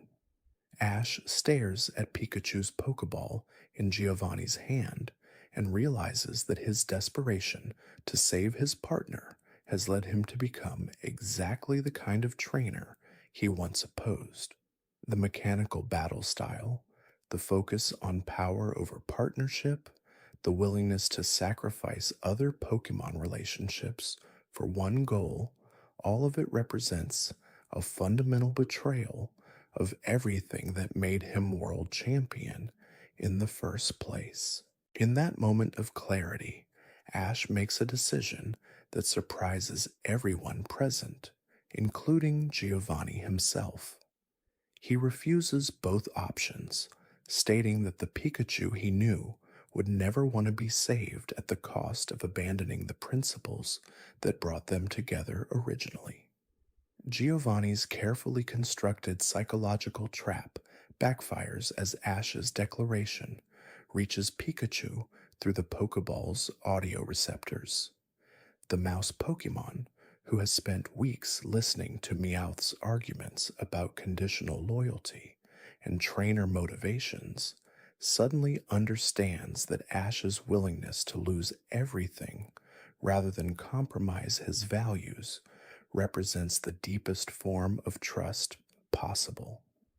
The realization breaks through Giovanni's conditioning completely, and Pikachu's electrical discharge overloads the Pokeball's containment system from within, something that should be impossible but occurs anyway due to the emotional energy that Giovanni never understood or accounted for. Pikachu emerges from the broken Pokeball and immediately positions himself between Ash and Giovanni, electricity crackling with intensity that exceeds anything seen during their championship battles. The reunion is wordless but complete, both trainer and Pokemon understanding that their bond survived, even when Ash temporarily lost faith in it. Giovanni's Mewtwo moves to recapture Pikachu, but the mouse Pokemon's Thunderbolt carries emotional resonance that disrupts even psychic type defenses, creating an opening for Ash and Pikachu to escape the abandoned gym together. The aftermath of their escape changes everything about how Ash approaches training and battles going forward. Unlike canon, where such traumatic events often get resolved quickly and forgotten, this time Ash spends months rebuilding not just his relationship with Pikachu, but his entire philosophy as a trainer. The mechanical approach he adopted during his desperation proved that strength without emotional connection is ultimately hollow, a lesson that reshapes how he handles every subsequent challenge. Pikachu's experience under Giovanni's conditioning also leaves lasting effects, making the mouse Pokemon more protective of Ash, while simultaneously more confident in their bond's ability to survive external pressures. When they finally return to competitive battling, their partnership has evolved beyond even their world championship form. The bond phenomenon that Greninja achieved through synchronization becomes something Pikachu can tap into as well, creating a new level of trainer Pokemon unity that the Pokemon world has never seen before. This development attracts attention from researchers like Professor Oak and Kukui, who document the phenomenon as evidence that emotional bonds can transcend even the established limits of Pokemon battle mechanics. Team Rocket's dynamic changes permanently as well, with Jesse and James recognizing that their casual attempts to capture Pikachu pale in comparison to what Giovanni accomplished through systematic psychological manipulation. Instead of continuing their futile pursuit, they shift focus to other schemes while maintaining a grudging respect for the bond that proved stronger than their organization's most sophisticated capture methods. Meowth, having witnessed Pikachu's breakthrough firsthand, develops a new understanding of what trainer Pokemon relationships can achieve when built on genuine trust rather than conditional loyalty. The experience also affects Ash's approach to helping other trainers and Pokemon in distress. Having learned that desperation can lead even well-intentioned trainers toward harmful methods, he becomes more focused on addressing the root causes of Pokemon trainer conflicts rather than just their symptoms. This philosophical evolution influences every subsequent arc of his journey, making him a more effective champion, not just in battle, but in resolving the complex relationships that define the Pokemon world. And just like that, we see how Team Rocket finally catching Pikachu would have created the ultimate test of the bond between Ash and his partner, forcing both trainer and Pokemon to discover that their connection runs deeper than either Giovanni's manipulation or Ash's own temporary loss of faith could break, ultimately emerging stronger and more unified than ever before. The ripple effects extend far beyond Ash and Pikachu's personal growth, fundamentally altering the trajectory of every major relationship and rivalry in Ash's journey. Gary Oak, who in canon maintains his research focus after the Silver Conference, finds himself drawn back into competitive battling when he witnesses the new bond phenomenon during one of Professor Oak's documentation sessions. Unlike canon, where Gary's rivalry with Ash effectively ends after Johto, this time Gary becomes determined to understand and potentially replicate what Ash and Pikachu have achieved. This renewed competitive drive leads Gary to challenge Ash to a series of battles throughout the advanced generation, each one pushing both trainers to new heights as Gary experiments with deeper emotional connections to his own team while Ash refines his enhanced partnership with Pikachu. Paul's entire character arc shifts dramatically when he encounters this evolved version of Ash during the Sinnoh League. In canon, Paul's philosophy centers on the belief that emotional attachment weakens Pokemon, but witnessing Pikachu's bond phenomenon in action forces him to confront evidence that directly contradicts his core training principles. Instead of the gradual realization that plays out in canon through his relationship with Chimchar, Paul experiences a more immediate crisis of methodology when his strongest Pokemon consistently fall to Pikachu's enhanced abilities.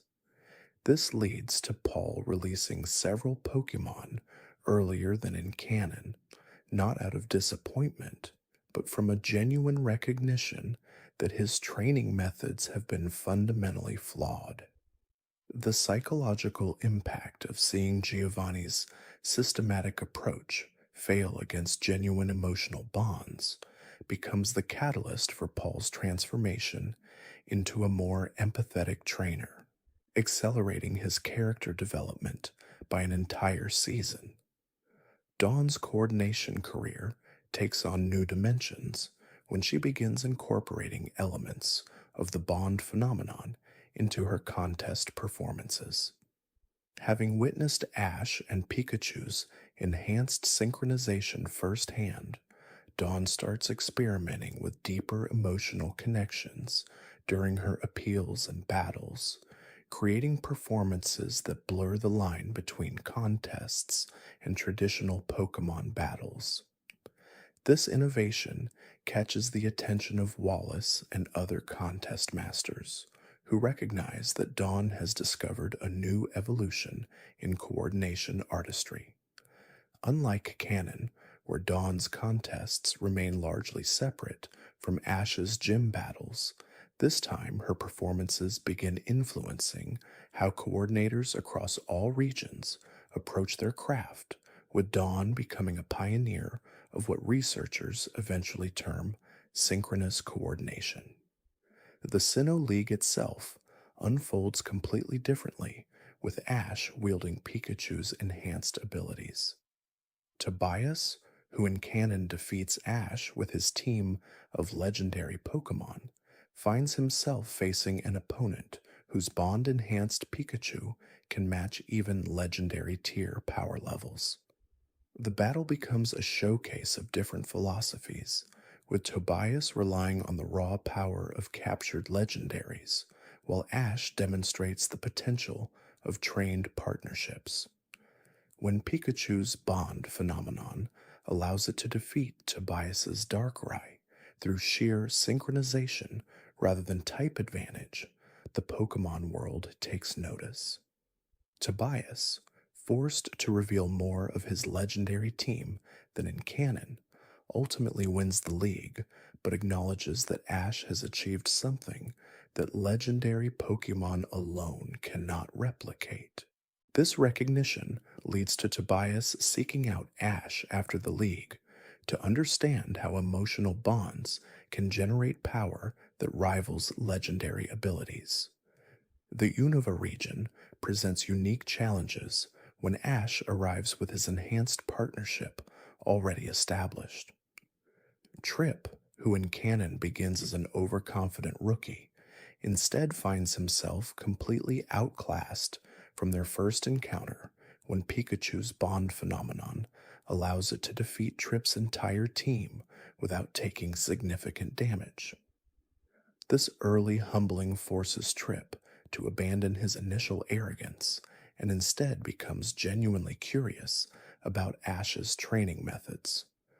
Unlike Canon, where Trip remains antagonistic throughout most of Unova, this time he becomes an eager student, with Ash taking on a mentoring role that helps him develop his own teaching abilities in preparation for eventually becoming a Pokemon professor himself.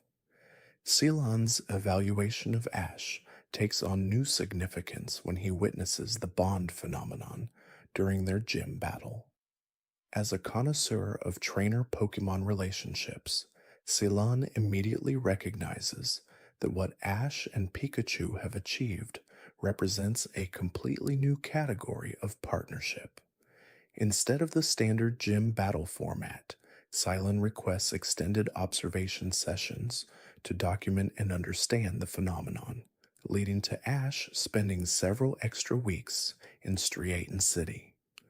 These sessions become the foundation for Ceylon's research into advanced trainer Pokemon synchronization, eventually making him one of the world's leading experts on bond-based battle techniques.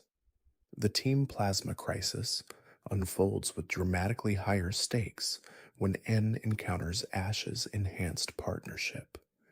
N's ability to hear Pokemon voices allows him to perceive the genuine happiness and fulfillment that Pikachu experiences through the bond phenomenon, creating a philosophical crisis for someone whose entire worldview centers on the belief that Pokemon are suffering under human partnership.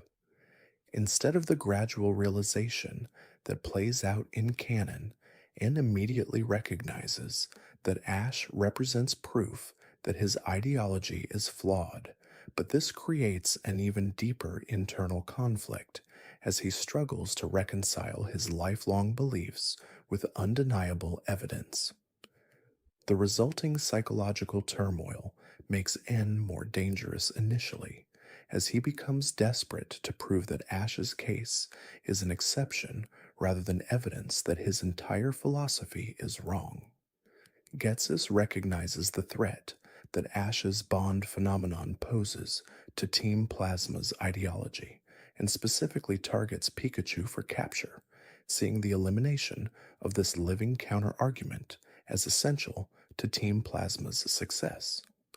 Unlike canon, where Getsus focuses primarily on obtaining legendary Pokemon, this time he devotes significant resources to developing technology specifically designed to disrupt the emotional bonds between trainers and Pokemon. The resulting conflict becomes more personal and psychological, with Getsus attempting to recreate Giovanni's systematic approach to breaking trainer-Pokemon relationships on a regional scale. When Ash reaches the Unova League, his bond phenomenon has evolved even further through constant use and refinement. Cameron, who defeats Ash in canon through Ash's inexplicable decision to bring only 5 Pokemon, instead finds himself facing an opponent whose Pikachu alone can match his entire team. The battle becomes a demonstration of quality over quantity, with Pikachu's enhanced abilities allowing it to sweep Cameron's full team while showcasing different aspects of the bond phenomenon against each opponent. This decisive victory propels Ash to win his first Regional League championship, fundamentally altering his confidence and approach to subsequent competitions. The Kalos region brings new challenges when Ash encounters Mega Evolution for the first time.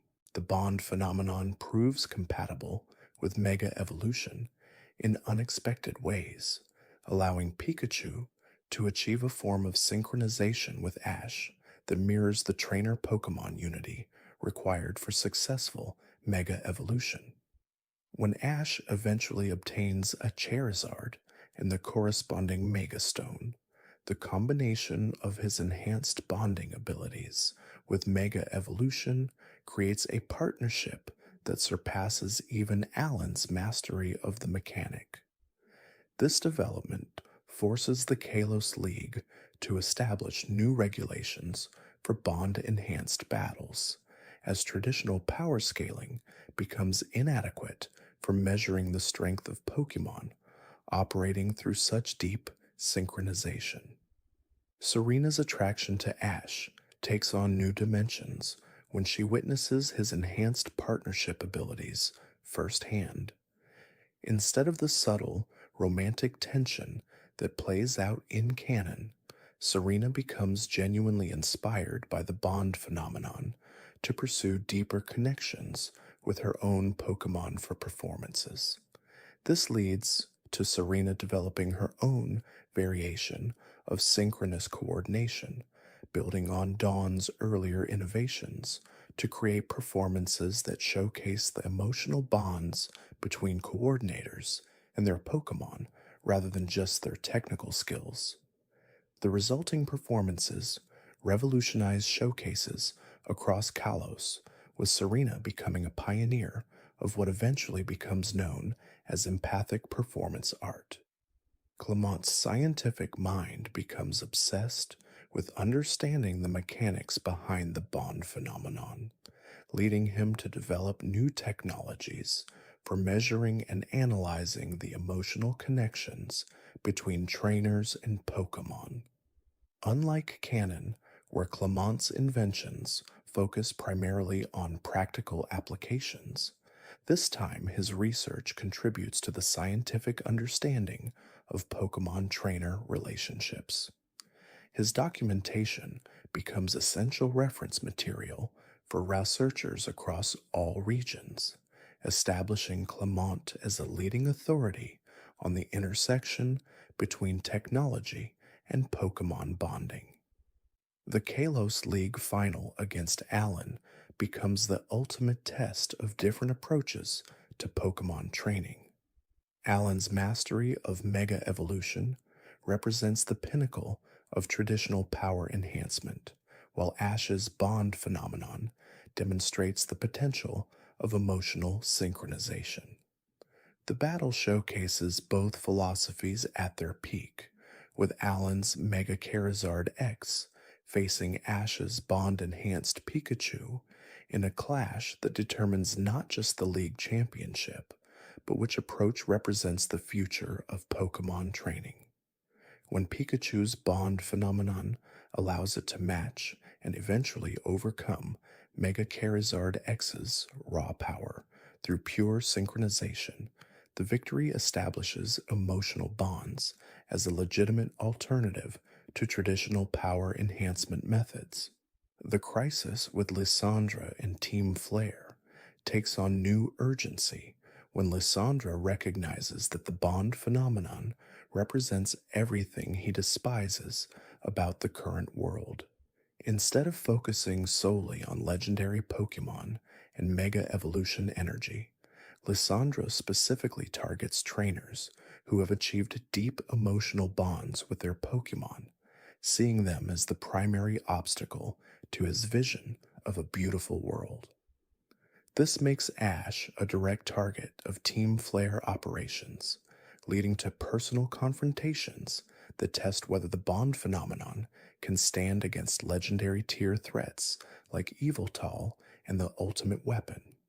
When Ash and Pikachu face Lysandra's Mega Gyarados in the final confrontation, their bond phenomenon reaches its ultimate expression, allowing Pikachu to generate enough synchronized power to match legendary level attacks.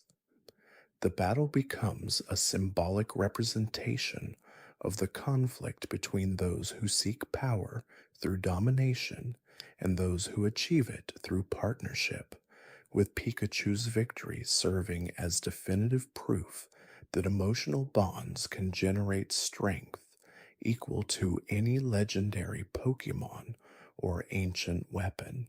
This triumph cements Ash's reputation as a trainer who has transcended traditional power, scaling through the depth of his Pokemon partnerships. The aftermath of the Kalos crisis fundamentally alters Ash's trajectory when Professor Oak contacts him with an unprecedented offer.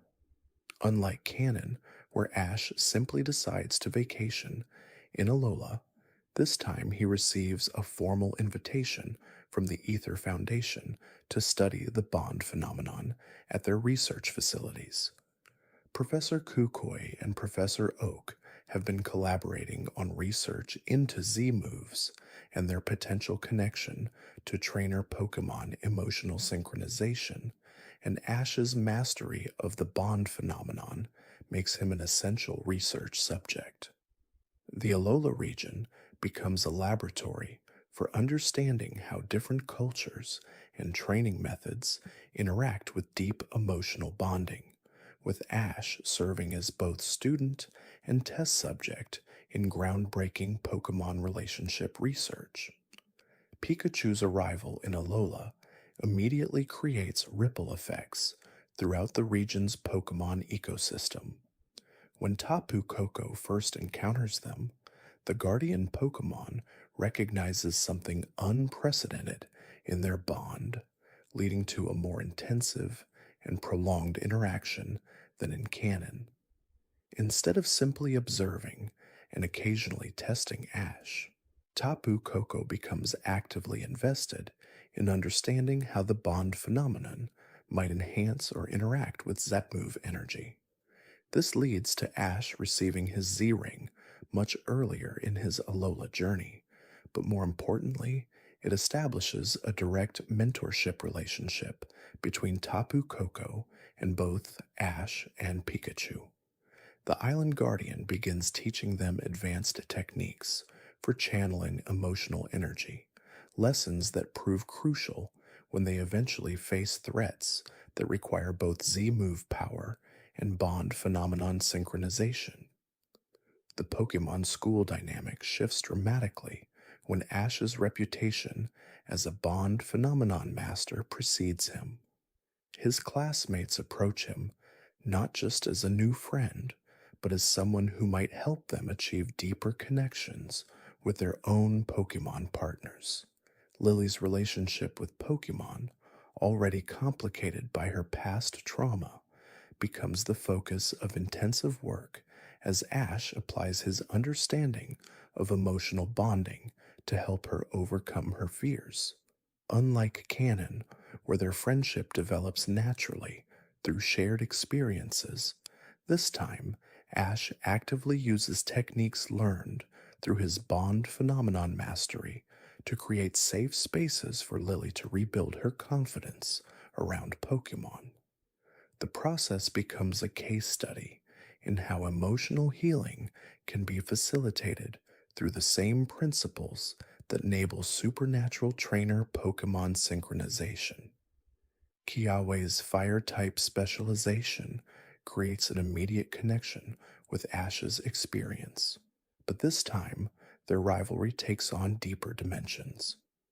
Kiawe recognizes that Ash's bond phenomenon represents a level of trainer Pokemon connection that transcends traditional Z-move mastery, leading him to push his own training methods to achieve similar synchronization with Turtonator.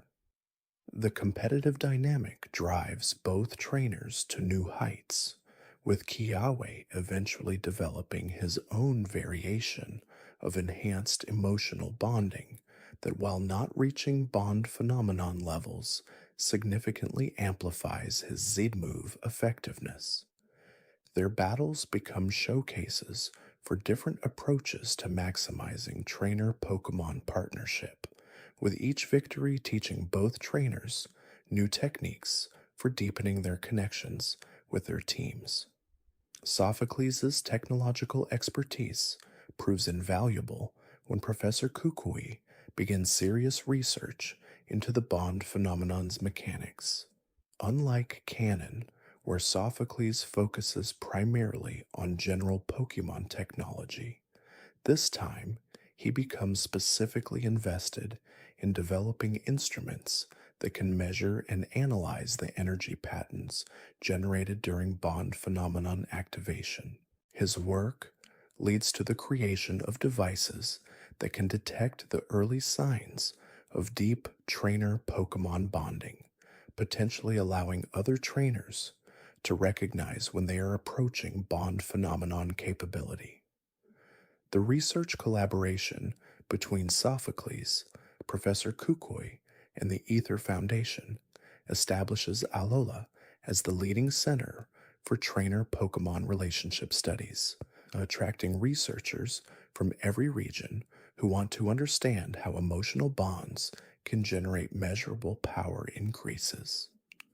Mallow's connection to nature and Pokemon care provides another perspective on the bond phenomenon when she begins working with Ash to understand how nutrition and environmental factors might influence the development of deep trainer Pokemon bonds. Her family's restaurant becomes an unofficial research location where different dietary approaches are tested for their effects on Pokemon emotional well-being and bonding potential. The work leads to discoveries about how certain Alolan ingredients can enhance the emotional receptivity of Pokemon, making them more capable of forming the deep connections necessary for bond phenomenon development. These findings revolutionize Pokemon nutrition science and establish new standards for Pokemon care that prioritize emotional health alongside physical conditioning. Lana's expertise with water types creates opportunities for Ash to test whether the bond phenomenon can be adapted to different Pokemon types and personalities. Her Poplio's evolution into Primarina becomes a case study in how performing arts and emotional expression can facilitate the kind of deep bonding that enables supernatural synchronization. Unlike canon, where Primarina's evolution is primarily driven by Lana's personal growth, this time it occurs through intensive work with Ash on developing emotional communication techniques that eventually allow Lana and Primarina to achieve their own version of enhanced bonding. While not reaching full bond phenomenon levels, their connection becomes strong enough to generate visible energy effects during Z-move execution, proving that Ash's techniques can be adapted and taught to other trainer Pokemon pairs.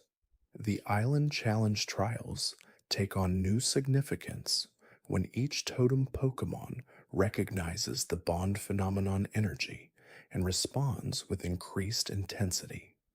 Totem Gumshoes tests not just Pikachu's battle skills, but the stability of their emotional synchronization under pressure, leading to battles that require maintaining bond phenomenon activation while executing complex battle strategies. Totem Wishiwashi's massive school form creates the first situation where Pikachu must use bond phenomenon enhancement to coordinate attacks against multiple targets simultaneously, developing new applications for their synchronized power that prove crucial in later battles. Each trial becomes a laboratory for testing different aspects of bond phenomenon capability, with the totem Pokemon serving as unwitting research partners in understanding the limits and applications of emotional synchronization. Gladion's introduction creates the most complex dynamic in Ash's Alola journey, when type, Null's artificial nature, presents a unique challenge for bond phenomenon principles. Unlike natural Pokemon, who form emotional connections through instinct and experience, type, Null's engineered psychology requires completely different approaches to bonding. Ash's work with Gladion becomes a groundbreaking study in whether artificial Pokemon can achieve the same levels of emotional synchronization as naturally born partners. The process leads to Type, Null's evolution into Silvally through a combination of traditional trust building and bond phenomenon techniques, creating the first documented case of an artificial Pokemon achieving enhanced emotional bonding with its trainer. The success establishes new protocols for working with artificially created Pokemon and proves that the bond phenomenon transcends the natural versus artificial divide. Ultra Necrozma's emergence as a threat to Alola creates the ultimate test of whether bond phenomenon power can match legendary tier opponents in direct confrontation. Unlike Canon, where the crisis is resolved through traditional Z-move combinations and legendary Pokemon intervention, this time Ash and Pikachu must push their bond phenomenon to unprecedented levels to generate enough power to affect a legendary Pokemon of Necrozma's caliber. The battle requires them to maintain perfect emotional synchronization while channeling energy levels that approach the output of legendary Pokemon themselves, testing whether their bond can sustain the kind of power necessary to influence cosmic level threats. When their combined effort successfully helps restore Necrozma to its true form, the victory establishes bond phenomenon as a legitimate alternative to legendary Pokemon power for addressing world-threatening crises. The Alola League represents the culmination of all the research and development that has occurred throughout Ash's time in the region. Unlike Canon, where Ash wins through a combination of skill, strategy, and favorable matchups, this time his victory comes specifically through the application of advanced bond phenomenon techniques developed through his research collaboration with Professor Kukui and the Ether Foundation. Each battle showcases different applications of emotional synchronization, from enhanced speed and power to improved battle prediction and strategy coordination. The final match against Gladion becomes a showcase for how two different approaches to deep trainer Pokemon bonding can create an epic confrontation, with Ash's natural bond phenomenon facing Gladion's artificially enhanced connection with Silvally, in a battle that determines which methodology represents the future of competitive Pokemon training. Professor Kukui's exhibition match takes on special significance when he reveals that his research into Ash's bond phenomenon has led him to develop his own enhanced bonding techniques with Incineroar. The battle becomes a test of student versus teacher, with Kukui applying scientific principles to achieve emotional synchronization, while Ash relies on the intuitive connection that has always defined his approach. The match demonstrates how bond phenomenon principles can be learned and applied systematically rather than just discovered accidentally, opening possibilities for training programs that could help other trainers achieve similar levels of Pokemon partnership. Ash's victory proves that while the techniques can be studied and replicated, the original bond phenomenon still represents the pinnacle of trainer-Pokemon emotional connection.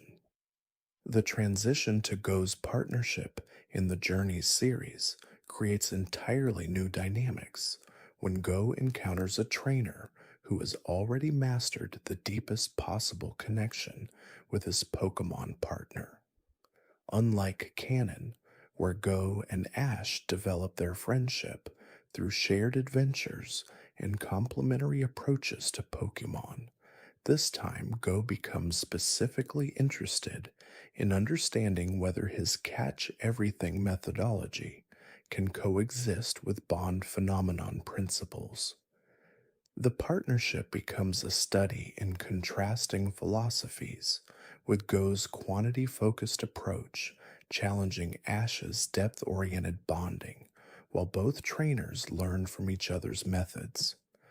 Go's eventual development of stronger individual relationships with key Pokemon like Cinderace occurs through applying modified bond phenomenon techniques, proving that the principles can enhance any training approach rather than replacing it entirely.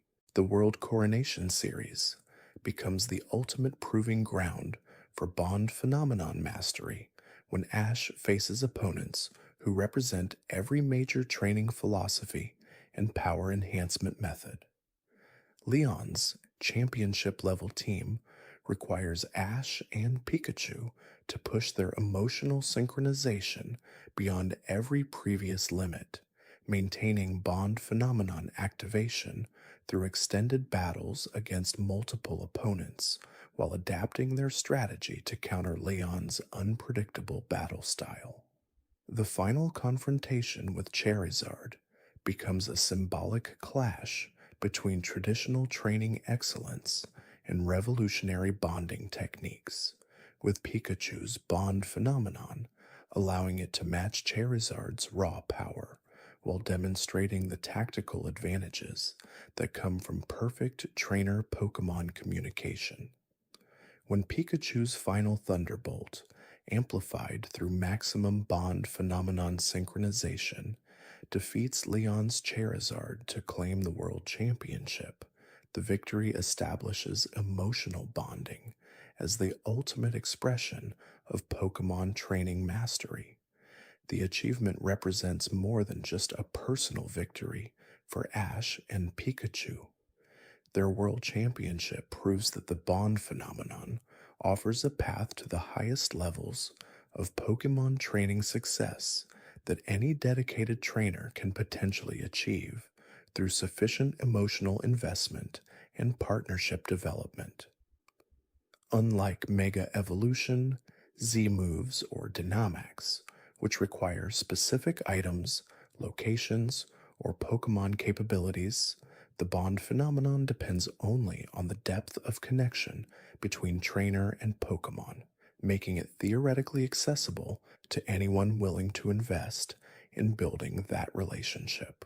The implications revolutionize competitive Pokemon training as trainers worldwide begin prioritizing emotional bonding alongside traditional battle conditioning, fundamentally changing how Pokemon partnerships are developed and maintained. And just like that, we see how one decision changed everything. If Team Rocket had successfully caught Pikachu in that first encounter, Ash would have developed the bond phenomenon through partnership with a different Pokemon, mastered emotional synchronization as his signature technique, won the Kalos League through revolutionary bonding methods, established new scientific understanding of trainer Pokemon relationships, pioneered enhanced connection techniques across multiple regions, and ultimately claimed the World Championship through the deepest possible expression of Pokemon partnership, proving that true strength comes not from capturing Pokemon, but from the bonds we build with them. The immediate aftermath of Team Rocket finally catching Pikachu would have plunged Ash into a crisis of identity unlike anything he had faced in canon. Without his starter, his journey as we know it would have been fundamentally altered. The initial shock and devastation would be profound. In canon, Ash's bond with Pikachu was immediate and undeniable, a deep connection forged through shared adversity and mutual respect. This time, that foundational relationship is severed before it can fully blossom. So, what does this mean for Ash's path as a trainer? His initial goal of becoming a Pokemon master remains, but the means to achieve it are now drastically different. Instead of the defiant, electrically charged companion, Ash is left without his first and most iconic partner. The narrative of an underdog trainer with an exceptionally powerful, albeit disobedient, Pikachu is gone. This pivotal moment, the successful capture of Pikachu, would likely occur in the very first episode, perhaps even before Ash reaches Professor Oak's lab in Pallet Town. Imagine if Team Rocket, in their very first appearance, is surprisingly competent. They observe Ash's initial struggles with Pikachu, see the potential, and execute a flawless capture plan. Jesse, James, and Meowth, for once, succeed. They whisk Pikachu away, leaving a bewildered, heartbroken Ash behind.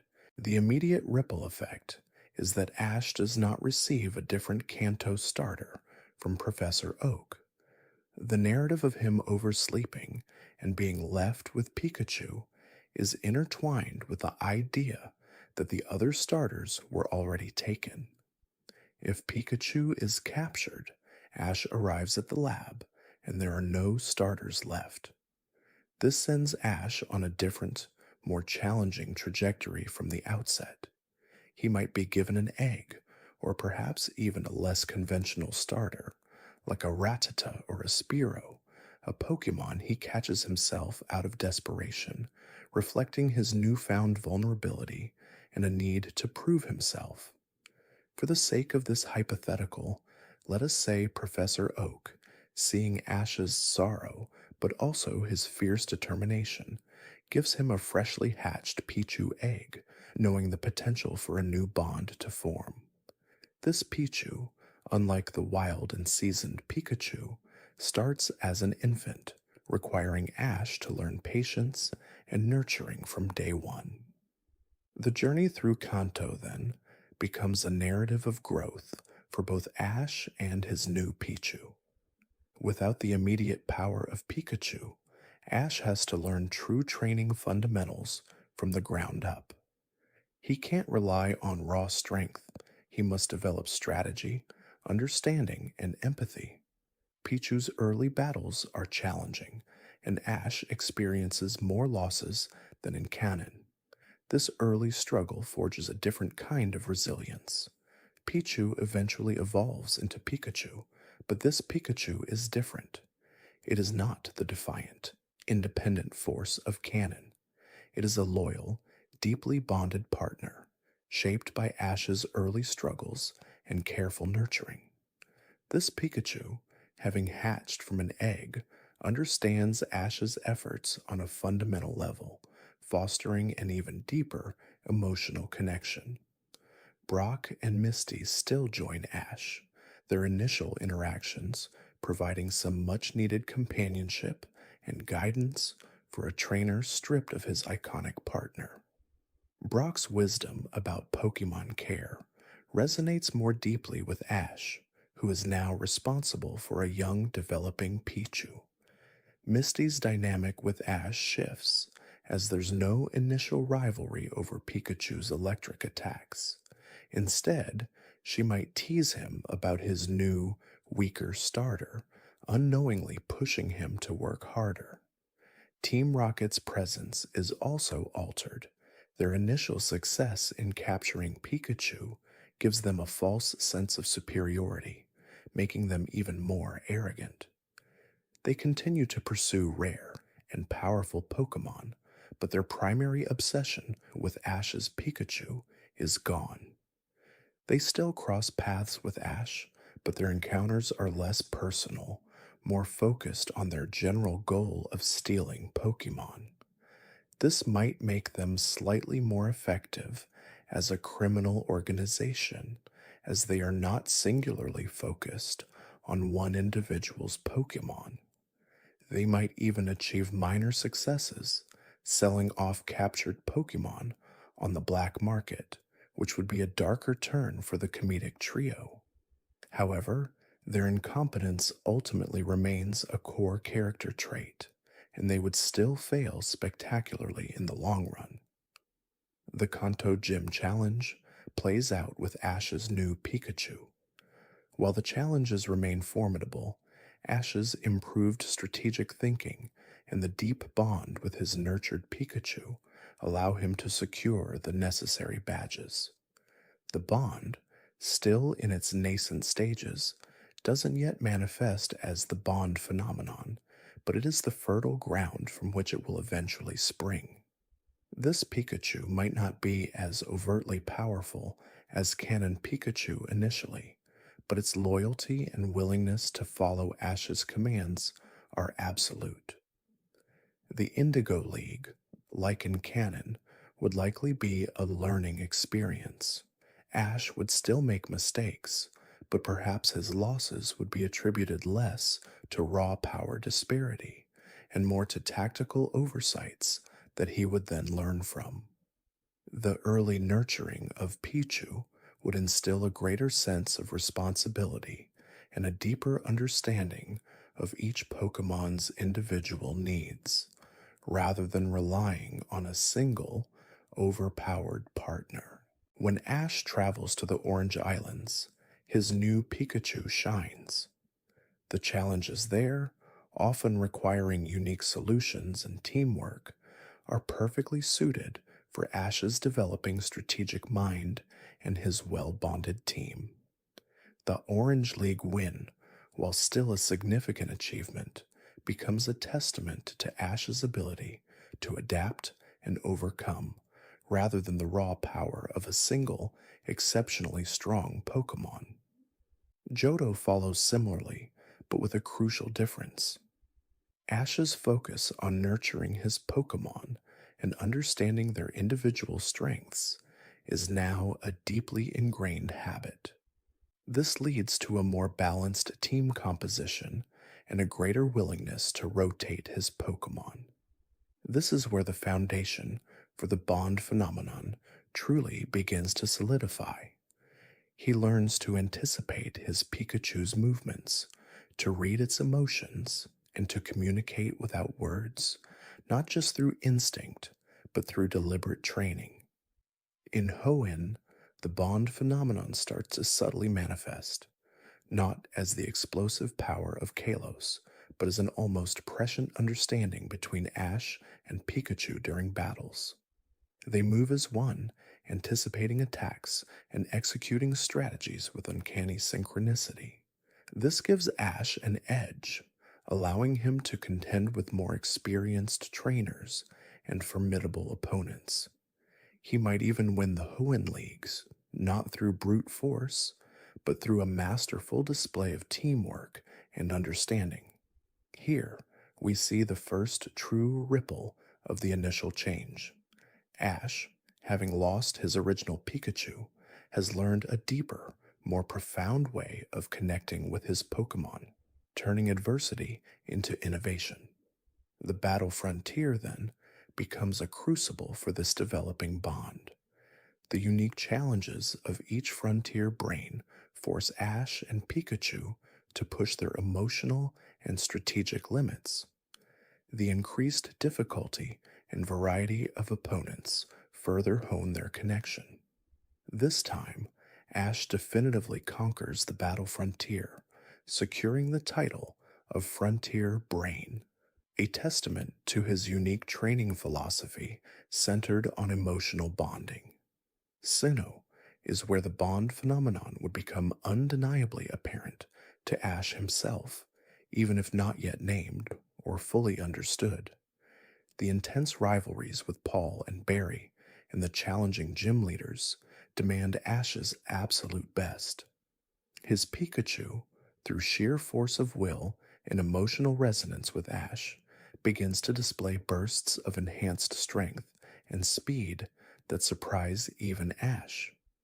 This is not just a strong Pikachu, it's a Pikachu whose power is directly proportional to Ash's emotional investment and focus. The bond allows them to overcome opponents that would otherwise be insurmountable, He might even win the Sinnoh League, defeating Paul in a climactic battle that showcases the raw, untamed power of their synchronized emotions. Unova, in canon, was a soft reset for Ash, with many of his experienced Pokemon left behind. In this timeline, however, the lessons of the bond phenomenon are too deeply ingrained to be completely ignored. While he still catches new Unova Pokemon, he applies the same principles of deep emotional connection to them. His Unova team therefore develops stronger bonds and performs at a higher level than in canon. This makes his Unova journey more successful, and he likely reaches the finals of the Unova League, perhaps even clinching the victory, showcasing the versatility of the bond phenomenon principle. Then comes Kalos, the region that, in canon, introduced the bond phenomenon with Greninja, but this time it is Pikachu who is the pioneer. The concept of synchronized evolution or power enhancement through trainer Pokemon bond is already implicitly understood by Ash. He has been living it for years. Kalos simply provides the explicit framework and scientific understanding. Professor Sycamore, instead of studying Ash Greninja, would be utterly fascinated by Ash's Pikachu. The unique power surge, the visual manifestation of their bond, would be the subject of intense research. Ash and Pikachu become the living embodiment of this phenomenon. The challenges of the Kalos League, especially against powerful Mega Evolutions, become the perfect stage for Ash and Pikachu to master this explicit bond phenomenon. The rivalry with Elan and his Mega Charizard X would still be intense, but this time, Pikachu, channeling the full force of its bond with Ash, would face Mega Charizard X in a climactic battle, not just matching its power, but potentially surpassing it through pure emotional synchronization. Ash wins the Kalos League, a moment that solidifies the bond phenomenon as a legitimate and incredibly powerful training method. The Alola region, with its focus on Z moves and the deep cultural connection between people and Pokemon, would be a natural progression for Ash and his bond phenomenon Pikachu. The Island Guardians and the Kahunas would recognize the profound connection between Ash and Pikachu, seeing it as a manifestation of the same reverence and spiritual bond that underpins Alolan traditions. Ash would still collect Z crystals, but their power would be amplified even further by the bond phenomenon. Imagine a 10,000,000 volt thunderbolt, not just powerful, but imbued with the raw emotional energy of Ash and Pikachu's unbreakable bond.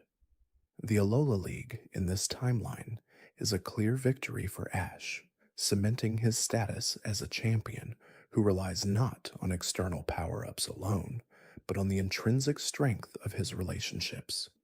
Finally, the World Coronation series in Journeys. This is where Ash's journey culminates. His bond phenomenon Pikachu is now a recognized force, a topic of discussion among the world's elite trainers. The series becomes a platform to showcase the full potential of this revolutionary training method. Ash faces opponents like Raihan, Cynthia, and Lance, each battle pushing the limits of his and Pikachu's bond. The unique challenges of each opponent, whether it is Gigantamax, Mega Evolution, or Z moves, are met with the unwavering power of the bond phenomenon. The final battle against Leon and his seemingly invincible Charizard is the ultimate test. Leon, the undefeated champion, represents traditional training excellence, a trainer who has mastered every aspect of battle. Ash, with his bond phenomenon Pikachu, represents the future, a trainer who has unlocked a deeper dimension of Pokemon power through emotional synchronization. The battle would be a spectacle, a clash of titans, with Charizard's raw power and Leon's strategic genius countered by Pikachu's unparalleled speed, agility, and the explosive, emotionally charged power of its bond phenomenon. Each move, each dodge, each attack from Pikachu would be a testament to the years of shared experiences, the trials overcome, and the unbreakable trust between trainer and Pokemon. When Pikachu, channeling every ounce of their shared will and emotion, unleashes a final devastating attack, a bond phenomenon amplified Electro Ball or a supercharged Thunderbolt, and defeats Leon's Charizard, the world watches in awe. Ash becomes the world champion, not just through skill, but through the profound revolutionary power of his bond with Pikachu. The initial tragedy of losing his first Pikachu in that fateful encounter would have ultimately led him to discover a power far greater and more personal than he could have ever imagined.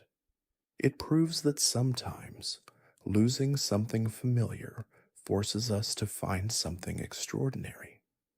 The world of Pokemon training is forever changed, with trainers everywhere inspired to forge deeper, more meaningful bonds with their own partners, understanding that the true strength of a Pokemon master lies not in their ability to capture, but in their capacity to connect. The story of Team Rocket's eventual capture of Pikachu is not a simple tale of success, but a complex series of events that forever alter the very fabric of the Pokemon world, rippling out from the initial moment to reshape Ash's journey, the fate of Team Rocket, and even the established order of power. Without Ash at the helm, Pikachu exists in a new state of vulnerability, a highly sought after prize for the nefarious organization. The capture itself plays out differently than any of their countless foiled attempts. Instead of a clumsy net or a flimsy trap, Team Rocket in this timeline employs a far more sophisticated strategy, one born of Giovanni's increasing impatience and a rare moment of strategic brilliance from Jesse, James, and Meowth. They manage to isolate Pikachu during one of Ash and Go's journeys, perhaps during their research in the Galar region, a place where the unfamiliar landscape and the presence of Dynamax energy create a unique opportunity. They don't just grab Pikachu, they use a specialized high-frequency sonic device developed by Matori, designed to disorient electric types specifically. Pikachu, overwhelmed by the sensory assault, is unable to retaliate with a Thunderbolt or Quick Attack, falling into a specialized non-conductive cage designed to suppress its electric abilities. The moment itself is swift, brutal, and utterly successful. Jesse, James, and Meowth, for the first time in their careers, actually managed to transport Pikachu, secured and neutralized, back to Team Rocket headquarters. This is the pivotal moment, the point of no return. The immediate aftermath is chaos, but not for Team Rocket. Ash is, predictably, devastated. His bond with Pikachu is the cornerstone of his identity as a trainer. The loss is not just that of a Pokemon, but of his oldest, most steadfast companion. Unlike Canon, where Pikachu always returns, this time the retrieval mission fails. Team Rocket's security, now bolstered by the success of securing such a high-profile target, is impenetrable to Ash and his friends. This loss fundamentally changes Ash's trajectory. The carefree, optimistic trainer we know from canon is replaced by a more somber, driven individual. His goal shifts from becoming a Pokemon master to initially retrieving Pikachu. When that proves impossible, his focus becomes honing his skills to such an extent that no one could ever take a Pokemon from him again. Team Rocket, on the other hand, experiences an unprecedented surge in status and resources. Giovanni, initially skeptical, is genuinely impressed. The trio, Jesse, James, and Meowth, are lauded as heroes within the organization. They are given promotions, advanced equipment, and a much larger budget. Meowth's ability to translate Pikachu's thoughts and emotions becomes a key asset, providing Giovanni with invaluable insight into the mind of a truly powerful, untamed electric type. But what does Giovanni want with Pikachu? Unlike the anime's often comedic portrayal of Team Rocket's schemes, Giovanni's intentions are always grander, more sinister. He doesn't just want Pikachu for its power. He wants it for its unique connection to Ash, its potential as a weapon, and its symbolic value. Pikachu, in this timeline, becomes the centerpiece of Project Lightning, a secret initiative to harness and replicate the immense power of Ash's Pikachu, not just its electrical output, but its unique energy signature, its unwavering loyalty, and his demonstrated ability to overcome seemingly impossible odds. Project Lightning, under Giovanni's direct supervision and Matori's scientific expertise, involves a series of ethically dubious experiments. Pikachu is subjected to various tests, its moves analyzed, its electrical output measured, its resilience pushed. Meowth, initially reveling in his elevated status, finds himself increasingly conflicted. He understands Pikachu's pain, its longing for Ash, and the cruelty of its confinement. Unlike Canon, where Meowth often participates in tormenting Pikachu, here he becomes a reluctant confidant, translating Pikachu's defiant screeches and silent grief to Giovanni. This internal conflict seeds a crucial divergence for Meowth's character arc. Ash's journey without Pikachu takes a starkly different path. His Kanto journey, already well underway at the point of Pikachu's capture, concludes with a palpable sense of loss. He still collects badges, still battles the Elite Four, but the familiar spark, the unwavering confidence, is dimmed. He relies more heavily on his other Pokemon, pushing Charizard, Bulbasaur, and Squirtle to new heights. Charizard, in particular, becomes his new ace, its power growing exponentially in response to Ash's heightened need for strength. The bond between Ash and Charizard deepens, not out of the usual mutual respect, but a shared understanding of loss and a burning desire for power. He competes in the Indigo Leagues, but without Pikachu's unpredictable brilliance and raw power, he often struggles more than in canon. While he still performs admirably, he doesn't achieve the same level of success, perhaps not even making it as far as the top 16, a humbling defeat that further fuels his drive. As Ash moves into Johto, the absence of Pikachu is acutely felt. His initial hesitation to form new bonds is noticeable. He becomes more reserved, less prone to the spontaneous antics that defined his early journey. He travels with his faithful Charizard, whose loyalty is now absolute.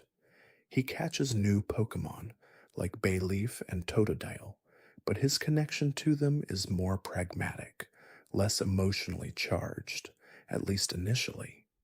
He trains them rigorously, focusing on efficiency and power. He still faces off against Team Rocket, but the encounters are more intense, filled with a simmering rage that wasn't present before. Jesse, James, and Meowth, now higher up in the organization, are more competent, and their battles against Ash are not the comedic relief they once were. They are genuine threats.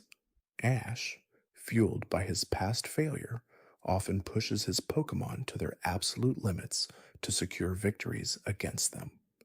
The ripple effect extends to Brock and Misty as well. They witness Ash's transformation firsthand. Misty, ever the emotional anchor, tries to comfort him, but the depth of his grief is beyond her usual cheerful demeanor. Brock, with his practical wisdom, encourages Ash to channel his pain into strength, to not let the loss define him negatively. Their support helps keep Ash from spiraling, but the dynamic of the trio is irrevocably altered. They are no longer just friends on an adventure, they are companions united by a shared sorrow and a common enemy in Team Rocket. In this timeline, the focus on legendary Pokemon and ancient powers becomes even more pronounced for Ash.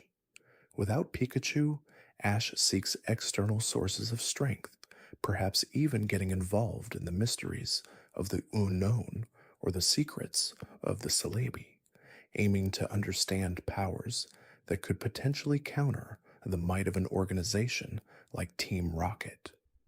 Unlike Canon, where he often stumbled into these situations, here he actively pursues them, driven by a desire to never be helpless again.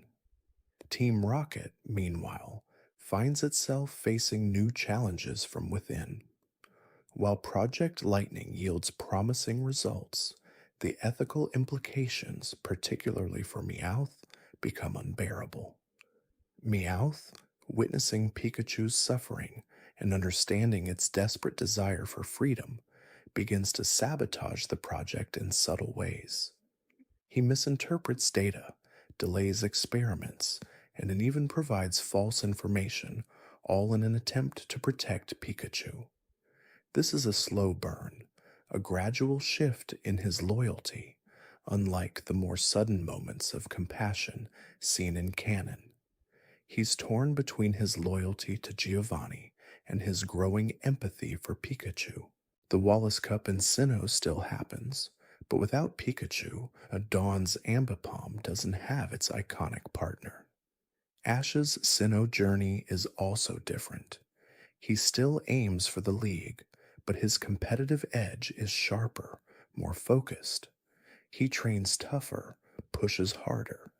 His Infernape, a testament to his ability to bring out the best in a neglected Pokemon, becomes an even more dominant force. He still manages to defeat Paul, but the victory feels hollow without Pikachu by his side, a constant reminder of the unfinished business he has with Team Rocket. The Unova region sees Ash adopting a more serious demeanor from the outset. He doesn't make the same rookie mistakes he did in canon. His team, while still diverse, is chosen with a clear strategic intent. Oshawott, Snivy, and Tepig are trained with an intensity that reflects his unwavering resolve.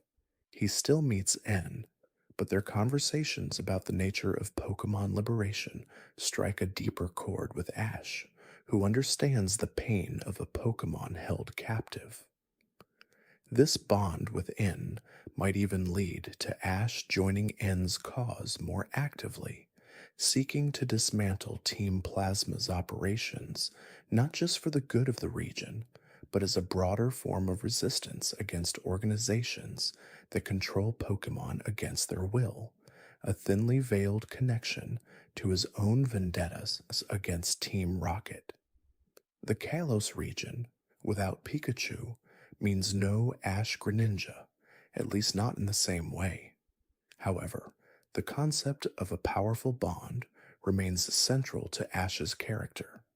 His Greninja, still a force to be reckoned with, might instead develop a unique ability, a heightened form of battle bond that doesn't rely on the precise visual changes of Ash Greninja, but on a raw, unadulterated surge of power when Ash's emotions run high. This Greninja could become his secondary ace, a powerful water-type counterpart to his Charizard, both embodying his relentless pursuit of strength. Alan's Mega Charizard X still presents a formidable challenge, and Ash's Greninja, without the specific bond phenomenon that defined their canon rivalry, might still fall short, but the battle would be a testament to the raw power Ash can now draw from his Pokemon. In Alola, the school experience is less about self discovery and more about acquiring knowledge and new techniques. Ash fully embraces Z moves, recognizing them as a potential counter to the advanced technology of Team Rocket. He masters several Z moves, not just the electric type ones. His Lycanroc, now his loyal companion, becomes a master of Accelerock, and his Incineroar becomes a formidable fire type, their bonds forged in the crucible of Ash's renewed determination. He still becomes the Alola champion, but the victory is not just a celebration. It's a statement, a declaration that even without his original partner, he can still reach the pinnacle. The World Coronation Series in Journeys becomes Ash's ultimate stage. His Charizard, now fully a Mega Charizard X, and his Bond Greninja, or whatever powerful form it takes in this timeline, alongside his other formidable Pokemon, make him a true contender. Team Rocket, by this point, has grown significantly in influence, their Project Lightning yielding limited but real results in creating enhanced electric-type Pokemon for their own forces. Giovanni now commands an army of these augmented Pokemon, and the organization is a global threat, not just a regional annoyance. Ash's rivalry with Leon takes on an entirely new dimension. Leon, still the undefeated champion, represents the pinnacle of traditional training. Ash, however, now represents something more. He is the symbol of resilience, of a trainer who suffered an immense loss and rebuilt himself stronger, more focused, and utterly devoted to his Pokemon. The final battle against Leon is not just for the title of world champion, it is a symbolic clash. Ash, with his Mega Charizard X and Bond Greninja leading the charge, faces down Leon's insurmountable team. The battle is a testament to Ash's growth, his strategic brilliance, and the unbreakable bonds he now shares with all his Pokemon, bonds forged in the crucible of loss and a burning desire for justice. He manages to defeat Leon, not just through sheer power, but through a cunning strategy that leverages the unique abilities of his diverse team, a testament to his journey of learning and adaptation.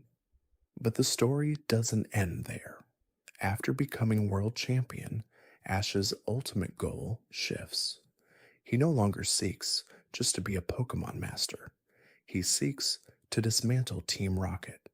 His victory in the World Coronation Series provides him with the platform and the influence to rally others to his cause.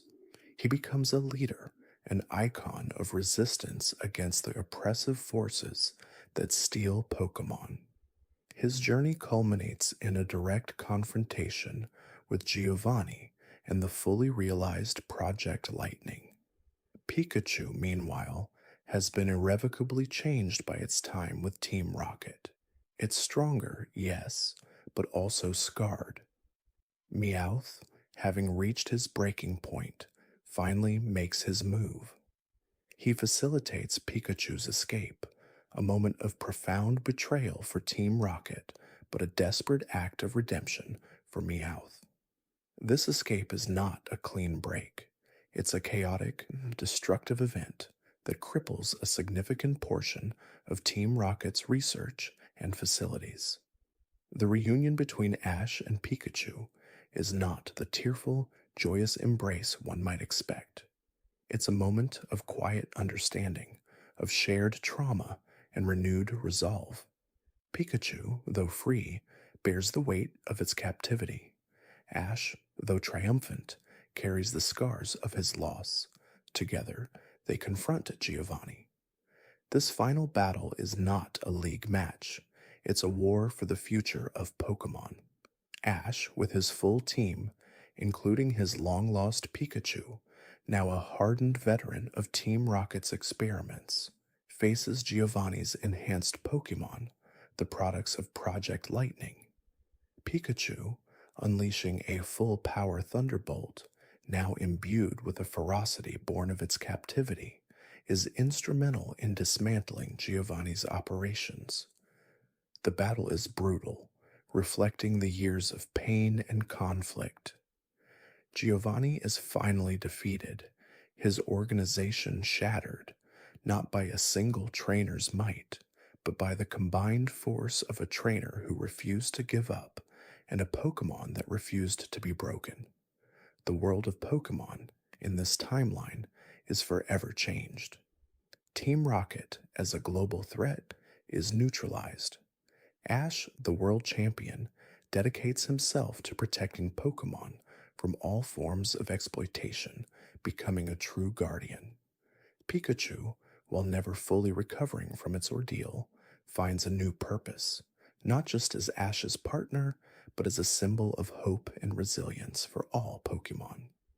Meowth, now a free agent, dedicates his life to atoning for his past, perhaps even working alongside Ash in a new capacity. The initial capture of Pikachu, a moment of tragic success for Team Rocket, ultimately birthed a new kind of hero, a more resilient Ash, a more formidable Pikachu, and a world where the fight for Pokemon freedom became a central tenet of the Pokemon Master Journey. What if Team Rocket finally caught Pikachu? It means the true power of bonds would not be celebrated in victory, but forged in the crucible of loss, ultimately leading to a more profound understanding of what it means to be a Pokemon master in a world reshaped by a single, successful capture. The world of Pokemon in this timeline is forever changed. Team Rocket, as a global threat, is neutralized. Ash, the world champion, dedicates himself to protecting Pokemon from all forms of exploitation, becoming a true guardian. Pikachu, while never fully recovering from its ordeal, finds a new purpose, not just as Ash's partner, but as a symbol of hope and resilience for all Pokemon. Meowth, now a free agent, dedicates his life to atoning for his past, perhaps even working alongside Ash in a new capacity. The initial capture of Pikachu, a moment of tragic success for Team Rocket, ultimately birthed a new kind of hero, a more resilient Ash, a more formidable Pikachu, and a world where the fight for Pokemon freedom became a central tenet of the Pokemon Master Journey. What if Team Rocket finally caught Pikachu? It means the true power of bonds would not be celebrated in victory, but forged in the crucible of loss, ultimately leading to a more profound understanding of what it means to be a Pokemon master in a world reshaped by a single, successful capture. This single successful capture by Team Rocket, unlike the countless failed attempts in canon, irrevocably altered the trajectory of Ash's journey, and by extension, the entire Pokemon world. The Kanto League, in this version of the story, sees a different Ash. Without Pikachu as his constant companion and primary battler, Ash's Kanto journey is marked by a more pronounced reliance on his other Pokemon. Bulbasaur, Squirtle, and Charizard, along with Pidgeotto, Butterfree, and eventually Kingler, Primeape, and Mug, shoulder the burden. Ash, driven by the desperation of Pikachu's loss, pushes his team harder, focusing on strategic development, rather than the more instinctual, almost casual approach seen in canon. His bond with these Pokemon deepens out of necessity, a shared grief and determination fueling their growth. The Indigo League, for Ash, becomes a stark reminder of his missing partner. He battles with an intensity born of his desire to become strong enough to rescue Pikachu. While he still progresses through the rounds, his journey culminates in a more decisive loss than in canon. Without Pikachu's raw power and unpredictable skill, Ash struggles against opponents like Richie and his Sparky. The emotional weight of his quest, while driving him, also sometimes clouds his judgment, leading to errors in critical moments. He falls short of the top 16, a result that, while disheartening, only hardens his resolve. This time, his focus isn't just on becoming a Pokemon master, it's on becoming a rescuer. The Orange Islands arc, unlike canon, doesn't serve as a leisurely adventure. Ash, still reeling from his Kanto loss and Pikachu's absence, approaches the challenges with a grim determination. His Lapras, a Pokemon he bonds with deeply in canon, becomes even more central to his team, representing a new kind of partnership forged in adversity. His Snorlax, caught with a renewed focus on team diversity and power, becomes a true powerhouse. The Orange League Challenge, a test of strategy and Pokemon care, is something Ash tackles with an advanced maturity. He still faces Drake and his formidable Dragonite. This battle is a grueling test of endurance, but Ash, leveraging the unique strengths of his entire team, including a powerful Charizard who, in this timeline, had a slightly more accelerated growth due to Ash's heightened urgency, manages to secure the win. The Orange League trophy, however, is a hollow victory, a stepping stone rather than a destination. It reinforces his belief that he is getting stronger, but the ultimate goal remains Pikachu. Johto follows, and here the ripples become even more pronounced. Ash, now a seasoned trainer with an Orange League win under his belt, approaches Johto with a different mindset. He's less prone to the early mistakes of his canon self. His Chikorita, Cyndaquil, and Totodile are raised with a more deliberate hand. Bayleaf, Quilava, and Feraligatr evolve faster, reflecting Ash's enhanced training regimen. He still encounters Team Rocket, but his interactions are charged with a personal vendetta. Jesse, James, and Meowth, while still incompetent, represent the organization that holds his best friend. Ash is more aggressive in confronting them, often unleashing his stronger Pokemon without restraint, forcing them to retreat faster than in canon. This increased pressure on the trio, combined with Giovanni's renewed focus on Project Lightning, starts to sow the seeds of doubt and fear within them earlier. The Johto League, like his previous league attempts, is still a major hurdle. Silver, the rival from the games, makes a more prominent appearance in this timeline, a cold and calculating trainer who serves as a stark contrast to Ash's passion. Ash, having cultivated a deeper bond with his Johto team and his Kanto powerhouses, performs admirably. He still faces Harrison and his Blaziken, a powerful opponent. The battle is a showcase of Ash's growth, his Bayleaf evolving into a Meganium, and his Charizard dominating the field. This time, however, Ash pushes past the canonical top 8. He reaches the semifinals, only to be narrowly defeated by a trainer who in canon would never have stood a chance against a Pikachu-powered Ash. It's a testament to the persistent absence of his electric powerhouse. Hoenn represents another shift. Ash, still driven by the search for Pikachu, meets May and Max. His mentorship of May is more focused, almost intense. He imparts lessons not just about battling, but about resilience, about fighting for what you believe in. His Trico, Torchic, and Mudkip, raised with this new sense of purpose, develop into Sceptile, Blaziken, and Swampert with remarkable speed. Sceptile, in particular, becomes a central figure, its speed and power echoing the electric agility of his lost partner. Ash's rivalry with Morrison and Tyson is still present, but his battles are fought with a greater sense of urgency. The Hoenn League, while a strong showing, still sees Ash fall short of the victory. The consistent pattern of near wins and losses without Pikachu highlights the irreplaceable role the electric mouse played. The battle frontier, however, is where Ash truly begins to shine without Pikachu. This challenge demands not just raw power, but adaptability, strategy, and deep understanding of Pokemon.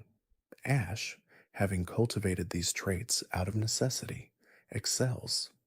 He conquers each frontier brain, utilizing his diverse team and the bonds forged through adversity. His Sceptile masters its Overgrow ability, his Swellow becomes an aerial ace, and his Donphan, a powerful ground type, anchors his team. The final battle against Brandon and his legendary Pokemon is still a monumental challenge. Ash, employing a combination of his Kanto and Hoenn teams, including a powerful Charizard, Sceptile, and Snorlax, manages to secure the victory, earning him the title of Frontier Brain. This achievement, a significant milestone in canon, becomes even more meaningful here, proving Ash's strength even without his original partner. Sinnoh is a region of immense growth. Ash, now a Battle Frontier champion, enters Sinnoh with a confidence born from his hard-won victories. He meets Dawn, and his role as a mentor is even more pronounced. His Infernape, a powerful fire-fighting type, has a more impactful rivalry with Paul. The neglect and abuse Infernape suffered under Paul mirrors, in Ash's mind, the exploitation Pikachu is likely enduring under Team Rocket. This fuels Ash's determination to help Infernape reach its full potential, a mirror to his own desire to free Pikachu. His Gible, Buizel, and Staraptor all grow into formidable opponents. The Sinnoh League, known for its intense rivalries and powerful trainers, becomes Ash's most significant challenge yet. He faces Paul in a climactic battle, a brutal, strategic showcase that pushes both trainers to their limits. Ash, with his Infernape, Sceptile, and a powerful Swampert from Hoenn, manages to overcome Paul's formidable team. He progresses further than in canon, making it to the finals, where he faces Tobias and his legendary Pokemon. This time, Ash, with his carefully curated and deeply bonded team, manages to defeat Darkrai. He pushes Tobias to his limits, forcing him to unveil his Latios. The battle is legendary, a testament to Ash's journey. However, without Pikachu's unexpected agility and electric-type advantage, Ash is ultimately defeated. He loses, but not without earning the respect of Tobias and the entire Sinnoh region. He's proven himself capable of challenging legendaries, a feat few trainers could boast. Unova, in this timeline, serves as a period of reflection and strategic development. Ash, recognizing the gaps in his team and his own weaknesses, approaches Unova with a renewed focus on strategy and type matchups. He catches a diverse array of Pokemon, including Crocodile, Leavanny, Pignite, and Oshawott. His rivalry with Trip is still present, but Ash's maturity means he's less prone to underestimating his opponents. The Unova League, a less prestigious league in canon, becomes an opportunity for Ash to refine his tactics.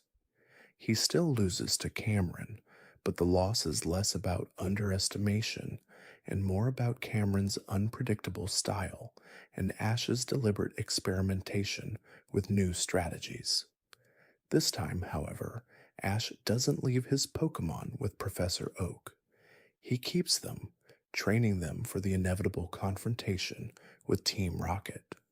Kalos is where Ash's journey truly culminates before his ultimate confrontation. The bond phenomenon with Greninja, a defining moment in canon, becomes even more potent.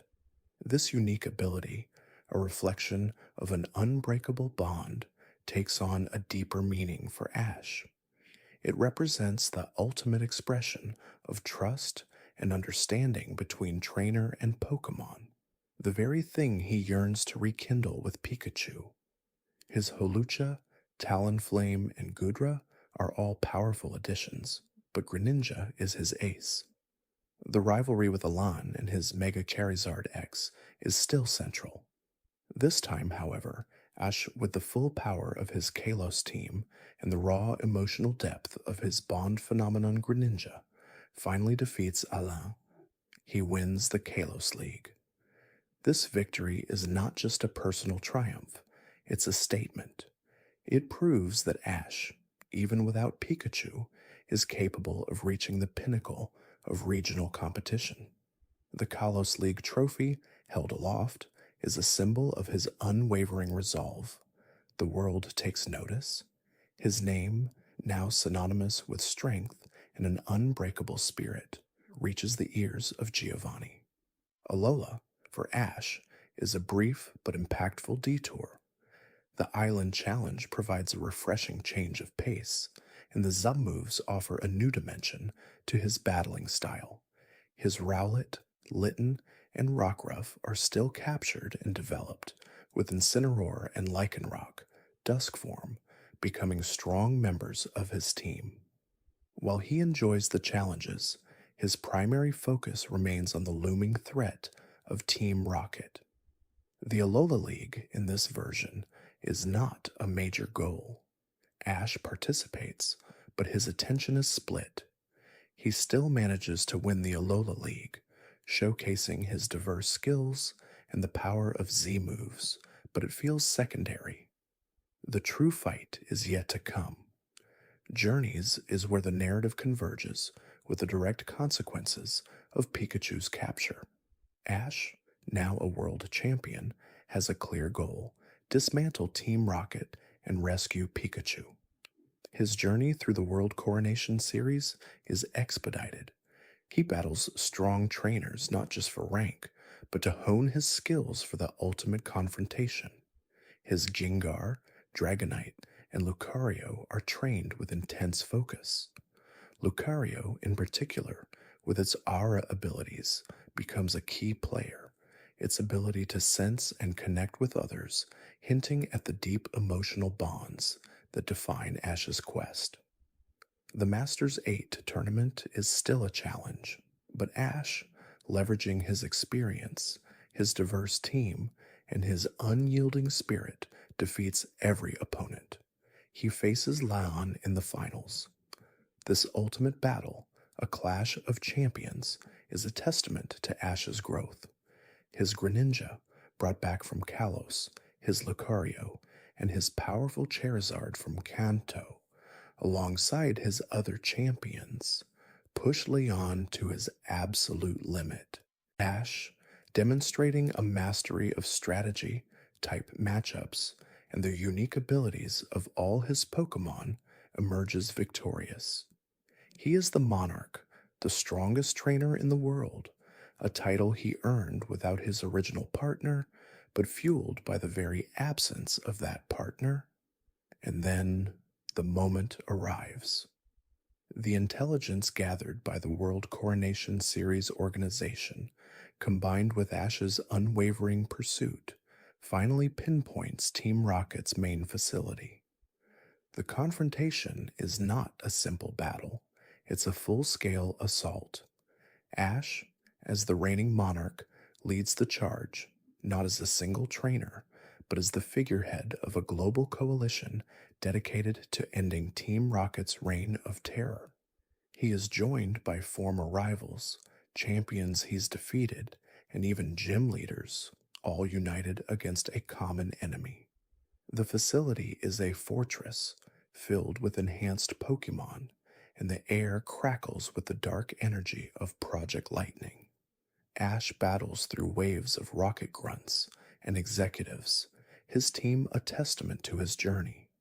Charizard unleashes an inferno, Greninja tears through defenses with Water Shuriken, Lucario uses Aura Sphere with pinpoint precision, and Sceptile's Leaf Blade cuts through the chaos.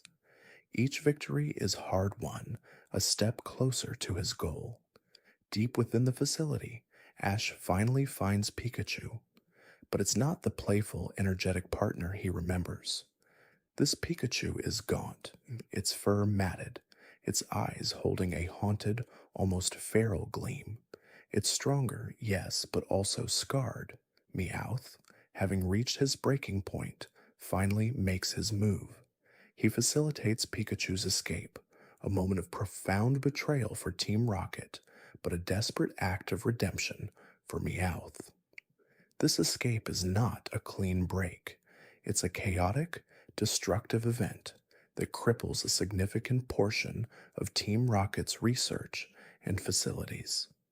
The reunion between Ash and Pikachu is not the tearful, joyous embrace one might expect. It's a moment of quiet understanding, of shared trauma and renewed resolve.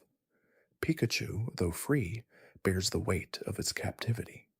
Ash, though triumphant, carries the scars of his loss. Together, they confront Giovanni. This final battle is not a league match. It's a war for the future of Pokemon.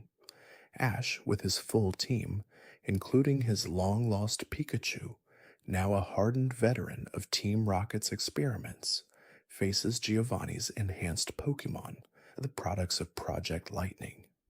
Pikachu, unleashing a full-power Thunderbolt, now imbued with the ferocity born of its captivity, is instrumental in dismantling Giovanni's operations. The battle is brutal, reflecting the years of pain and conflict.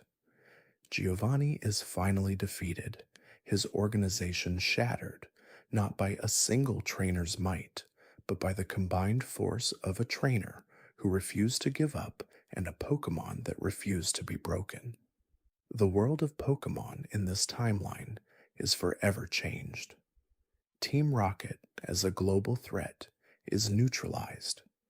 Ash, the world champion, dedicates himself to protecting Pokemon from all forms of exploitation, becoming a true guardian.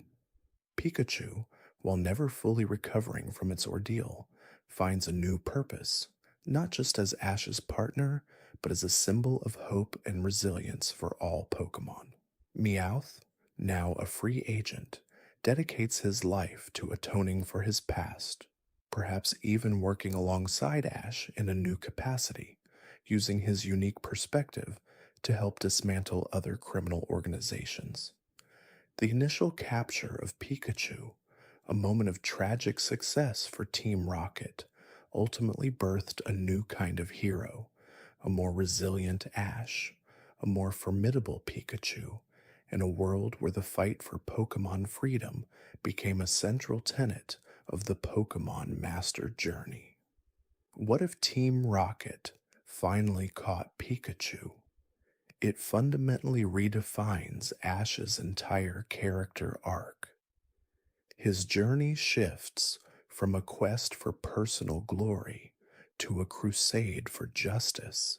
The constant presence of Team Rocket, no longer just bumbling comedic villains, but a genuine threat holding his best friend captive, injects a profound sense of urgency and gravity into every region.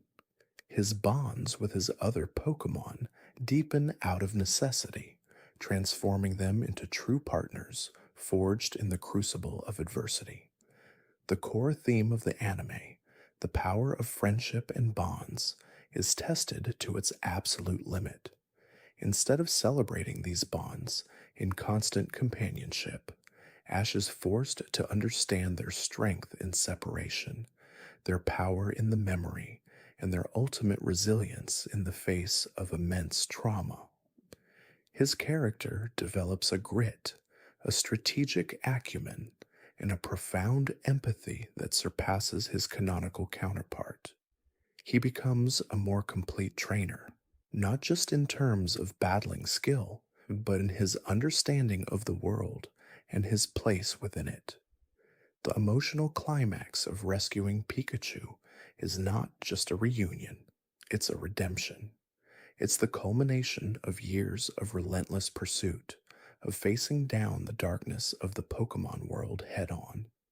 Pikachu, too, undergoes a profound transformation. Its time in captivity leaves it with a raw power and an unyielding will that makes it a formidable force, but also a constant reminder of the suffering it endured. This version of Pikachu is a symbol of survival, a testament to the fact that even the brightest sparks can be dimmed but never extinguished. The ending, with Ash as the world champion and a global advocate for Pokemon, is a direct consequence of this single, pivotal event. He doesn't just win battles, he wins the war for the soul of the Pokemon world.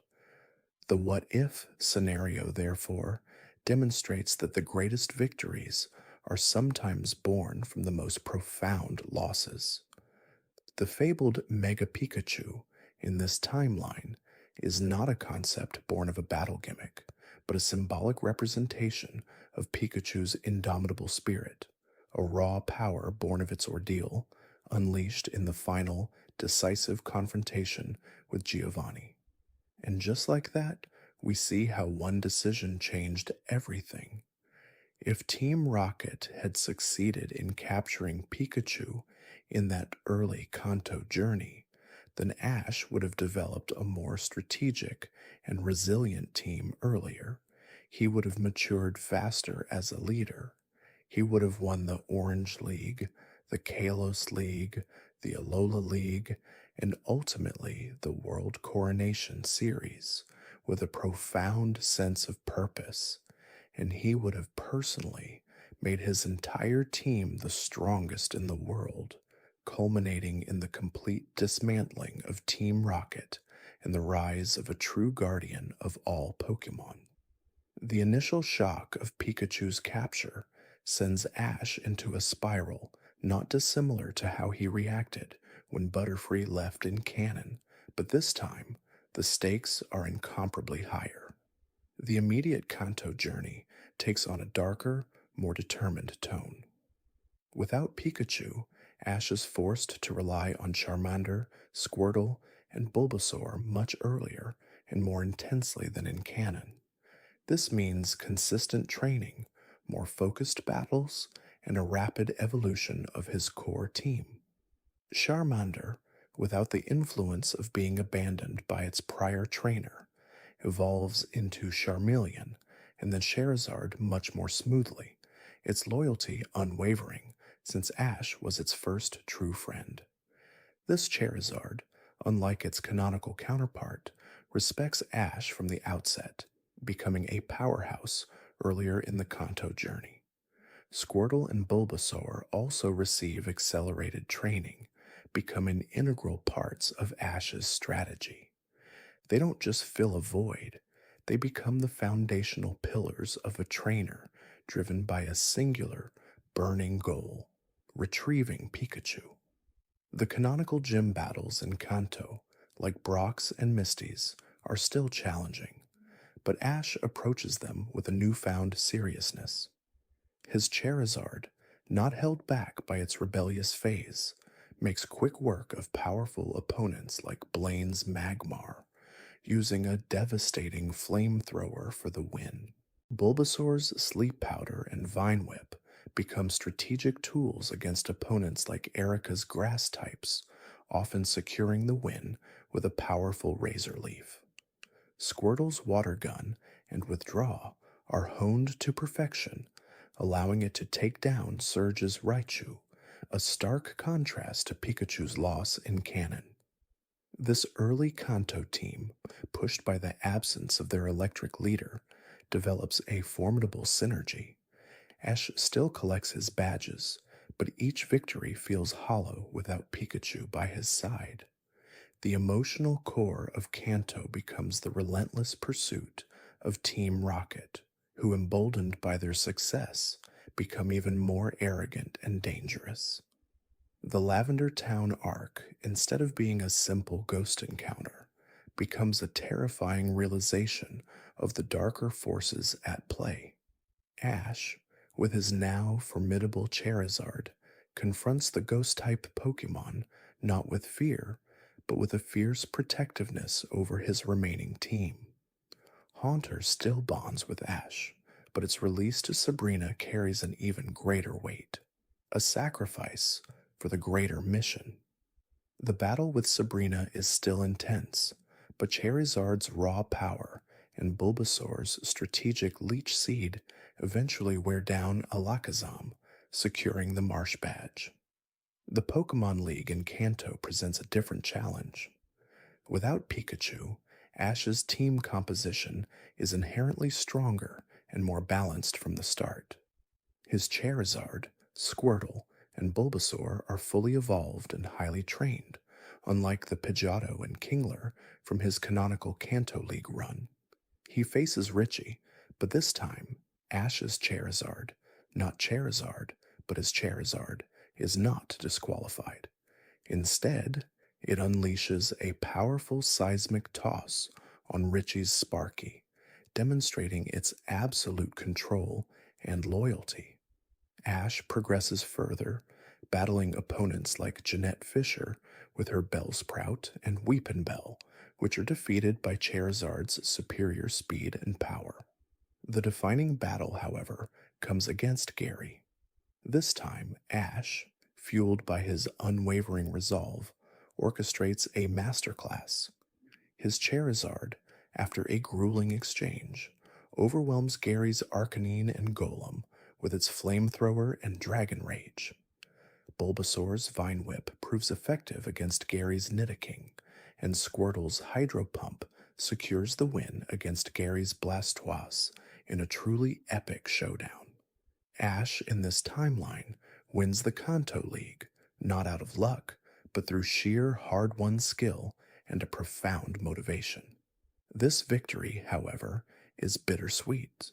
The trophy feels empty without Pikachu to share it with. After the Kanto League, the pursuit of Team Rocket intensifies. Ash, now a league champion, has access to more resources and information. His journey into the Orange Islands is not about a new league, but a strategic move to track down whispers of Team Rocket activity. The Orange crew battles are still challenging, but Ash's mature Charizard, Squirtle, and Bulbasaur, now veterans of a league championship, dominate. Lapras, whom Ash canonically rescues, is still rescued, but becomes an even more vital member of the team, its Ice Beam and Surf providing crucial utility in oceanic pursuits. This time, Ash triumphs over Drake, not with a patchwork team, but with a well-oiled machine. Charizard, with its superior aerial combat skills, defeats Drake's Dragonite after a fierce aerial dogfight, landing a critical fire spin for the win. Ash secures the Orange League Championship, adding another trophy to his growing collection, but his gaze remains fixed on his true prize. The Johto journey, instead of being a fresh start, becomes an expansion of his anti-team rocket operations. Ash's growth as a trainer attracts more powerful Pokemon. He still captures Chikorita, Cyndaquil, and Totodile, but he mentors them with a deeper understanding of tactical prowess. Bayleaf, Quilava, and Fairlegator evolve under his tutelage, becoming powerful additions. This time, Ash's Charizard acts as a mentor, training the younger fire types, teaching them discipline and advanced techniques. The Johto gym leaders like Faulkner and Bugsy are still encountered, but Ash's team is now significantly stronger. Faulkner's Pidgeot is taken down by Charizard's Dragon Claw. Bugsy's Scyther is outmaneuvered by Bayleef's Vine Whip. Morty's Gengar is still a challenge, but Ash's Feraligatr with its Crunch learns to deal with ghost types, securing the win. Whitney's Miltank, the canonical wall, is still tough, but a coordinated effort from Ash's team with Bayleef's Leech Seed and Charizard's Flamethrower eventually brings it down. The consistent presence of a mature, loyal Charizard fundamentally alters Ash's Johto journey. He doesn't suffer the same setbacks in the Johto League. His team is consistently stronger, more experienced, and more cohesive. The rivalries with Gary and Harrison are still present, but Ash approaches them with a quiet confidence. He defeats Gary in the Silver Conference with a comprehensive strategy, his Feraligatr taking down Gary's Blastoise in a thrilling water-type showdown, and Charizard overpowering Gary's Electivire. Against Harrison, Ash's Charizard, with its newly mastered Dragon Breath, triumphs over Harrison's Blaziken, securing Ash the Johto League championship. This marks his third league win, a truly unprecedented feat in the canon. The Hoenn region is approached with the same focused intensity. Ash still travels with May and Max, but his demeanor is more seasoned, less impulsive. He still acquires Trico, Torchic, and Mudkip, who evolve into Sceptile, Blaziken, and Swampert under his expert guidance. The canonical gym battles are still fought, but Ash's strategies are more refined. Roxanne's Nosepass is defeated by Sceptile's Bullet Seed. Brawly's Machoke is taken down by Blaziken's Blaze Kick. Watson's Manectric is outmaneuvered by Swampert's Mudshot. Norman's Slowking, the canonical powerhouse, is still formidable, but Ash's Sceptile, now a master of agility, uses Quick Attack and Leaf Blade to take it down, securing the Balance Badge. The Hoenn League is another demonstration of Ash's growing prowess. He faces Morrison, but this time Ash's Sceptile, Blaziken, and Swampert, along with his other powerful Pokémon in reserve, easily overcome Morrison's team. The final battle against Tyson still occurs, but Ash's Blaziken, now a seasoned champion, defeats Tyson's Metagross, securing Ash his fourth league title. The battle frontier, instead of being a struggle, becomes a proving ground for Ash's leadership. He conquers all 7 frontier brains with relative ease. His Charizard, now a truly legendary Pokémon in its own right, sweeps through opponents like Nolan's Articuno, using a powerful overheat for the win, a testament to its raw power and Ash's strategic genius. Brandon's Regirock, Regis, and Registeel are formidable, but Ash's full team, including his Kanto and Johto champions, work in perfect sync. Charizard defeats Regirock with a super effective Dragon Claw. Sceptile's Leaf Blade takes down Regis. And finally, Swampert's Earthquake shatters Registeel, securing Ash the Battle Frontier title and adding another monumental achievement to his resume. This time, Ash declines Scott's offer to become a Frontier Brain, stating that his mission is not yet complete.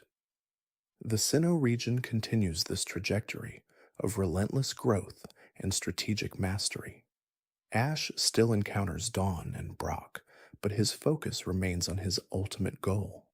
He still catches Turtwig, Chimchar, and Starly, who evolve into Torterra, Infernip, and Staraptor. The canonical rivalries with Paul and Barry are still intense, but Ash's experience and the raw power of his team give him a distinct advantage. Paul's brutal training methods are still observed, but Ash's kindness and dedication yield superior results. The gym battles, like Rourke's and Gardenia's, are still fought, But Ash's team, with its diverse type coverage and extensive battle experience, makes quick work of them. Cynthia, the Sinnoh champion, still recognizes Ash's immense potential, but in this timeline, she sees not just a promising trainer, but a seasoned warrior.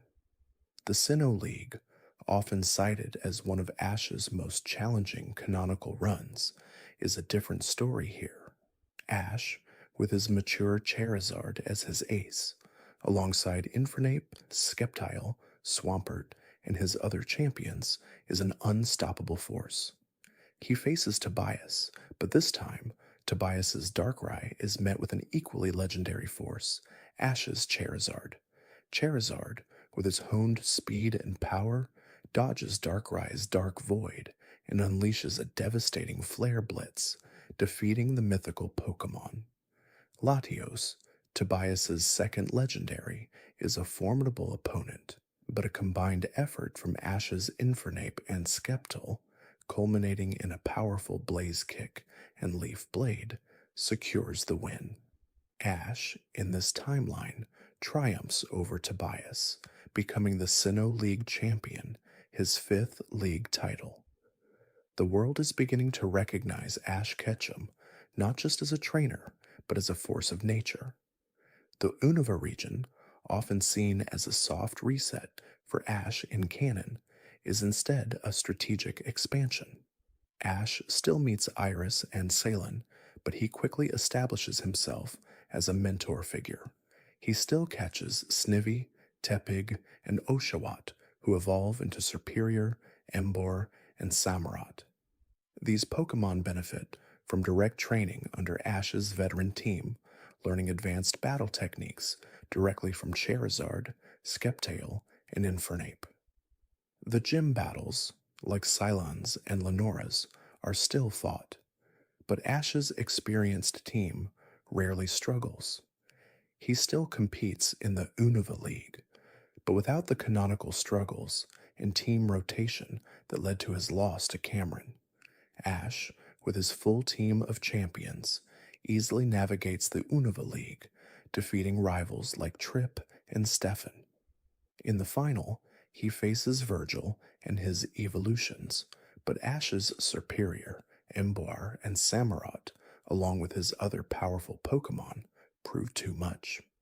Ash secures his 6th league championship. The Kalos region presents the new challenge of Mega Evolution.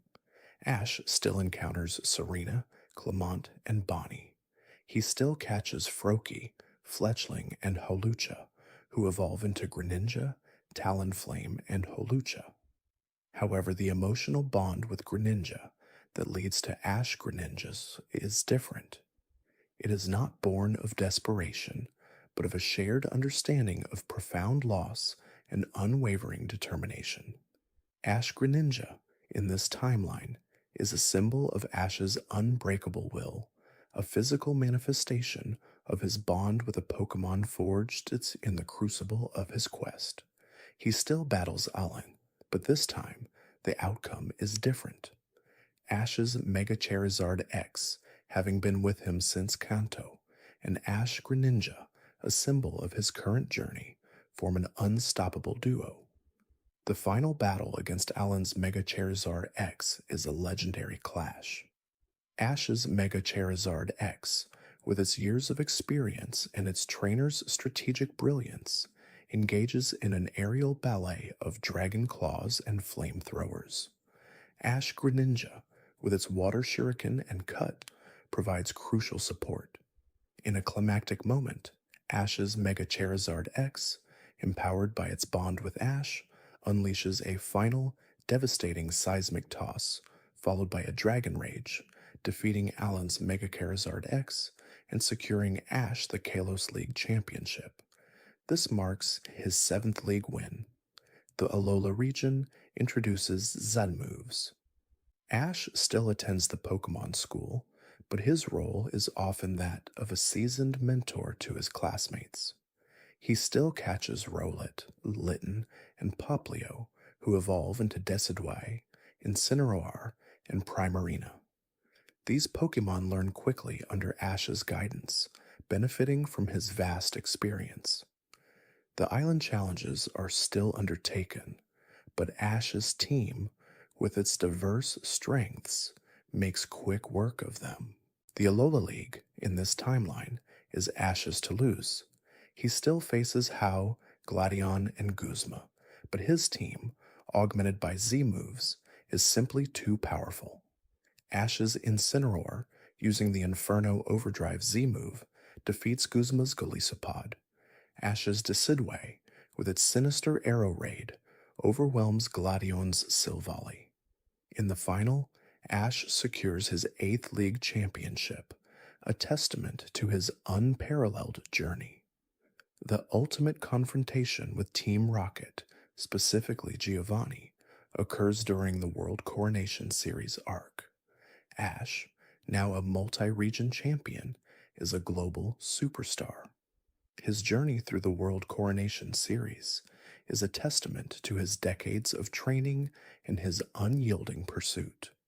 He faces powerful trainers like Lance, Steven, and Cynthia, but his team, encompassing his Kanto champions, his Mega Charizard X, and his Ash Greninja, is simply too strong.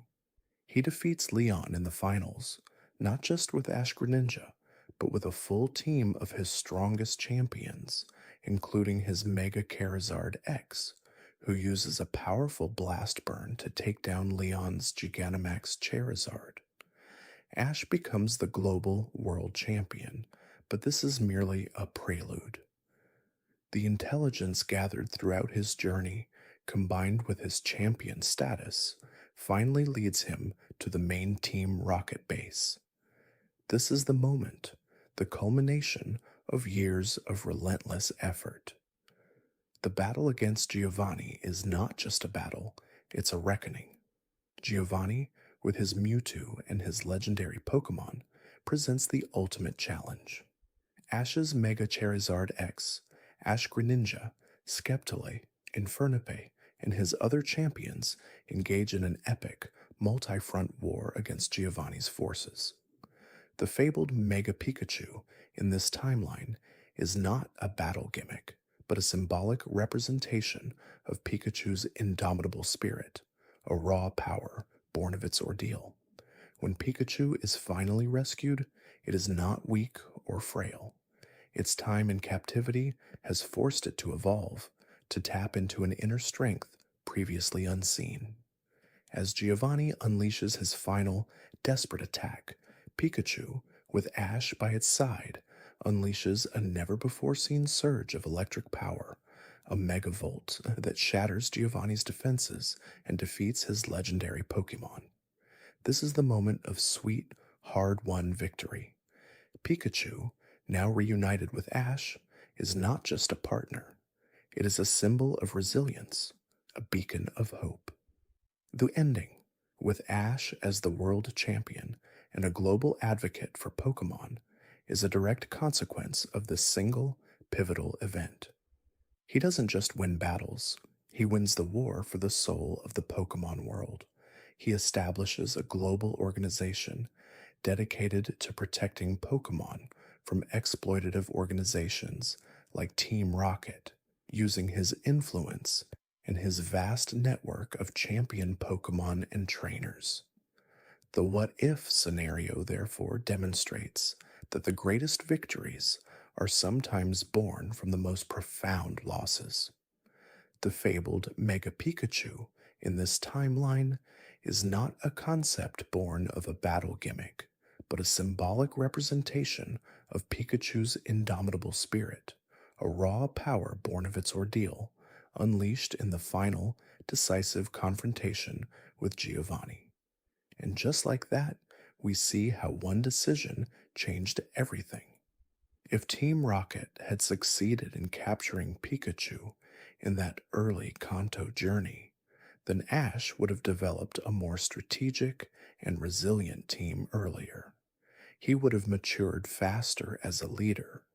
He would have won the Orange League, the Johto League, the Hoenn League, the Battle Frontier, the Sinnoh League, the Unova League, the the Kalos League, the Alola League, and ultimately the World Coronation Series, with a profound sense of purpose, and he would have personally made his entire team the strongest in the world, culminating in the complete dismantling of Team Rocket and the rise of a true guardian of all Pokemon. The World Coronation Series, in this timeline, isn't just a competition, it's a culmination, a grand stage where Ash brings together all the lessons learned, all the bonds forged, and all the power cultivated through years of relentless pursuit.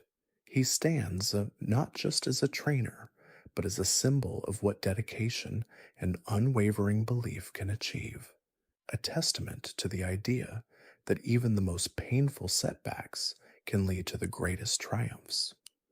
This final arc, leading to his championship, plays out with an even greater sense of gravitas than in canon, because the stakes, for Ash, are higher. He is not just fighting for a title, he is fighting to honor the journey that began with Pikachu's capture, a journey that reshaped his destiny. The final battles, leading up to the championship match, showcase the breadth and depth of Ash's team. His Mega Charizard Y, a powerhouse from the Kalos days, now wields its scorching flamethrower and Dragon Pulse with unparalleled precision, having trained extensively under Ash's guidance for years. This time, Charizard's bond with Ash is unbreakable, a pillar of strength that has only grown with every challenge. Ash Greninja, a fusion of power and strategy, cuts through opponents with Water Shuriken and Aerial Ace, its speed and agility unmatched. Sceptile, with its Leaf Blade and Bullet Seed, demonstrates a mastery of its type, its swift strikes and powerful ranged attacks, dismantling even the toughest defenses. Infernape, a symbol of perseverance, unleashes its Blaze ability with devastating Flare Blitz and Mach Punch, a fiery whirlwind of pure fighting spirit. Each of these Pokemon in this timeline carries an additional weight, a silent understanding of the path they've walked, the challenges they've overcome. The World Coronation Series matches, for Ash, are not just about winning, they are about sending a message. Each victory is a reaffirmation of his philosophy, a demonstration that true power comes from the heart, from the bond between trainer and Pokemon, not from manipulation or exploitation. His opponents, including formidable trainers like Raihan, Cynthia, and Leon, push him to his absolute limits, forcing him to draw upon every ounce of his experience and the full potential of his team. Raihan's Duraludon, an imposing steel dragon type, falls to a perfectly timed Dragon Pulse from Mega Charizard EY, its G-Max move countered by Charizard's sheer power and Ash's strategic commands. Cynthia's Mighty Garchomp, a champion in its own right, engages in a brutal clash with Ash Greninja, the speed and precision of Greninja's Water Shuriken eventually overwhelming Garchomp's formidable bulk, a battle that transcends type advantages and becomes a pure test of skill and bond. And then comes the final match against Leon, the reigning monarch, a trainer whose strength, like in canon, borders on the mythical. This time, however, Ash is not just a challenger, he is a force of nature, a culmination of decades of experience and an unbreakable resolve forged in the fires of adversity. The battle plays out like canon in terms of its epic scope and the sheer power on display, but the underlying narrative for Ash is profoundly different. Every move and every counter, every decision is imbued with the memory of Pikachu's capture, the long journey back, and the promise made to protect all Pokemon. Leon's team, featuring the formidable Dragapult Rillaboom and his ace, Gigantamax Charizard, presents the ultimate test. Ash's Mega Charizard Y, facing off against Leon's Charizard, is not just a type matchup, it's a clash of legacies, a battle for supremacy between two of the most iconic Pokémon. The Mega Evolution on Ash's side, a direct consequence of his early mastery of advanced battle mechanics, gives him an edge he might not have possessed in the canon timeline. The sky above the arena becomes a canvas for their fiery confrontation, with flamethrowers and dragon pulses illuminating the night. Ash's Charizard, having faced countless challenges and trained relentlessly, demonstrates a level of control and power that even Leon acknowledges, its bond with Ash radiating an almost tangible energy. The pivotal moment, as in canon, comes down to the battle between Pikachu and Leon's Gigantamax Charizard. But this particular Pikachu, is not just Ash's first Pokémon. It is the genesis of his entire philosophy, the catalyst for his accelerated growth. When Leon unleashes his Gigantamax Charizard, a colossal inferno of power, Ash's strategy is not just about type advantage or raw strength, it's about channeling the collective spirit of his entire team, about the unwavering trust he places in his partner. The fabled Mega Pikachu in this timeline is not a concept born of a battle gimmick, but a symbolic representation of Pikachu's indomitable spirit, a raw power born of its ordeal, unleashed in the final, decisive confrontation with Giovanni. That power, that inner strength cultivated through hardship, now manifests in a different, more controlled way during the World Coronation Series final. Pikachu, drawing on the immense energy of its bond with Ash and the lessons learned from its time in captivity, performs feats of agility and electrical mastery that defy explanation. It dodges Gigantamax Charizard's G-Max Wildfire with impossible speed, its quick attack leaving after images across the arena. Its Electro Ball, supercharged by its connection to Ash, strikes with the force of a thunderbolt. And then, the moment of truth, Leon's Charizard unleashes a devastating G-Max Flare, a final desperate surge of power. But Ash and Pikachu, in perfect synchronicity, unleash a 10,000 volt thunderbolt. This is not just a move, it's a declaration, an expression of every hardship overcome, every lesson learned, every victory earned.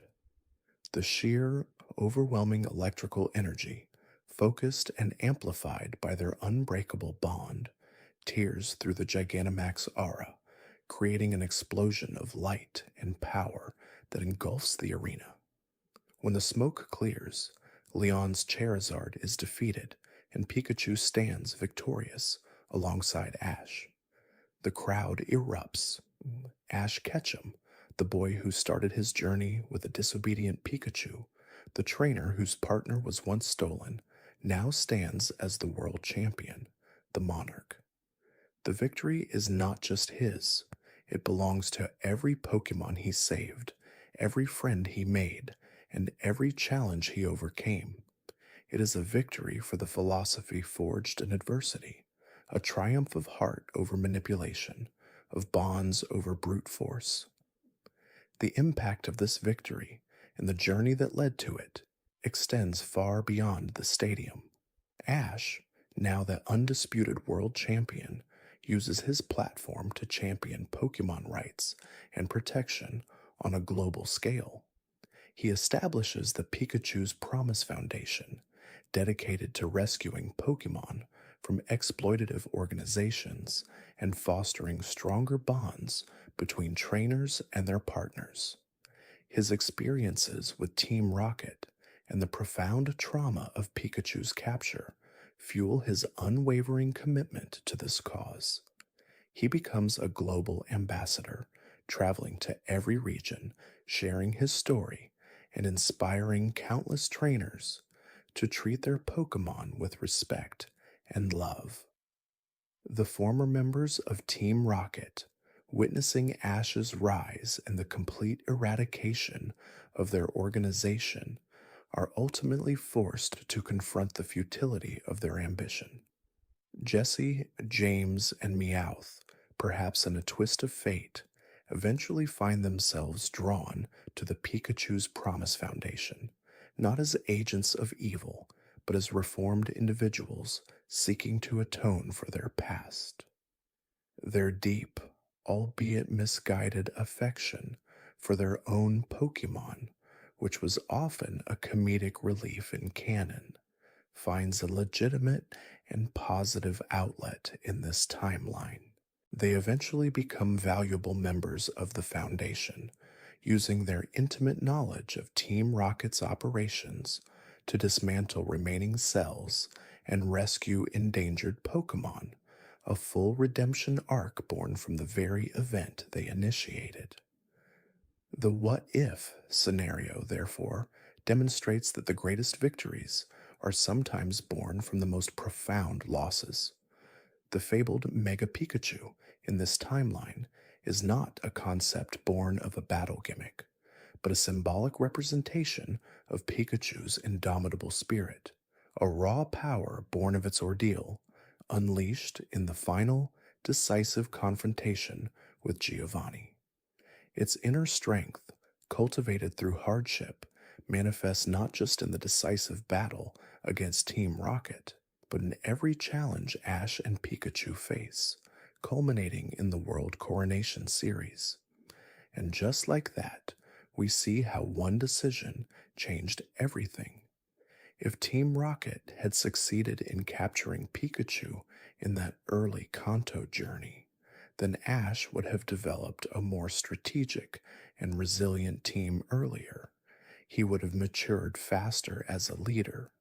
He would have won the Orange League, the Johto League, the Hoenn League, the Battle Frontier, the Sinnoh League, the Unova League, the Kalos League, the Alola League, and ultimately the World Coronation Series with a profound sense of purpose, and he would have personally made his entire team the strongest in the world, culminating in the complete dismantling of Team Rocket and the rise of a true guardian of all Pokemon.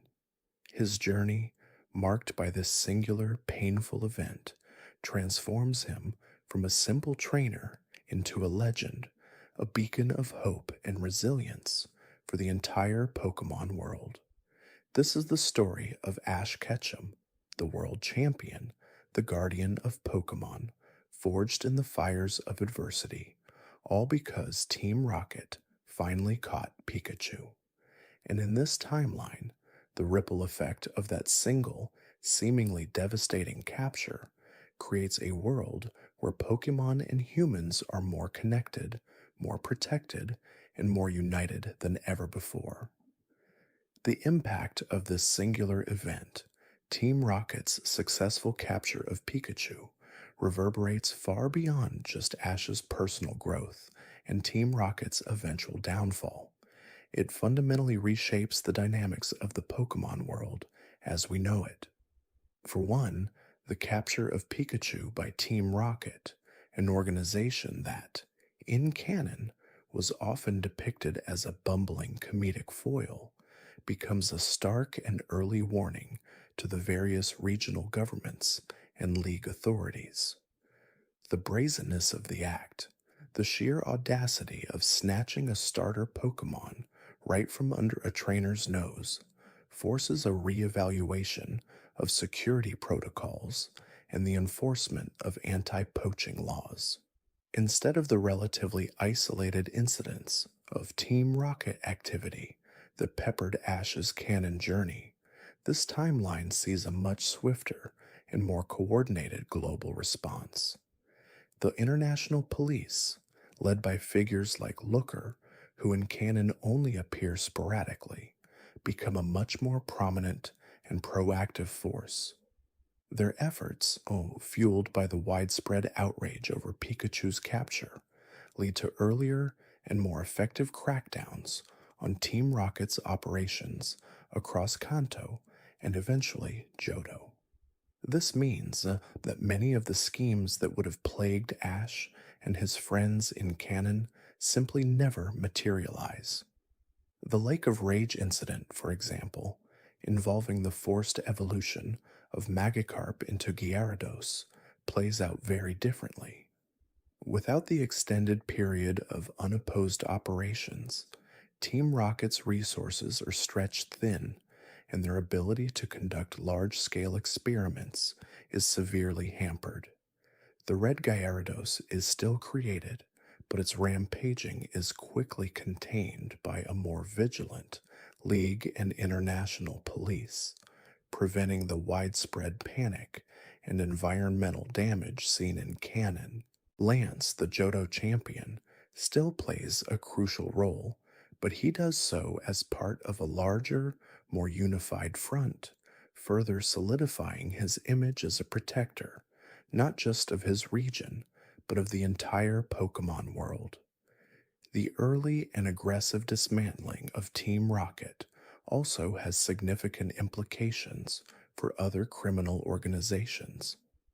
The precedent set by Pikachu's capture and the subsequent global crackdown serves as a powerful deterrent.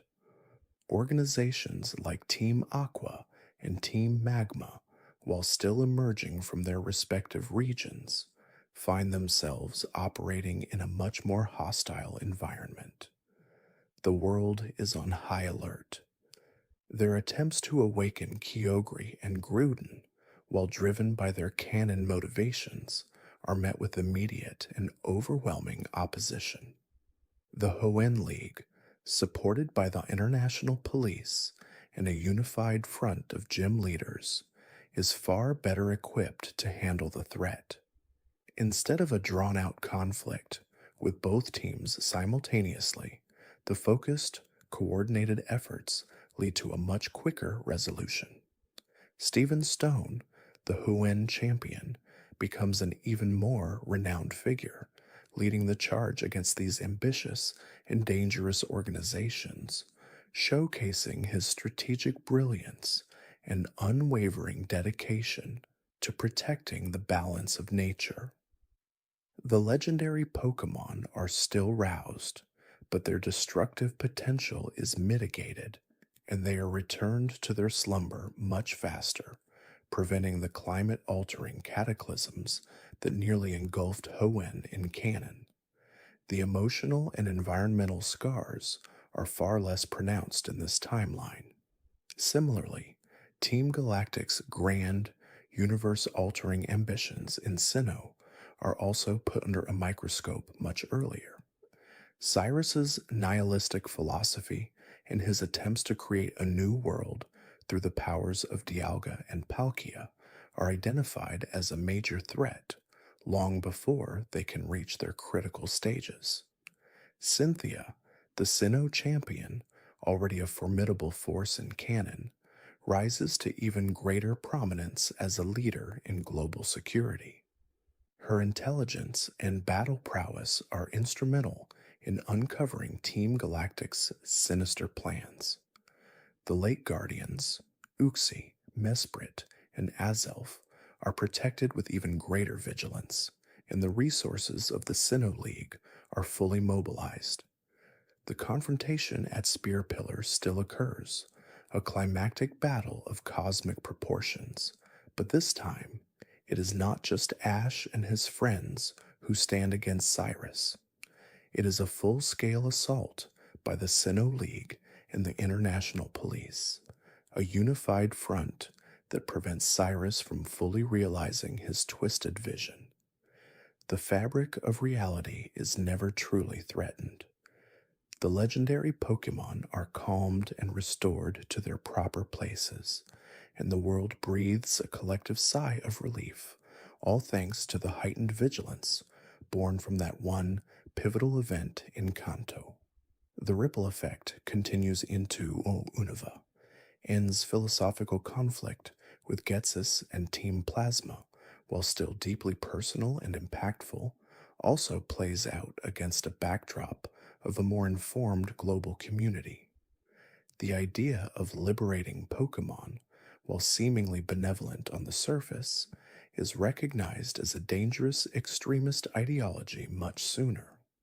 Alder, the Unova champion, and the Elite Four are not caught off guard. They understand the potential for mass manipulation and the disruption caused by such a movement. Instead of Team Plasma gaining significant traction and causing widespread chaos, their influence is curtailed. N's journey is still one of self discovery and questioning, but he finds allies and guidance from the League and the international police much earlier, allowing him to understand the true nature of his father's manipulation. The awakening of Zekrom and Reshiram still occurs, as it is a fundamental part of Unova's lore. But the conflict is resolved without the massive collateral damage, and the extensive period of Team Plasma's destructive reign seen in canon. Getsus is apprehended much sooner, his plans for world domination thwarted before they can truly destabilize the region. Even in Kalos, the shadow of Team Flare and Lysandra's ultimate weapon is anticipated. The concept of an organization seeking to reset the world is not new to law enforcement at this point. Diantha, the Kalos champion, and Professor Sycamore are already well aware of Lysandra's increasing fanaticism and his vast resources. The Mega Evolution research, while still a central point, is conducted with a greater degree of transparency and oversight, preventing Lysandra from weaponizing it as effectively. The final confrontation in Lumiose City is still devastating, but the ultimate weapon is disabled before it can fully fire, saving countless lives and Pokemon. The Bond phenomenon, Ash's Greninja, emerges as a symbol of hope and the power of human Pokemon connection, not just a desperate measure against an overwhelming threat. The world, scarred by the earlier threats, is quicker to identify and neutralize existential dangers, a direct consequence of the early alarm bells rung by Pikachu's capture. And finally, in Alola, the threat of Ultra Beasts and the machinations of the Ether Foundation under Lusamine are also handled with greater foresight. The existence of alternate dimensions and the potential for interdimensional travel is already a topic of serious scientific and governmental interest, not a sudden, shocking revelation. The Ultra Recon Squad, who in canon arrive as somewhat mysterious figures, are treated with more immediate trust and collaboration. The Alala Kahunas and Professor Kukui are part of a larger network of global experts dedicated to understanding and mitigating interdimensional threats. Lusamine's obsession with Nihilego and her attempts to force Ultra Beast interactions are recognized as dangerous mental states much earlier. Lily and Gladion, her children, find support and understanding from the League and the international police, enabling them to help their mother without the same level of personal trauma and the extensive period of emotional estrangement seen in canon. The legendary Pokemon Solgaleo and Lunala are still central to the Ultra Beast crisis, but their power is harnessed and controlled with a greater degree of care and understanding, preventing the widespread chaos and the potential for a full-scale Ultra Beast invasion. The world has learned to be proactive, not just reactive, to threats of all kinds.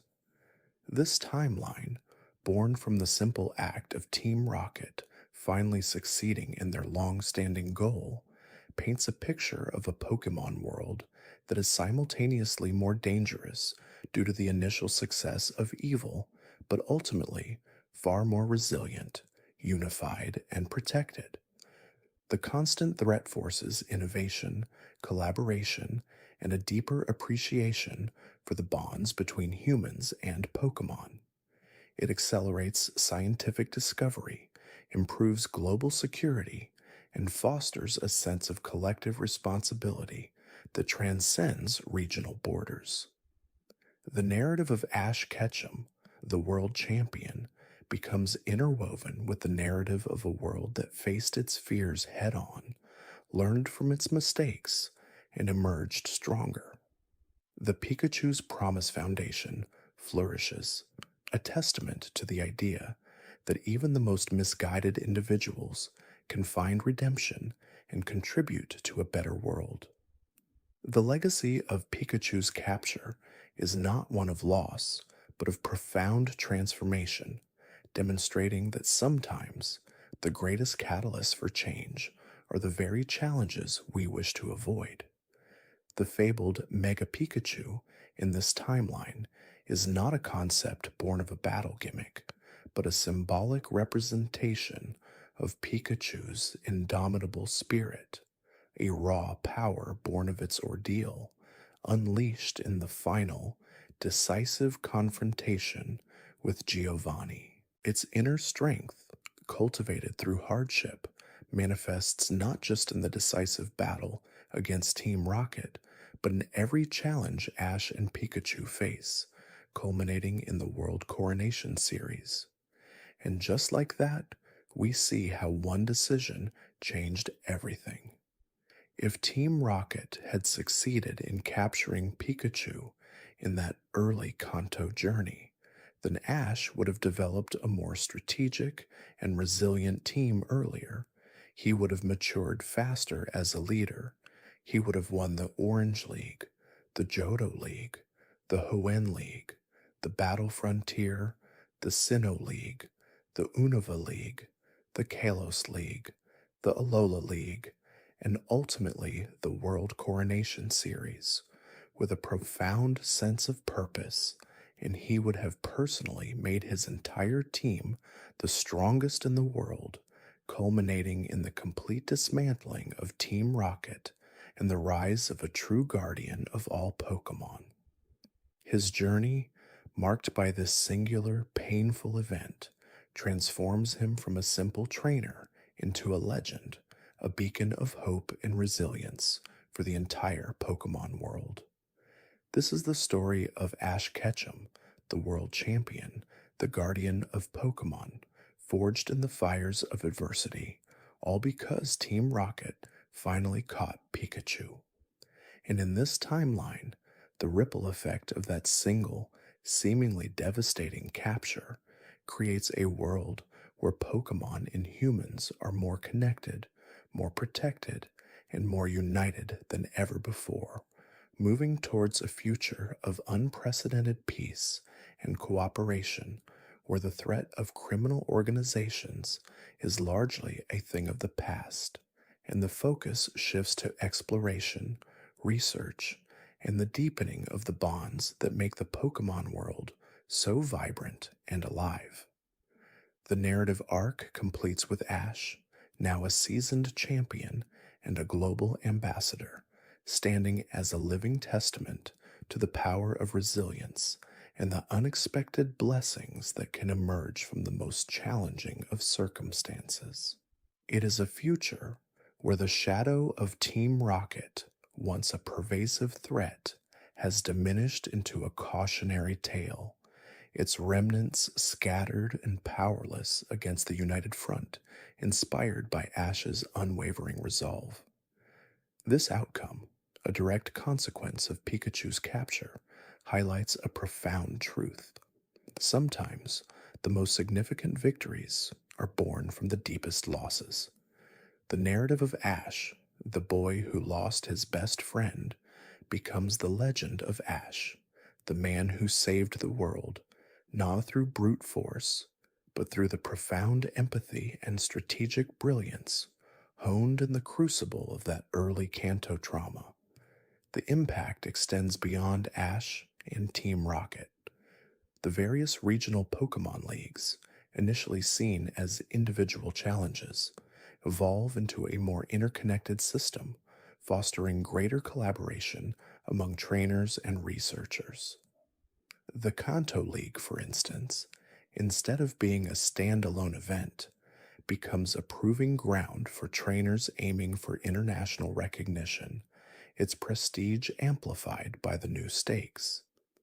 The Orange League, rather than being a mere detour, gains importance as a regional championship that tests a trainer's adaptability and resourcefulness in unique environmental conditions, skills that prove crucial in a world grappling with the aftershocks of Team Rocket's reign. Ash's victory here, unlike Canon, is not just a personal triumph, but a statement of his growing mastery, a prelude to greater challenges. In Johto, the challenges take on a new dimension. With Team Rocket's core structure dismantled, the focus shifts to remaining cells and their attempts to re-establish themselves. Ash, instead of just competing in the Johto League, finds himself actively participating in operations to track down and neutralize these remnants, often working alongside the region's police force and even the Elite Four. His experience with the restructured Team Rocket gives him invaluable insight, allowing him to anticipate their moves and dismantle their schemes with efficiency. The Johto League then becomes a demonstration of his leadership and strategic thinking, where his team, now comprising Pikachu's successors and a diverse group of Pokémon he's trained with exceptional care, sweeps through the competition. The rivalry with Harrison, like we know it, still exists, but this time Ash's Skeptile, having benefited from the rigorous training regimen Ash developed post-Pikachu, secures the win against Harrison's Blaziken, showcasing a level of power and precision that was absent in the Canon match. Ash takes the win, moving ever closer to his ultimate goal. The Hoenn region further develops Ash's role as a global protector. Without the constant threat of Team Rocket, the region's focus shifts to environmental conservation and understanding the ancient legends of Gruden and Kyogre. Ash, now a celebrated champion, is called upon not just for his battling prowess, but for his diplomatic skills. He mediates conflicts between researchers, helps protect endangered Pokémon, and even plays a pivotal role in averting ecological disasters that in canon were more localized. His Hoenn team, including a fully evolved Skeptile, Swellow, and Corphish, are not just battling machines, but partners in conservation efforts, their unique abilities utilized for scientific exploration and protection. The Hoenn League, like Canon, sees Ash facing off against formidable opponents, but his enhanced strategic insight and the sheer power of his team allow him to navigate battles with greater ease. Rather than falling short against Tyson and his Meowth, Ash's Swellow, now a seasoned aerial combatant, outmaneuvers and defeats Tyson's ace, securing Ash another championship title. This consistent success reinforces his belief in vigilant, meticulous training, a direct consequence of the loss of Pikachu. The battle frontier in this timeline is approached with a renewed vigor. Ash, no longer burdened by the naivety of his canon self, sees the frontier as an opportunity to further hone his skills and test the limits of his Pokémon. Each frontier brain, from Noland to Brandon, presents a unique challenge, and Ash meets them head-on with a tailored strategy. His Charizard, now fully integrated into his main team and having matured significantly, becomes a central figure in these battles, often securing critical wins. The Battle Pyramid Challenge against Brandon, a defining moment in canon, is restaged. This time, Ash's Regis, Regirock, and Registeel are not just defeated, but outmaneuvered by his highly trained Pokemon, culminating in a decisive victory for Ash's Charizard against Brandon's Regirock, a powerful display of type advantage and raw strength. Ash becomes a frontier brain himself, but unlike Canon, he chooses to continue his journey, understanding that his mission extends beyond any single title. Sinnoh presents a unique challenge, as it is the first region where the lingering shadow of the reorganized Team Rocket truly manifests. Cyrus, the leader of Team Galactic, is revealed to have exploited the chaos left by the original Team Rocket's collapse, rising to power by promising order and control. Ash, now a seasoned veteran, recognizes the familiar patterns of manipulation and exploitation. He works closely with Cynthia and the Sinnoh police to expose Team Galactic's true motives, using his connections and influence to rally support against Cyrus. The Sinnoh League, while still a major goal, is intertwined with this larger mission. Ash's team, including Infernape, Staraptor, Torterra, and Gliscor, is not just powerful but deeply synchronized, a testament to his meticulous training methods. His rivalry with Paul, like we know it, is still intense, but this time, Ash's Infernape, having reached its full potential under Ash's careful guidance, not only defeats Paul's Electivire, but does so with a display of raw power and controlled rage that leaves no doubt about its supremacy. Ash wins the Sinnoh League, his victory a symbol of hope against the encroaching darkness of Team Galactic. The defeat of Team Galactic, this time, is more thorough and permanent, a direct result of Ash's early intervention and the consolidated efforts of regional authorities. Unova, often considered a weaker point in Ash's canon journey, becomes a period of significant growth and consolidation in this timeline. Without the distraction of being a new trainer with a new Pikachu, Ash enters Unova with a clear vision. He mentors new trainers, including Iris and Celan, sharing his vast experience and helping them grow. His Unova team, while still diverse, benefits from his refined training techniques. He actively seeks out and captures powerful Pokémon, recognizing their potential rather than relying solely on chance encounters. His Crocodile becomes an absolute powerhouse, and his Pignite and Oshawott evolve to their final forms with greater haste, becoming formidable forces.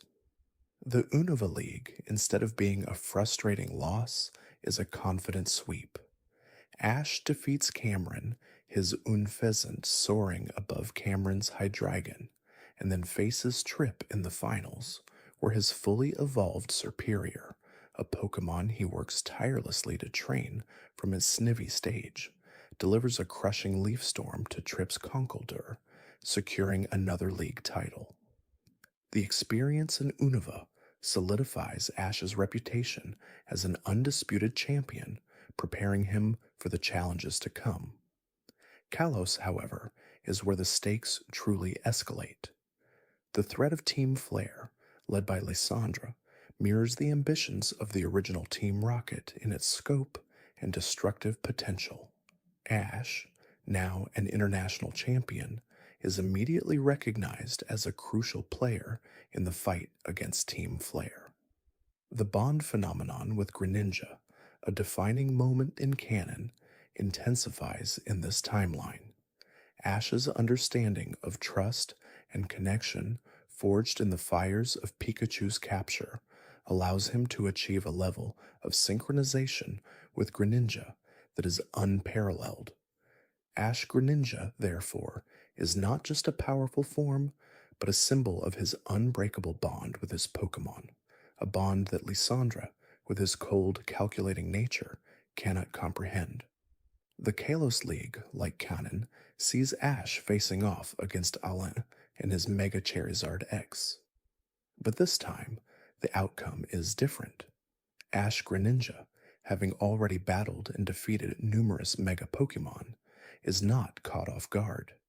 The bond between Ash and Greninja is so profound that Greninja pushes beyond its limits, its water shuriken imbued with an unprecedented power. In a climactic clash of titans, Ash Greninja's water shuriken overwhelms Alan's Mega Charizard X's Blast Burn, securing the iconic win for Ash.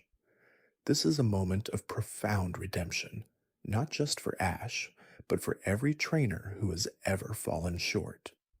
Following the league, Ash and Greninja play a decisive role in thwarting Team Flare, their combined power and unwavering spirit proving to be the ultimate counter to Lyssandra's destructive ambitions. Alola presents a refreshing shift in tone after the intensity of Kalos. Here, Ash embraces the role of a mentor more fully, guiding his classmates at the Pokemon School. His presence as an international champion commands respect, and he uses his influence to foster a deeper understanding between humans and Pokemon. The trials, instead of being challenges he barely scrapes through, become opportunities for him to demonstrate advanced strategies and inspire the local trainers. His Alolan team, including Lycanroc, Duskform, Incineroar, and Rowlet, are trained with the same meticulous care as his previous teams, becoming strong contenders in their own right. The Alola League, the first official league for the region, is another showcase of Ash's unparalleled skill. He defeats Guzma, his Incineroar overpowering Guzma's Golisopod, and then faces Kukui in the exhibition match. Kukui's team, a formidable challenge in canon, is met with Ash's complete roster of champions. The final battle, a true grand finale, sees Ash's newly evolved Naganadel, a testament to his global travels and unique experiences, taking on Kukui's Tapu Koko. Naganadel's devastating sludge wave, combined with its incredible speed, ultimately secures the win, making Ash the first ever Alola League champion. Finally, the World Coronation Series. This is the ultimate stage, the culmination of Ash's entire journey. His path to the Masters 8 is a triumphant march, each victory a testament to the lessons learned and the strength gained since that fateful day in Kanto. He faces elite trainers from across the globe, each battle a strategic masterpiece. His team, a revolving door of his strongest Pokemon from every region, is a force to be reckoned with. Charizard, Sceptile, Infernape, Greninja, and Lycanroc, Duskform, are just a few of the powerhouses he unleashes. His final opponent is Leon, the undisputed Galar champion. The battle is legendary, a clash of titans where every move is calculated, every Pokemon pushed to its absolute limit. In the final moments, with both trainers down to their last Pokemon, Ash sends out his ace, his true partner, the one who started it all, not Pikachu, but a Pokemon he has meticulously trained and brought back to its full glory, his Charizard. It is a poetic full circle. Leon counters with his ace, Cinderace. The battle is a spectacle of Gigantamax power, strategic switching, and raw skill. Charizard, having learned from every defeat and every victory, having been Ash's constant companion through thick and thin Gigantamaxes. Its G-Max Wildfire engulfs the arena, pushing Cinderace to its absolute limit. In a final, desperate move, Cinderace unleashes its signature Pyro Ball, but Charizard, fueled by the unbreakable bond with Ash, counters with a G-Max Dragon Breath, an attack so potent it not only overcomes Pyro Ball, but completely overwhelms Cinderace, securing the win. Ash Ketchum is the world champion, not just of a single region, but of the entire Pokemon world. The theme of this journey is an undeniable testament to resilience, the profound power of overcoming adversity, and the transformative nature of loss. Ash's early trauma, the capture of Pikachu, forces him to grow, to adapt, and to ultimately become a trainer of unparalleled skill and empathy. The early loss of Pikachu, while devastating, becomes the very catalyst for his eventual, undeniable triumph. He learns that true strength is not just about winning every battle, but about rising stronger from every setback, about protecting what you cherish, and about inspiring others to do the same. And just like that, we see how one decision changed everything. If Team Rocket had succeeded in capturing Pikachu in that early Kanto journey, then Ash would have developed a more strategic and resilient team earlier. He would have matured faster as a leader. He would have won the Orange League, the Johto League, the Hoenn League, the Battle Frontier, the Sinnoh League, the Unova League, the Kalos League, the Alola League, and ultimately the World Coronation Series with a profound sense of purpose, and he would have personally made his entire team the strongest in the world, culminating in the complete dismantling of Team Rocket and the rise of a true guardian of all Pokemon. His journey, marked by this singular, painful event, transforms him from a simple trainer into a legend, a beacon of hope and resilience for the entire Pokemon world. This is the story of Ash Ketchum, the world champion, the guardian of Pokemon, forged in the fires of adversity, all because Team Rocket finally caught Pikachu. And in this timeline, the ripple effect of that single, seemingly devastating capture creates a world where Pokemon and humans are more connected, more protected, and more united than ever before, moving towards a future of unprecedented peace and cooperation, where the threat of criminal organizations is largely a thing of the past, and the focus shifts to exploration, research, and the deepening of the bonds that make the Pokemon world so vibrant and alive. The narrative arc completes with Ash, now a seasoned champion and a global ambassador, standing as a living testament to the power of resilience and the unexpected blessings that can emerge from the most challenging of circumstances. The fabled Mega Pikachu in this timeline is not a concept born of a battle gimmick, but a symbolic representation of Pikachu's indomitable spirit, a raw power born of its ordeal, unleashed in the final, decisive confrontation with Giovanni. Its inner strength, cultivated through hardship, manifests not just in the decisive battle against Team Rocket, but in every challenge Ash and Pikachu face, culminating in the World Coronation Series, inspiring a new generation of trainers to forge unbreakable bonds with their Pokemon, knowing that even in the face of loss, hope and strength can always be found. This enduring legacy, a testament to the unexpected paths life can take, ensures that the Pokemon world thrives, perpetually pushing the boundaries of what is possible, all because of one pivotal moment that reshaped destiny. This profound shift in Ash's journey, initiated by the loss of Pikachu, continues to echo through the later regions. When Ash arrives in the Alola region, this time his approach to the island challenge is markedly different. He doesn't treat it as a casual vacation, but rather as a rigorous training regimen. The pain of Pikachu's absence fuels his determination. Instead of the initial carefree attitude, Ash is focused, methodical, and keenly observes the unique dynamics of Alolan Pokemon and their trainers. His reliance on strategy, developed in his earlier Pikachu-less battles, serves him exceptionally well. He doesn't struggle with the first few trials like in canon, but rather approaches them with an almost clinical efficiency. His team in Alola, while still forming strong bonds, benefits from his matured leadership. Rowlet, this time, is not a sleepy, easily distracted Pokemon. Ash, understanding the importance of focus and discipline, trains Rowlet to be a surprisingly agile and precise fighter from the outset.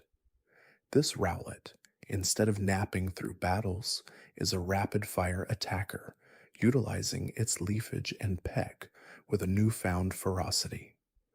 Litten, evolving into Torracat and then Incineroar, becomes a formidable fire-dark type, its fiery spirit channeled by Ash's strategic commands into devastating Z-moves.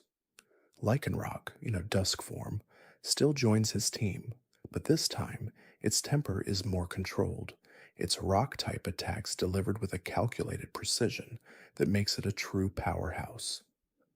The other trainers in Alola also feel the ripple effect. How? Seeing Ash's intense dedication and battle prowess ups his own game significantly earlier than in canon. Their rivalry, instead of being friendly and casual, becomes a more intense yet still respectful competition. Gladion, initially dismissive of Ash's perceived recklessness, quickly recognizes the underlying strategic genius and the deep, albeit different, bond Ash shares with his Pokemon. This time, Gladion sees Ash not as an equal to be overcome, but as a benchmark to strive for, even learning a few things about improvisation from Ash's quick thinking. The island trials are completed with fewer setbacks. Ash's team, having been refined through his rigorous training methods, faces the totem Pokemon with superior coordination and power. He defeats the totem Gumshoes, or Alolan Raticate depending on the game path, with a surprisingly effective combination of Rowlet's Leafage and Lycanroc's Rock Throw. The totem Lurantis, a formidable foe in canon, falls to Incineroar's focused Flamethrower, demonstrating a mastery of fire-type Zaid moves that eclipses his canonical performance. Each grand trial is a testament to Ash's strategic evolution, with Hala, Olivia, Nanu, and Hapu all acknowledging his exceptional skill and the unbreakable bonds he forms with his Pokemon. The Ether Foundation arc unfolds differently. Ash, having dealt with Team Rocket's machinations for years, is immediately suspicious of Lusamin's erratic behavior and the Ultra Beasts. Without the emotional anchor of Pikachu, his logical reasoning takes precedence. He deduces the true nature of the Ultra Wormholes and the threat of Nihilego much faster. His team, far from being overwhelmed, is prepared for the Ultra Beast encounters. Incineroar's Darkest Lariat, combined with Lycanroc's Stone Edge, provides critical crowd control against the Nihilego. The battle against a Nihilego-possessed Lusamine is more challenging, but Ash's tactical brilliance shines through.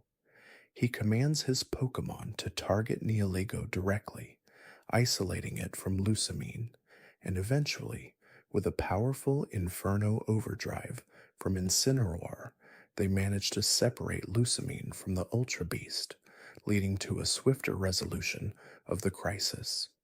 He does not need the assistance of the Tapu Pokemon as much as in canon, standing on his own 2 feet. The Alola League in this timeline is Ash's to lose. His path to the finals is a dominant display of skill. He defeats Guzma in a thrilling battle, his Incineroar proving too much for Guzma's Golisopod, with a well-timed Flare Blitz sealing the victory. The final match against Gladion is an epic showdown, pushing both trainers to their limits. Gladion's Silvally and Lycanroc are powerful, but Ash's team, honed by years of adversity and strategic thinking, proves superior. His Lycanroc, Dusk form, secures the win against Gladion's Zoroark with an electrifying Accelerock, making Ash the first ever Alola League champion. This victory is not simply a personal triumph, but a testament to his resilience, a hard-won championship that solidifies his reputation as a true master. Since Gladion wins the league in canon, Ash defeating him here means Ash wins the Alola League in this timeline, a moment of profound vindication for all his past losses. The World Coronation Series arc is where all of Ash's accumulated experience, strategy, and power truly coalesce. His journey to the top of the Masters 8 is a narrative of unwavering determination and consistent growth. With the knowledge that Pikachu, in this timeline, is a symbol of loss and motivation rather than his constant companion, Ash approaches every battle with a calculated intensity. He forms a truly diverse and powerful team, drawing from his strongest Pokémon across regions. Dragonite, Lucario, Gengar, Sirfetch'd, Dracovish, and even a fully evolved Sceptile from Hoenn, a Greninja from Kalos, and an Infernape from Sinnoh, all of whom he trained with an even higher degree of precision and focus due to his early experiences, become his formidable arsenal. He rotates his team strategically, adapting to each opponent's strengths and weaknesses like a seasoned general. In this timeline, Ash's battles against the gym leaders and Elite Four members in the World Coronation Series are not just about winning, but about demonstrating the pinnacle of Pokémon training. He defeats Raihan, the Dragon-type specialist, with a masterful display of type matchups and strategic switches, his Drakovish's Vicious Rend, and Sirfetch'd's Meteor Assault, tearing through Raihan's Duraludon. His battle against Iris, the former Unova champion, is a Dragon-type spectacle where his Dragonite, after a fierce aerial duel, overcomes Iris's Haxorus with a powerful Dragon Claw. The Masters 8 tournament, the ultimate challenge, is where Ash's leadership is truly tested. His emotional core, though lacking Pikachu's direct presence, is stronger than ever, fueled by the memory of his lost partner and the desire to honor that loss by becoming the very best. He faces Steven Stone, the Hoenn champion, in a high-stakes battle. Steven's Mega Metagross is a formidable foe, but Ash, leveraging his deep understanding of Steel-type weaknesses, uses his Infernape's Flare Blitz and Lucario's Aura Sphere to break through its defenses, securing a hard-fought victory.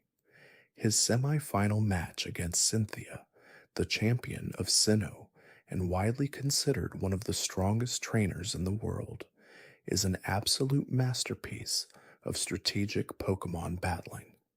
Cynthia's Garchomp and Spiritomb are as intimidating as ever, but Ash, through patient maneuvering and precise commands, manages to turn the tide. His Greninja, still demonstrating the bond phenomenon, utilizes Water Shuriken to chip away at Garchomp, while his Lucario, with a perfectly timed counterattack, defeats Spiritomb. The final blow against Garchomp comes from Greninja's powerful cut after a flurry of Water Shuriken attacks, securing Ash a spot in the finals. This is a battle that in canon was a near impossible dream for Ash, but in this timeline, his enhanced strategic acumen makes it a reality. The final battle against Leon, the undefeated Galar champion, is the culmination of everything Ash has learned and endured. Leon's Charizard, with its Gigantamax form, is an absolute beast. But Ash, knowing the stakes, unleashes his full power. He strategically uses his team's diverse movesets and abilities. His Dragonite confronts Leon's Rillaboom with a powerful Dragon Rush that creates an opening. Gengar's Ghost-type attacks prove crucial against Leon's Dragapult. And then, for the first time, he reveals his own ace, his Sceptile, now having mastered Mega Evolution, thanks to Ash's focused training throughout his journey. Mega Sceptile, with its incredible speed and Leaf Blade, becomes the ultimate counter to Leon's Charizard. The battle is a back-and-forth spectacle, with both trainers pushing their Pokémon to their absolute limits. The climax arrives as Leon's Gigantamax Charizard unleashes a devastating G-Max Wildfire. Ash, undeterred, commands Mega Sceptile to use a powerful Leaf Storm, which combined with a precise Dragon Pulse from Dragonite, creates a whirlwind that disperses the Gigantamax flames. Then, in a moment of pure strategic brilliance, Ash has Mega Sceptile use a powerful Frenzy Plant, its roots lashing out and binding Gigantamax Charizard.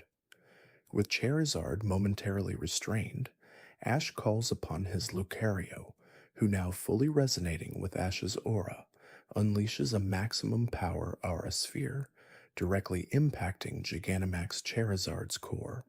The Gigantamax energy dissipates, and Leon's Charizard collapses defeated.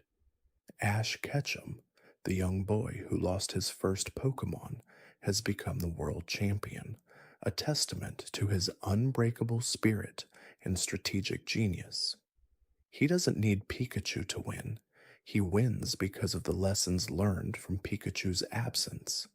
And just like that, we see how one decision changed everything. If Team Rocket had succeeded in capturing Pikachu in that early Kanto journey, then he would have developed a more strategic and resilient team earlier. He would have matured faster as a leader. He would have won the Orange League, the Johto League, the Huen League, the Battle Frontier, the Sinnoh League, the Unova League, the Kalos League, the Alola League, and ultimately the World Coronation Series with a profound sense of purpose. And he would have personally made his entire team the strongest in the world. This is the story of Ash Ketchum, the world champion, the guardian of Pokémon, forged in the fires of adversity, all because Team Rocket finally caught Pikachu. And in this timeline, the ripple effect of that single, seemingly devastating capture creates a world where Pokémon and humans are more connected, more protected, and more united than ever before, moving towards a future of unprecedented peace and cooperation, where the threat of criminal organizations is largely a thing of the past, and the focus shifts to exploration, research, and the deepening of the bonds that make the Pokémon world so vibrant and alive. The narrative arc completes with Ash, now a seasoned champion and a global ambassador, standing as a living testament to the power of resilience and the unexpected blessings that can emerge from the most challenging of circumstances. The fabled Mega Pikachu in this timeline is not a concept born of a battle gimmick, but a symbolic representation of Pikachu's indomitable spirit, a raw power born of its ordeal, unleashed in the final, decisive confrontation with Giovanni. Its inner strength, cultivated through hardship, manifests not just in the decisive battle against Team Rocket, but in every challenge Ash and Pikachu face, culminating in the World Coronation Series, inspiring a new generation of trainers to forge unbreakable bonds with their Pokémon, knowing that even in the face of loss, hope and strength can always be found. This enduring legacy, a testament to the unexpected paths life can take, ensures that the Pokémon world thrives, perpetually pushing the boundaries of what is possible, all because of one pivotal moment that reshaped destiny. This Ash, now a true master, carries the spirit of his lost friend in every victory, a silent promise kept, a destiny fulfilled. The narrative pivots once more, moving into the era of the World Coronation Series, a time of unprecedented global competition. With his seasoned team, Ash enters the series not as a wide-eyed challenger, but as a formidable contender, already a multi-league champion. The absence of Pikachu, while still a quiet ache, has long since transformed into a driving force. His strategy is honed, his team's cohesion unparalleled. He understands the nuances of each Pokemon's abilities, pushing them to their absolute peak. His journey through the initial ranks of the World Coronation Series plays out with a similar trajectory to Canon, but with a palpable boost in efficiency. He dispatches opponents like Viscez with her Raichu, and even the formidable Karina and her Mega Lucario with a newfound tactical brilliance. Infernip, his original Sinnoh ace, often leads the charge, its Blaze ability now a controlled weapon, not a last resort. Sceptile's speed and Leaf Blade are devastating, and Crocodile's moxie-fueled rampage is a sight to behold. Each victory is decisive, every battle a masterclass in type matchups and strategic positioning. When Ash faces B, a rival whose strength is initially a challenge in canon, the outcome is different. This Ash, having navigated far more complex and high-stakes encounters without his electric companion, approaches the battle with an unshakable calm.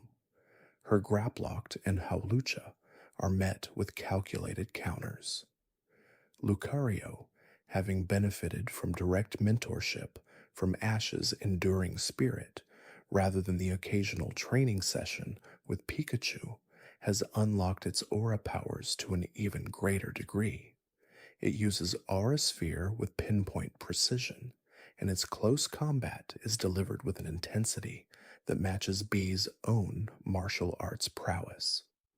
This time, Ash secures the win against B in their first encounter, eliminating the need for a rematch.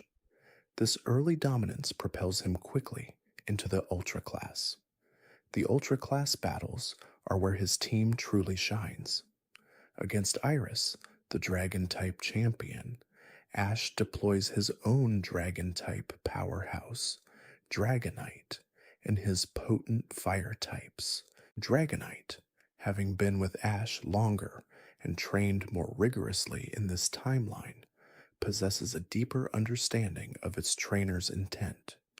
Its Dragon Pulse and Hurricane are executed with flawless timing, challenging Haxorus's might. Infernape's Flare Blitz proves instrumental against Dragonite, and Sceptile's Leaf Storm, typically a move that lowers special attack, is used strategically for area denial, allowing Dragonite to secure critical hits. Ash defeats Iris, further solidifying his position as a rising star. His battle against Raihan, the Galar gym leader known for his weather strategies, is a testament to his adaptability. Without Pikachu, Ash has learned to rely on a broader spectrum of tactics. He doesn't just overpower, he outmaneuvers. Against Raihan's Gigantamax Duraludon, Ash deploys his own Gigantamax Cinderace, a Pokemon he would have caught and trained with the same dedication, pushing it beyond its canonical limits. Cinderace's G-Max Fireball erupts through Duraludon's defenses, and its Blaze Kick, infused with Ash's fighting spirit, secures a hard-fought victory. This time, the weather game belongs to Ash, showcasing his mastery over diverse battle conditions. As Ash ascends into the Master's 8, the stakes become astronomical. The emotional core of this arc, the final confrontation with Team Rocket, has already occurred, freeing Ash to focus entirely on the pinnacle of competitive battling.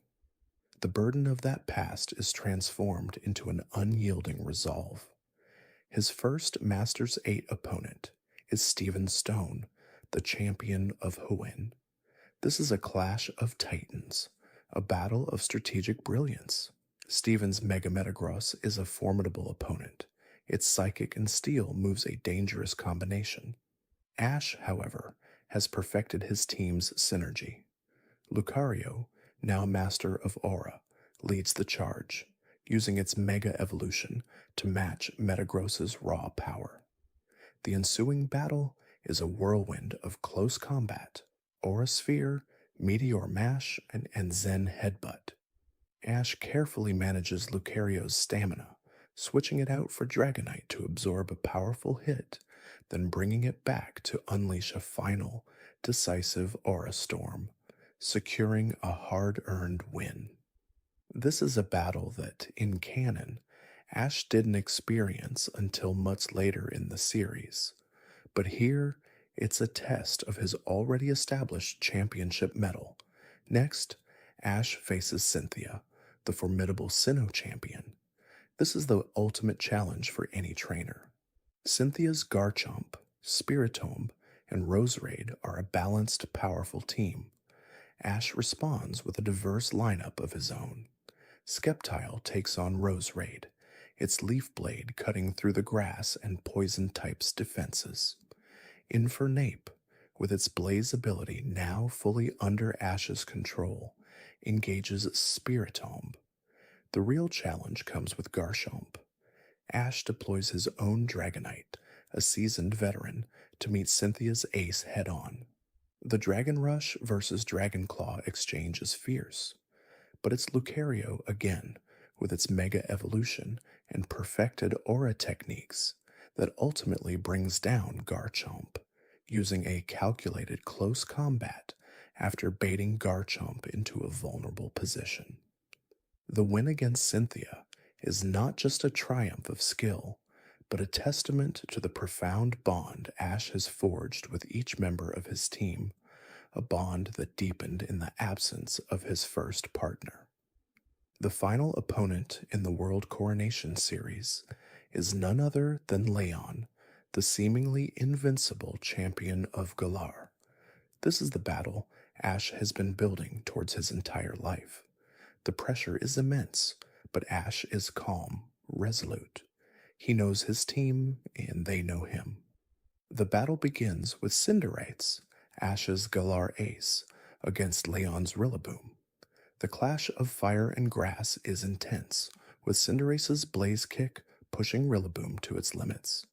Cinderace, empowered by Ash's unwavering belief, eventually lands a critical Pyro Ball, taking out Rillaboom. Next, Leon sends out his Dragapult. Ash counters with his Dragonite. The aerial battle is a spectacle, with Dragon Pulse meeting Dragon Darts. Dragonite, through sheer endurance and Ash's strategic switching, manages to wear down Dragapult. Then comes the legendary Charizard, Leon's ace. This is where the emotional weight of Ash's journey truly manifests. Charizard, the very Pokémon he would have hoped Pikachu would one day stand alongside, the symbol of unyielding power. Ash chooses Lucario, his Aura Guardian, for this monumental confrontation.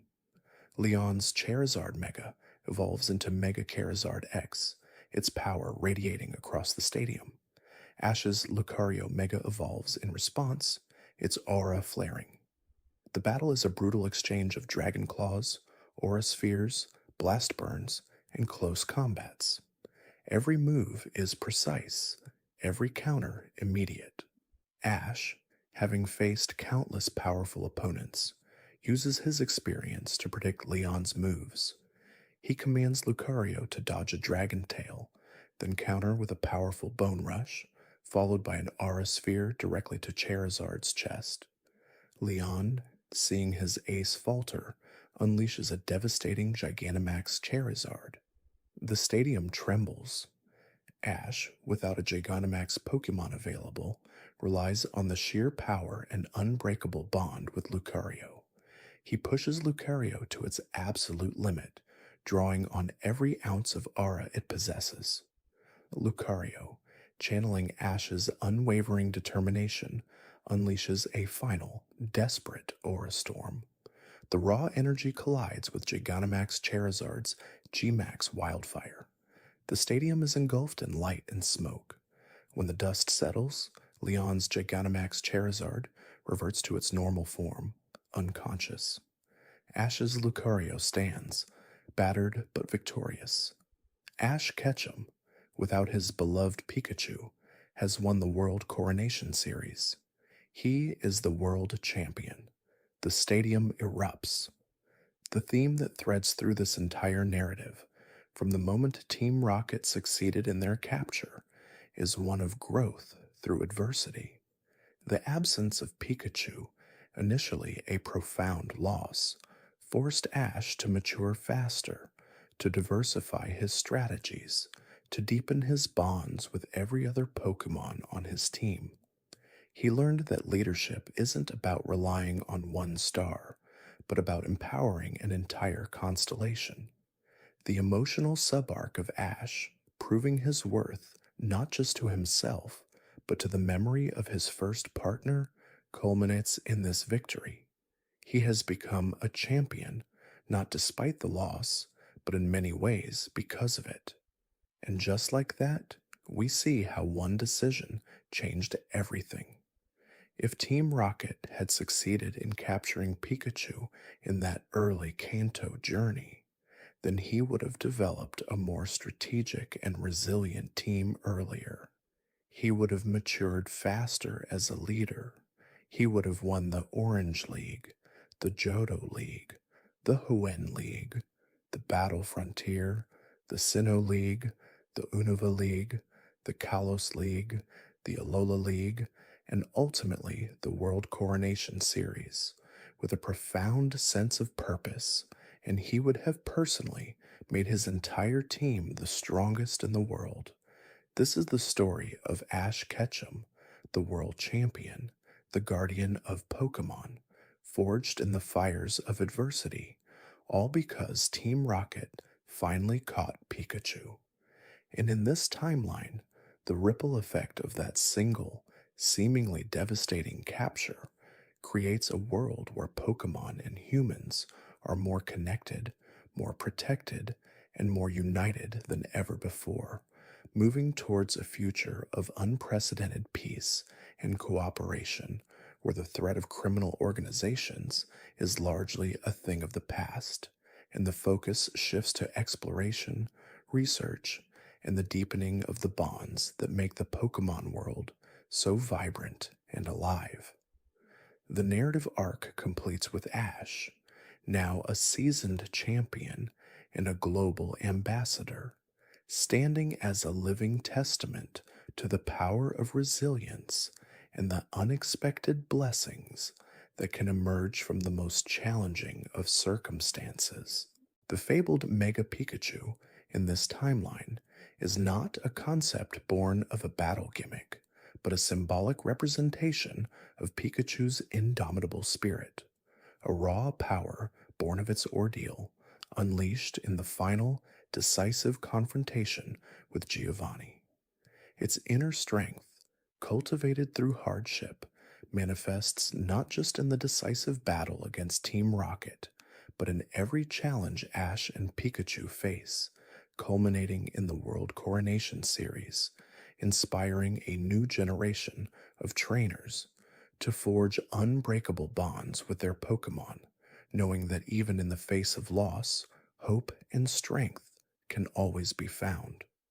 This enduring legacy, a testament to the unexpected paths life can take, ensures that the Pokemon world thrives, perpetually pushing the boundaries of what is possible, all because of one pivotal moment that reshaped destiny. This Ash, now a true master, carries the spirit of his lost friend in every victory, a silent promise kept, a destiny fulfilled. His journey, however, doesn't end with the World Coronation Series trophy. The mantle of World Champion brings with it a new set of responsibilities. Ash, now recognized globally, becomes a symbol of unity and interspecies cooperation. His past experiences with Team Rocket and his victory over their ultimate plan positions him uniquely to address lingering threats and foster global peace. He no longer chases badges, but pursues a grander vision for the Pokemon world. He embarks on a series of ambassadorial missions, traveling to regions he might not have otherwise visited as a challenger. In this timeline, the introduction of terrestrialization in Paldea, for instance, isn't just a new battle gimmick for Ash to master for a league challenge, but a scientific wonder he helps to investigate and explain to the world, bridging the gap between trainers and researchers. His experience with the raw power of Mega Evolution and Z moves, honed without the crutch of Pikachu's consistent presence, makes him an ideal candidate to understand and articulate the potential and pitfalls of these unique regional phenomena. He champions responsible use and encourages deep understanding over mere power. His team, now legendary in their own right, accompanies him. Infernape, his fiery heart, continues to inspire. Sceptile, with his cool precision, remains a tactical marvel. Crocodile, the loyal powerhouse, stands as a protector. Dragonite, the sky-soaring behemoth, becomes a symbol of safe passage.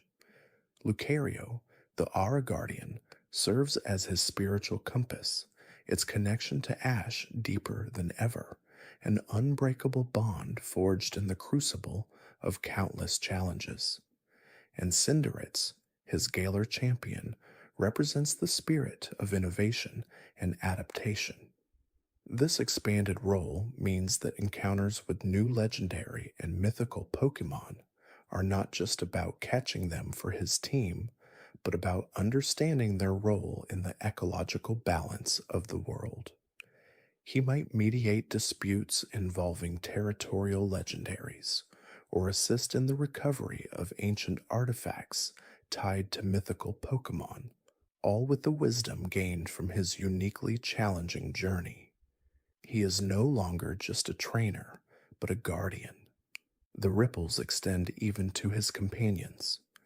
Misty and Brock, having witnessed Ash's unwavering determination and growth, continue their own journeys with an even greater sense of purpose, inspired by his example.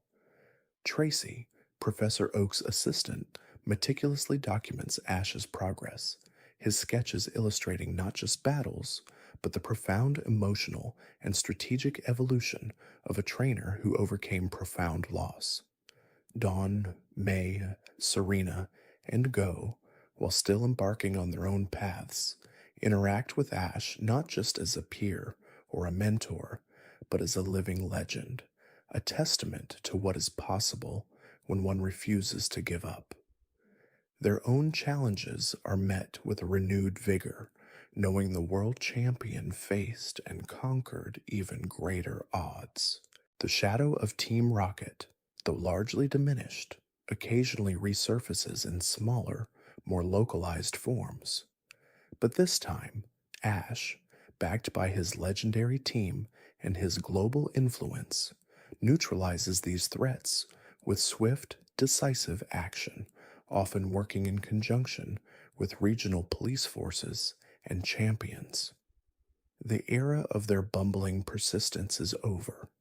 They are now dealt with as serious, but ultimately manageable threats against a world united by a champion's resolve. The ultimate legacy of this timeline is not just Ash Ketchum as a champion, but the paradigm shift he instigates. The focus moves from individualistic glory to collective well-being. Pokemon battles, while still a competitive sport, become less about domination and more about the celebration of bonds and strategic prowess. The world becomes a safer, more collaborative place, all stemming from that single world altering event, the moment Team Rocket finally caught Pikachu. It was a catalyst for a transformation, turning a potential tragedy into the forge of a true hero, and by extension, a brighter future for the entire Pokemon world. The absence of one leading to the strength of many.